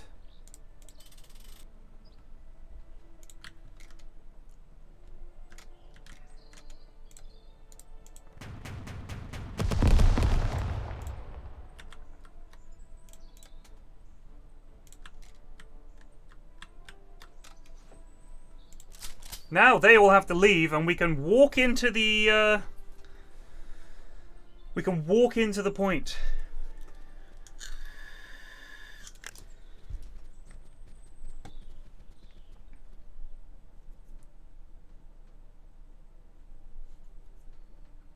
Yeah, we have got it. Oh, he can advance these lads in though. See, as soon as he left the building, even though we're not on that point, we count as holding the building. He does have one unit of lads left that could make a play here. Let's see if we still have it. I think we hold it because we outnumber him and we had it first. I think that's right. Oh, we had it first.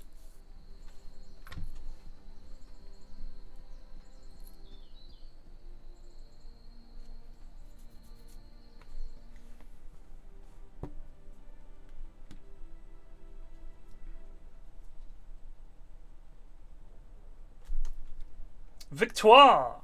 Let's see how we did compared to everybody else. We are 21st.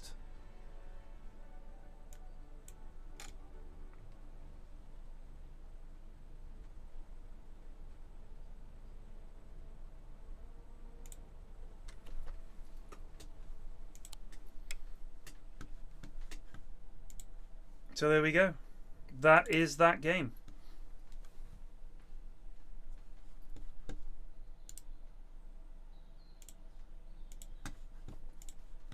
You can see now why I don't stream it.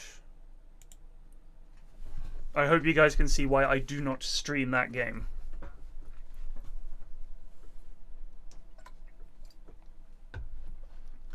Not because I think World War II strategy games are boring. I've played a lot of them. But my god, is it slow. Like, that's 4.5 hours to basically do, let me think, 3-4 scenarios? And the RNG can be really frustrating. But it is pretty to look at. I love the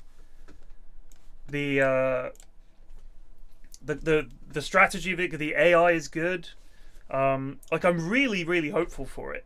I think I'm sure people out there using the workshop will come up with scenarios that you can you just download and play. Someone's made a full campaign, you know, a really good, well balanced one.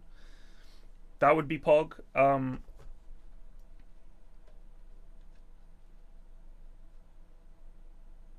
I hope they add indirect fire in. I hope they add things like artillery, but you don't want the artillery to be too much, or then it just becomes kind of boring, I think. You know what I mean? You don't just want people just 3 turns of just pound, pound, pound, pound, pound, and then another 3 turns of the same thing, and they're doing the same thing back to you. But yeah, it's I mean, I think some really good campaigns are definitely possible. There's potential. There is a lot of potential.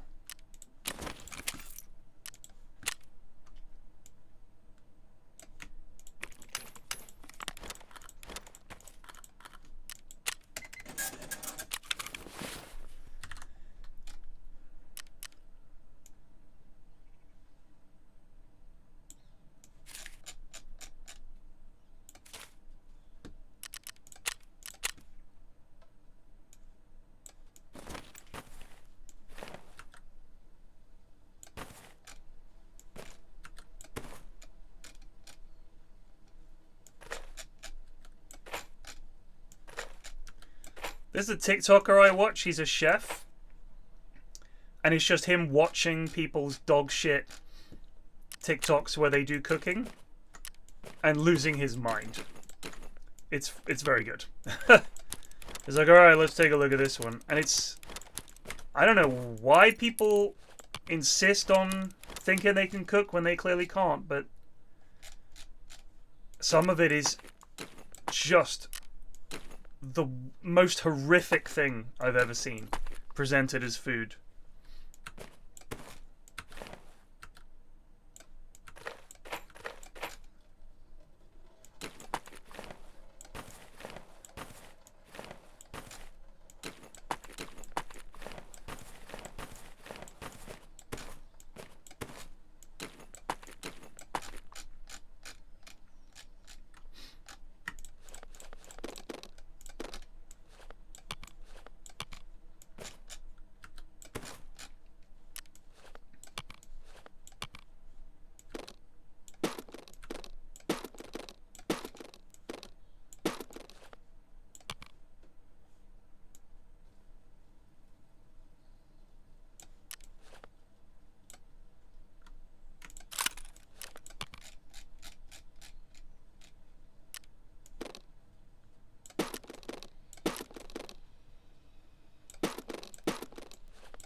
Man, I didn't get any of those Corons back. That hurts.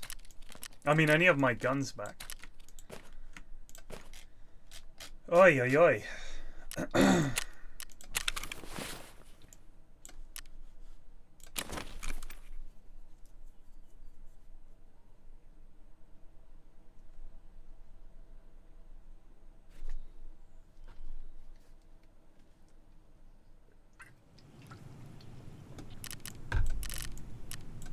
I did watch the menu, but it was alright.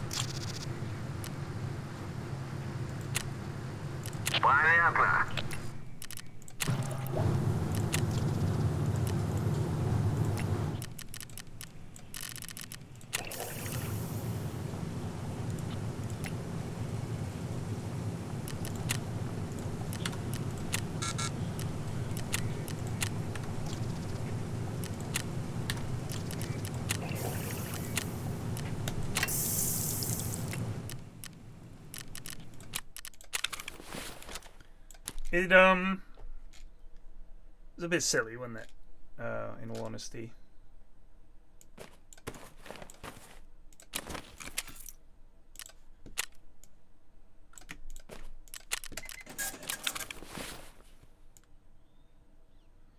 Oh yeah, I have to kit one of these out for what's his name?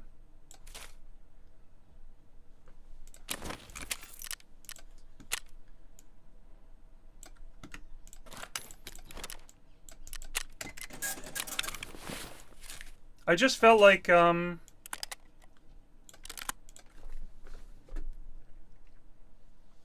it was just a bit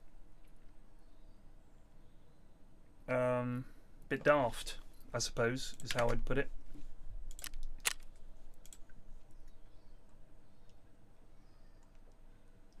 Gunsmith 13.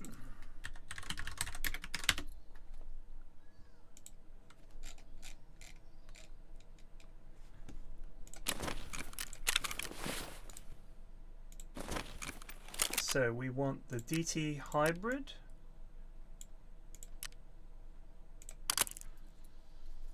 And then the hybrid 46.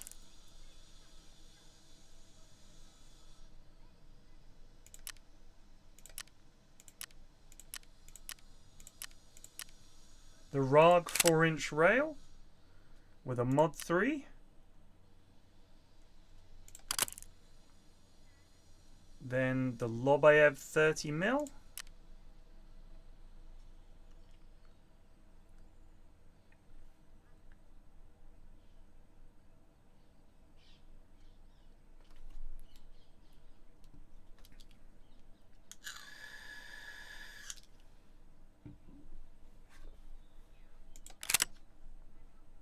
Featuring a 1.6 by 24.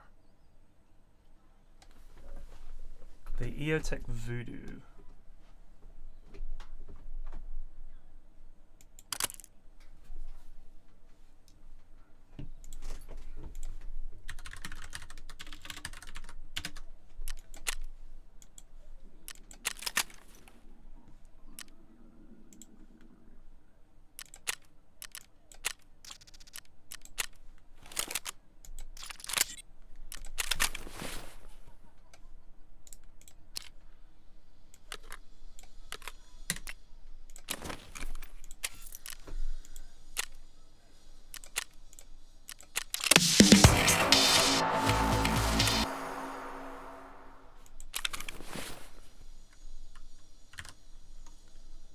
Gunsmith quests complete up to 13. I don't even know if there are any more.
All right, this looks like a cracker.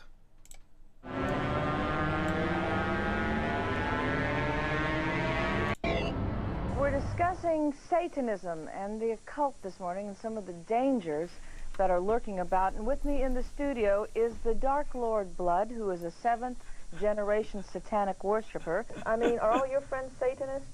No, I don't have any friends, but my acquaintances are, yeah. Uh-huh. For the purposes of this study, we will focus on the number 666 and its use in the Universal Product Code. Most people don't realize that 80% of all toys on the market have occultic influence, and these are the most popular. It says here that it actually makes the wings move, so let me, look at that.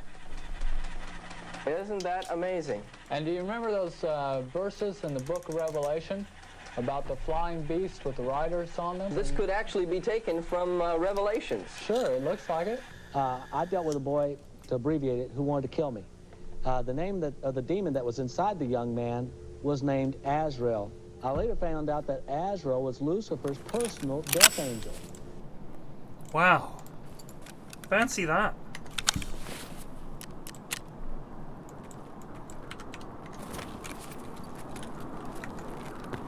I know it sounds crazy, but the devil wanted to kill me. Now, y'all don't have to believe that. You can believe what you want to believe, but I'm telling you right now, Satan is alive, and he lives in Toys R Us.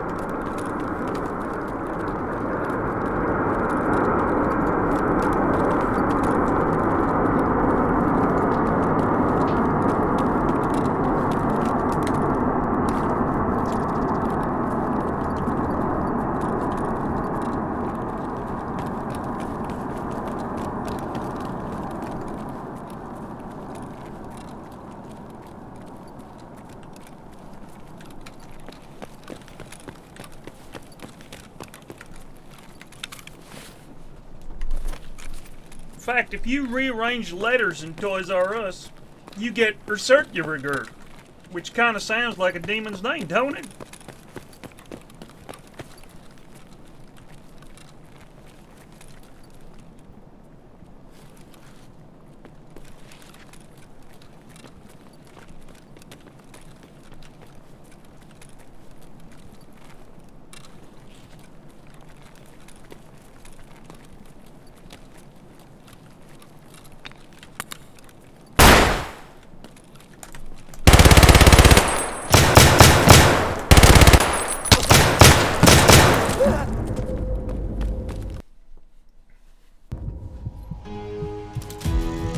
Plain as day, folks. It's plain as day. Oh man, we hit him for 116.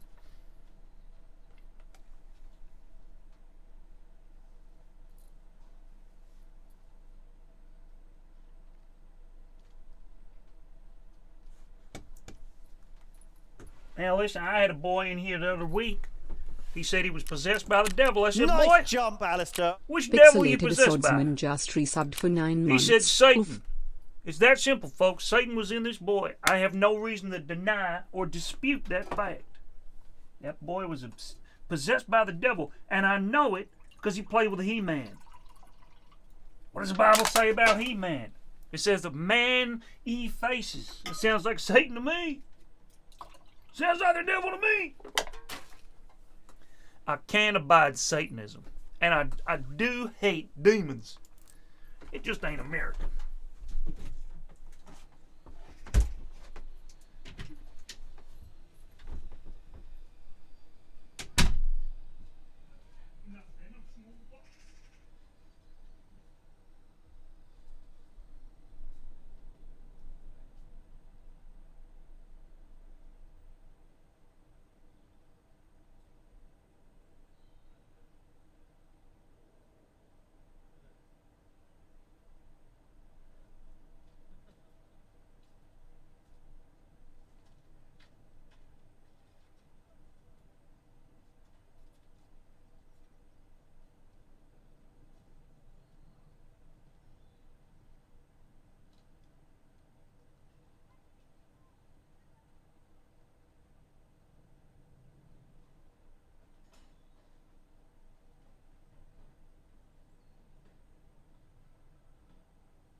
little box. You spent too much time in Florida, says Geekwood. They don't sound like that down there. Not in the main.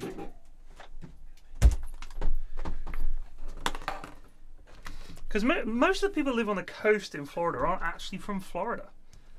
They're from all over the place. A lot of New Yorkers. Yeah, we moved down here because of the heat.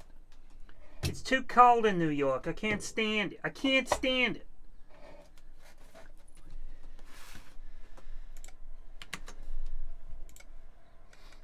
Here we go. Not only that, but I also found out that that was the same name as the cat on the Smurfs. And what is his primary objective? Is to catch little Smurfs and kill them for Gargamel. And this kind of knife is being sold for that reason. There's something called an But empty. it's also being sold for healthy reasons. Man, what's healthy about selling a knife that's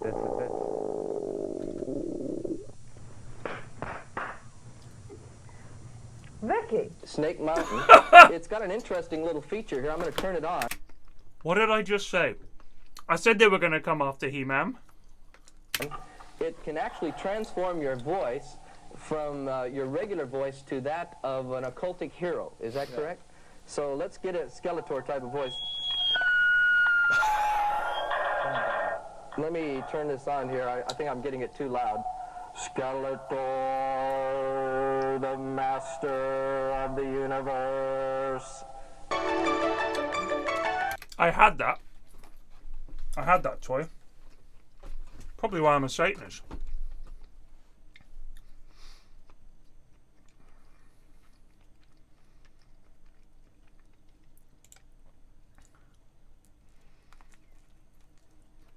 This channel is amazing.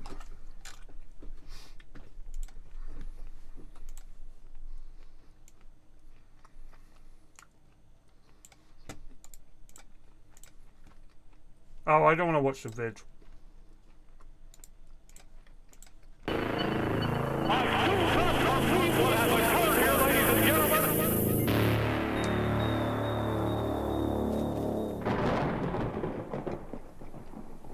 During my film career, I've unleashed the Tingler and unearthed the tomb of Ligeia. I've devised the flight plans for the Raven and the Fly and designed the floor plans for the House of Wax. For the next hour, I'll be your guide on a journey that will extend far beyond the beaten track of pro football. We're about to cross that line, just like the characters in the opening chapter of Strange But True Football Stories. Refrigerator Perry, he's my main man. If he can get us to the Super Bowl, nobody can. I said S-U-P-E-R, Super Bowl. Something magic happens when the circus comes to town. For under the big top is where dreams come true. But every circus has its sideshow, too. We had a ritual before a game one time. We only did it once. We did it before one game where we all got lined up together and we pricked our fingers and put blood into a bowl. I trust that you have enjoyed your journey across the bizarre landscape of pro football. It's been my pleasure to guide you. As always, I remain very truly and a man sees strange. God in his car. He crashes. Today's historic trade agreement between Australia and Hong Kong marks a new season of hope for the future of world trade. The two countries have been at each other's throats for years, but now the hatchet's been buried by a treaty which allows unrestricted trading between all parties at all levels. I'm joined now by Martin Crace, the British Minister with special responsibility for the Commonwealth, and Gavin Hawtrey, the Australian Foreign Secretary in Canberra. Gentlemen, this is pretty historic stuff. Well done. A future of unbridled harmony then, Australia? Yes, I think Martin Crace and I can be pretty satisfied. It's a good day. And if, as in the past, Australia exceed their agreement, what will you do about it? This is a very satisfactory treaty, which I'm sure will work well. Naturally, if the limits were exceeded, then this would be met with a firm line, but I can't see this being necessary. Mr. Hawtrey, he's knocking a firm line in your direction. What are you going to do about that? Well, in that case, we just reimpose sanctions as we did last year. Sanctions? Hang on a second. They've only just swallowed their sanctions, and now they're burping them back up in your face. I think sanctions is rather premature talk. Certainly, if sanctions were imposed, we should have to retaliate with appropriate measures. But I can't see it. Appropriate measures is a euphemism, Mr. Hawtrey. You know what it means. What are you going to do about that? Well, I'd just have to go back to Cabinet. And ask them about what? Well, I don't know. Maybe it's a matter for the military. The military? I think military measures is totally inappropriate reaction, and I think this is way, way over the top. Sounds like you're being inappropriate, are you? Of course I'm not being inappropriate, but Martin Crace knows that full well. This is the sort of misunderstanding that I thought we'd laid to rest during our negotiating period. Misunderstanding it certainly is. It's certainly not a treaty, is it? You're both at each other's throats. You're backing yourselves up with arms. What are you going to do about it? Mr. Hawtrey, let me give you a hint. Bang! What are you asking me to say? You know damn well what I'm asking you to say. You're putting yourself in a situation of armed conflict. What are you plunging yourself into? You'd like me to say it? I want you to say it, yes. You want the word? The word! I will not flinch. You will not flinch from? War. War. Gentlemen, I'll put you on hold. If fighting did break out, it will probably occur in Eastmanstown in the Upper Cataracts on the Australia-Hong Kong border. Our reporter Donald Bethlehem is there now. Donald, what's the atmosphere like? Tension here is very high, Chris. The stretched twig of peace is at melting point. People here are literally bursting with war. This is very much a country that's going to blow up in its face. Well, gentlemen, it seems you have little option now but to declare war immediately. Well, this is quite impossible. I couldn't take such a decision without referring to my superior, Chris Patton. He's in Hong Kong. Good, because he's on the line now via satellite. Mr. Patton, what do you think of the idea of a war now? I'll take that as a yes. Very well, it's war. War it is. That's it, Chris. It's war. War has broken out. This is a war. That's it. Yes, it's war. From now on, the Day-to-Day will be providing the most immediate coverage of any war ever fought.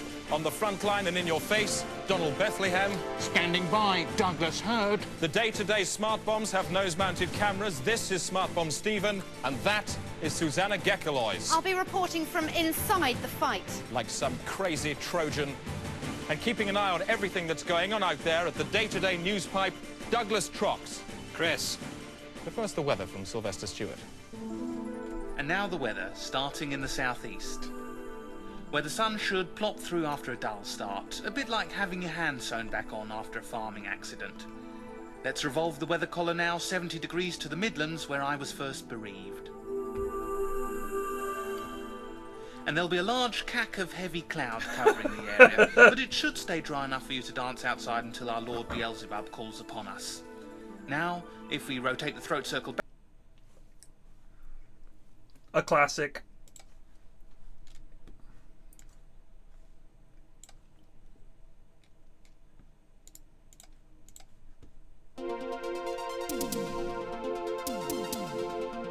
What is this? I don't want to watch anything with music in.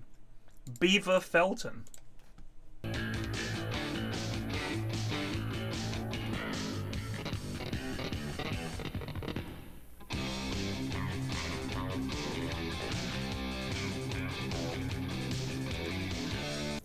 Hello, I'm Beaver Felton for Super Childs for Bass, and hopefully I'm going to provide you guys with a real workout today. Okay, we're going to be covering a lot of different things. Techniques we're going to deal with are finger style. We're going to do some two-handed tapping, some slapping, some harmonics, a bunch of harmonic things, and some chords. For a part of a song or an entire song, you can use that, so it's good for compositional type aid. Okay, now let's take it to the car, and I'm going to show you how I practice 2 or 3 different aspects of technique in the car. Hey, okay, one way to practice in your car, obviously, is take your bass, get in the car, and then... But it's not the safest thing or most advisable, so for now, let's ditch the bass. I just let the weight of my arm rest, and I actually do single finger pull-ups. You do it for like a minute, maybe 2 minutes at a time, each finger. I'm going to abbreviate it, obviously. And it really builds your strength, which is real important in bass play. And I also do it with my thumb, and I even do it with my left hand. However, never with both hands at the same time. That'd be catastrophic. Now, the last technique that I practice when I'm in the car is the thump technique. Okay, figure it out. If you're thumping bass like this, you're using basically, for all intents and purposes, the same group of muscles, tendons, joints, ligaments, as if you're in this position. Of course, you got to watch where you're going. But thump against the steering wheel. Thump hard. It's good for your strength. Once again, use different rhythmic configurations against whatever music you're playing or listening to. You know, slow, mid-fast, or in between, which would be half-assed, I guess you'd call it. Okay, let me conclude this by saying, first and foremost, you got to pay close attention, how you doing, to what's going on around you. You don't want to get in a wreck, trust me. Trust me. So only do it if the car is out of motion, you're standing still at a red light, you're in the Wendy's drive-thru, getting express pack or whatever, waiting on your girlfriend, they're always late. Anyway, so first and foremost, pay attention to what's going on around you. Driver safety first. This is only if... What on earth?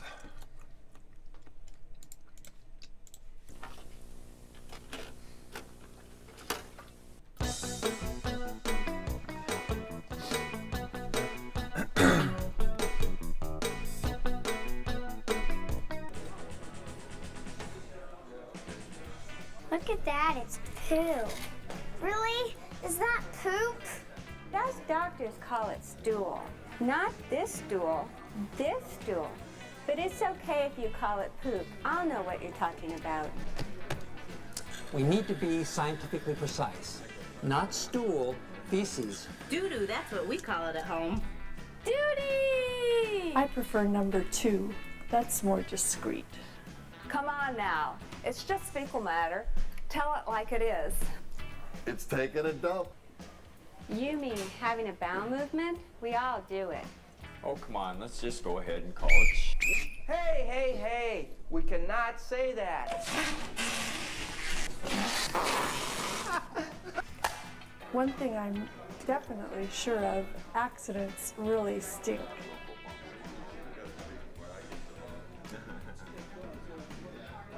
If you don't do your bowel care regularly and well, then the stool gets backed up. And then we have to use strong medicines. You got to make it a habit. I do it by the calendar. Predictability. Good God. Who is this for?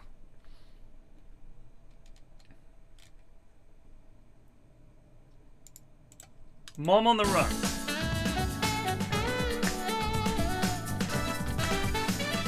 Oh, hi.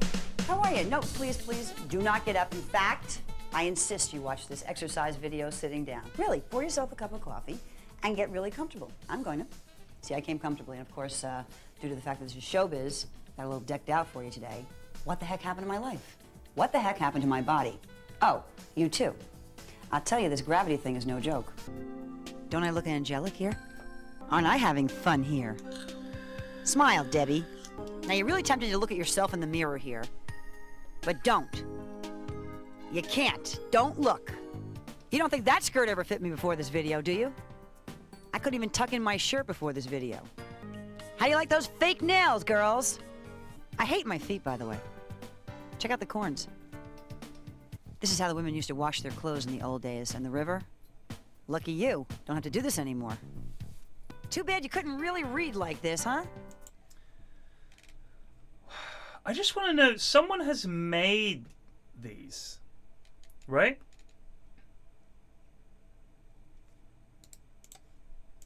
Amen. Praise the good Lord for that good number. All right, the wife at this time.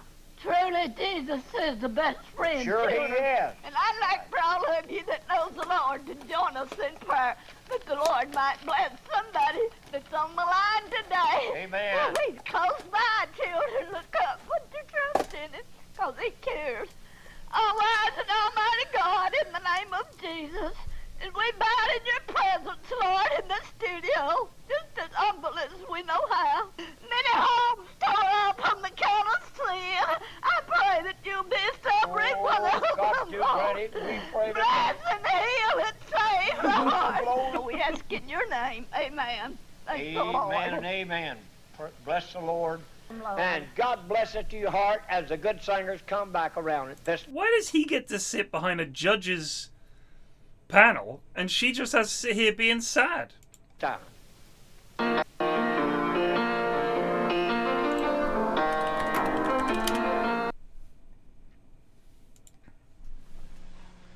This has been a nice time for me.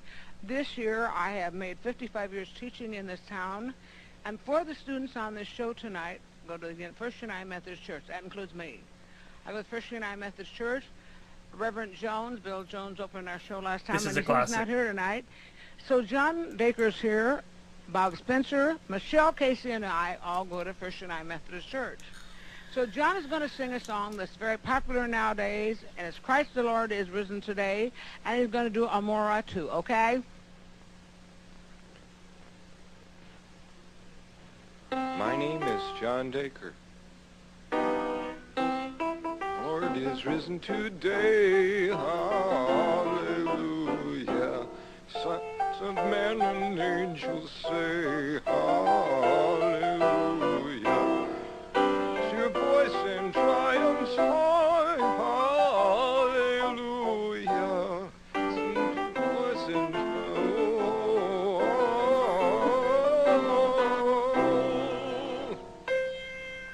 when the moon hits your eye like a big pizza pie, that's amore. What? It's amore. Bells will ring, ting-a-ling-ling, ting-a-ling-ling, as a bell ring, amore.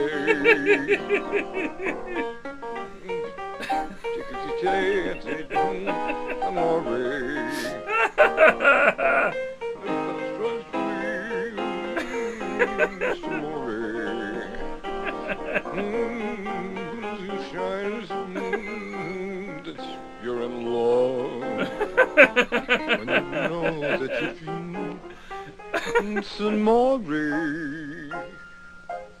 to me, but you see back in old Napoli, that's amore. Still one of my all-time favorite vids. Absolutely incredible. You gotta love that lad. It's the way he goes, kind of looks embarrassed at the end. He knows he fucked up.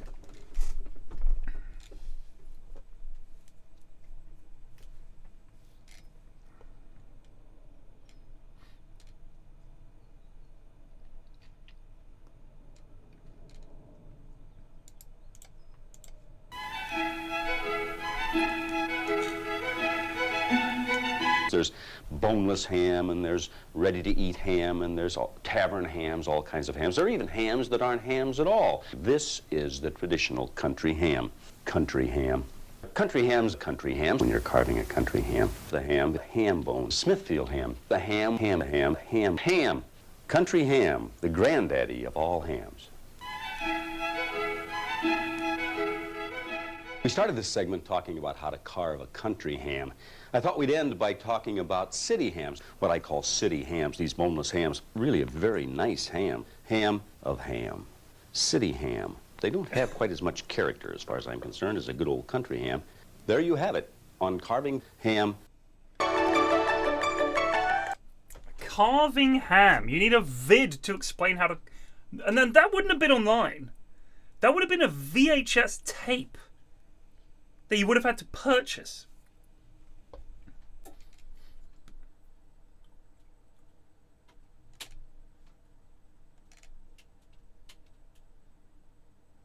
Computer beach party. Jazz warm up with Tracy Lords. Okay, we're not going to watch that one. God's filling station. Oh, I don't want to see that. At home with English. Rock vocals in 20 seconds. Check out Acne. Silent partners on shoplifting. Today, $34 billion a year is stolen through shoplifting. And it isn't some 12-year-old kid that walks inside and steals one of them little discs that goes into your 45. My background is that I spent 20 years of my life as a professional thief. Hold on. How much is he saying? $34 billion a year. $34 billion. 34 billion. This was in the 80s.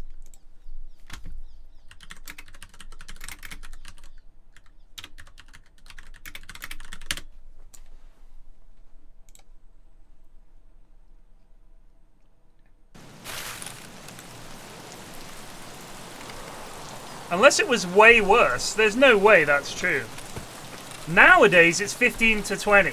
So back in the 80s, that would have been the equivalent probably to Like $120 billion worth of shoplifting per year from the retail industry. I can't believe that's true.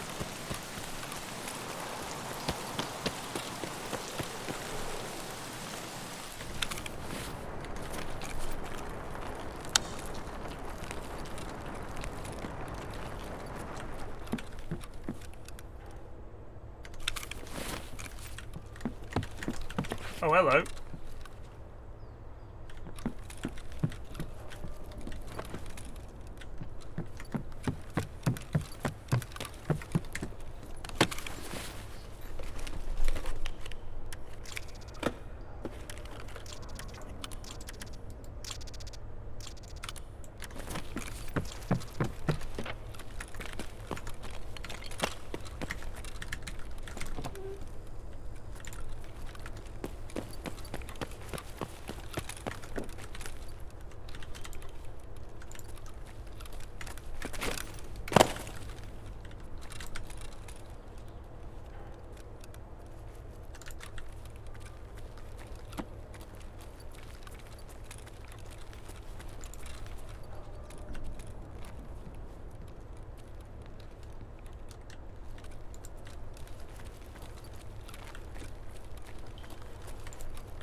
$35 billion.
А жрать бы, конечно, не помешало.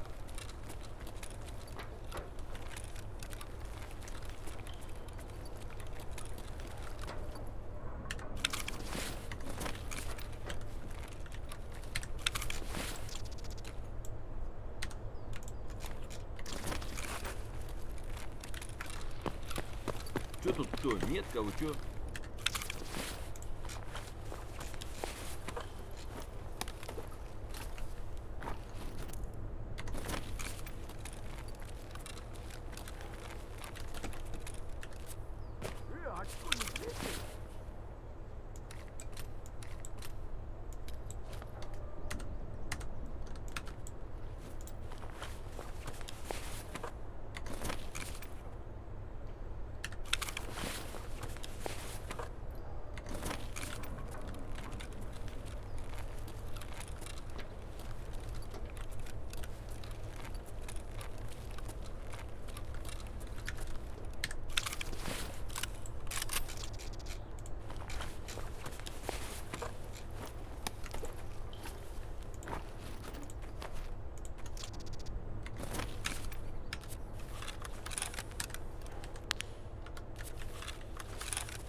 closed circuit television.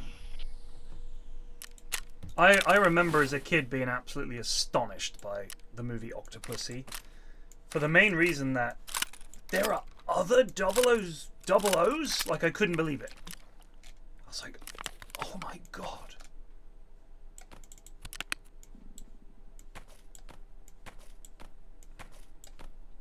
Because the film opens, of course, with a fellow agent being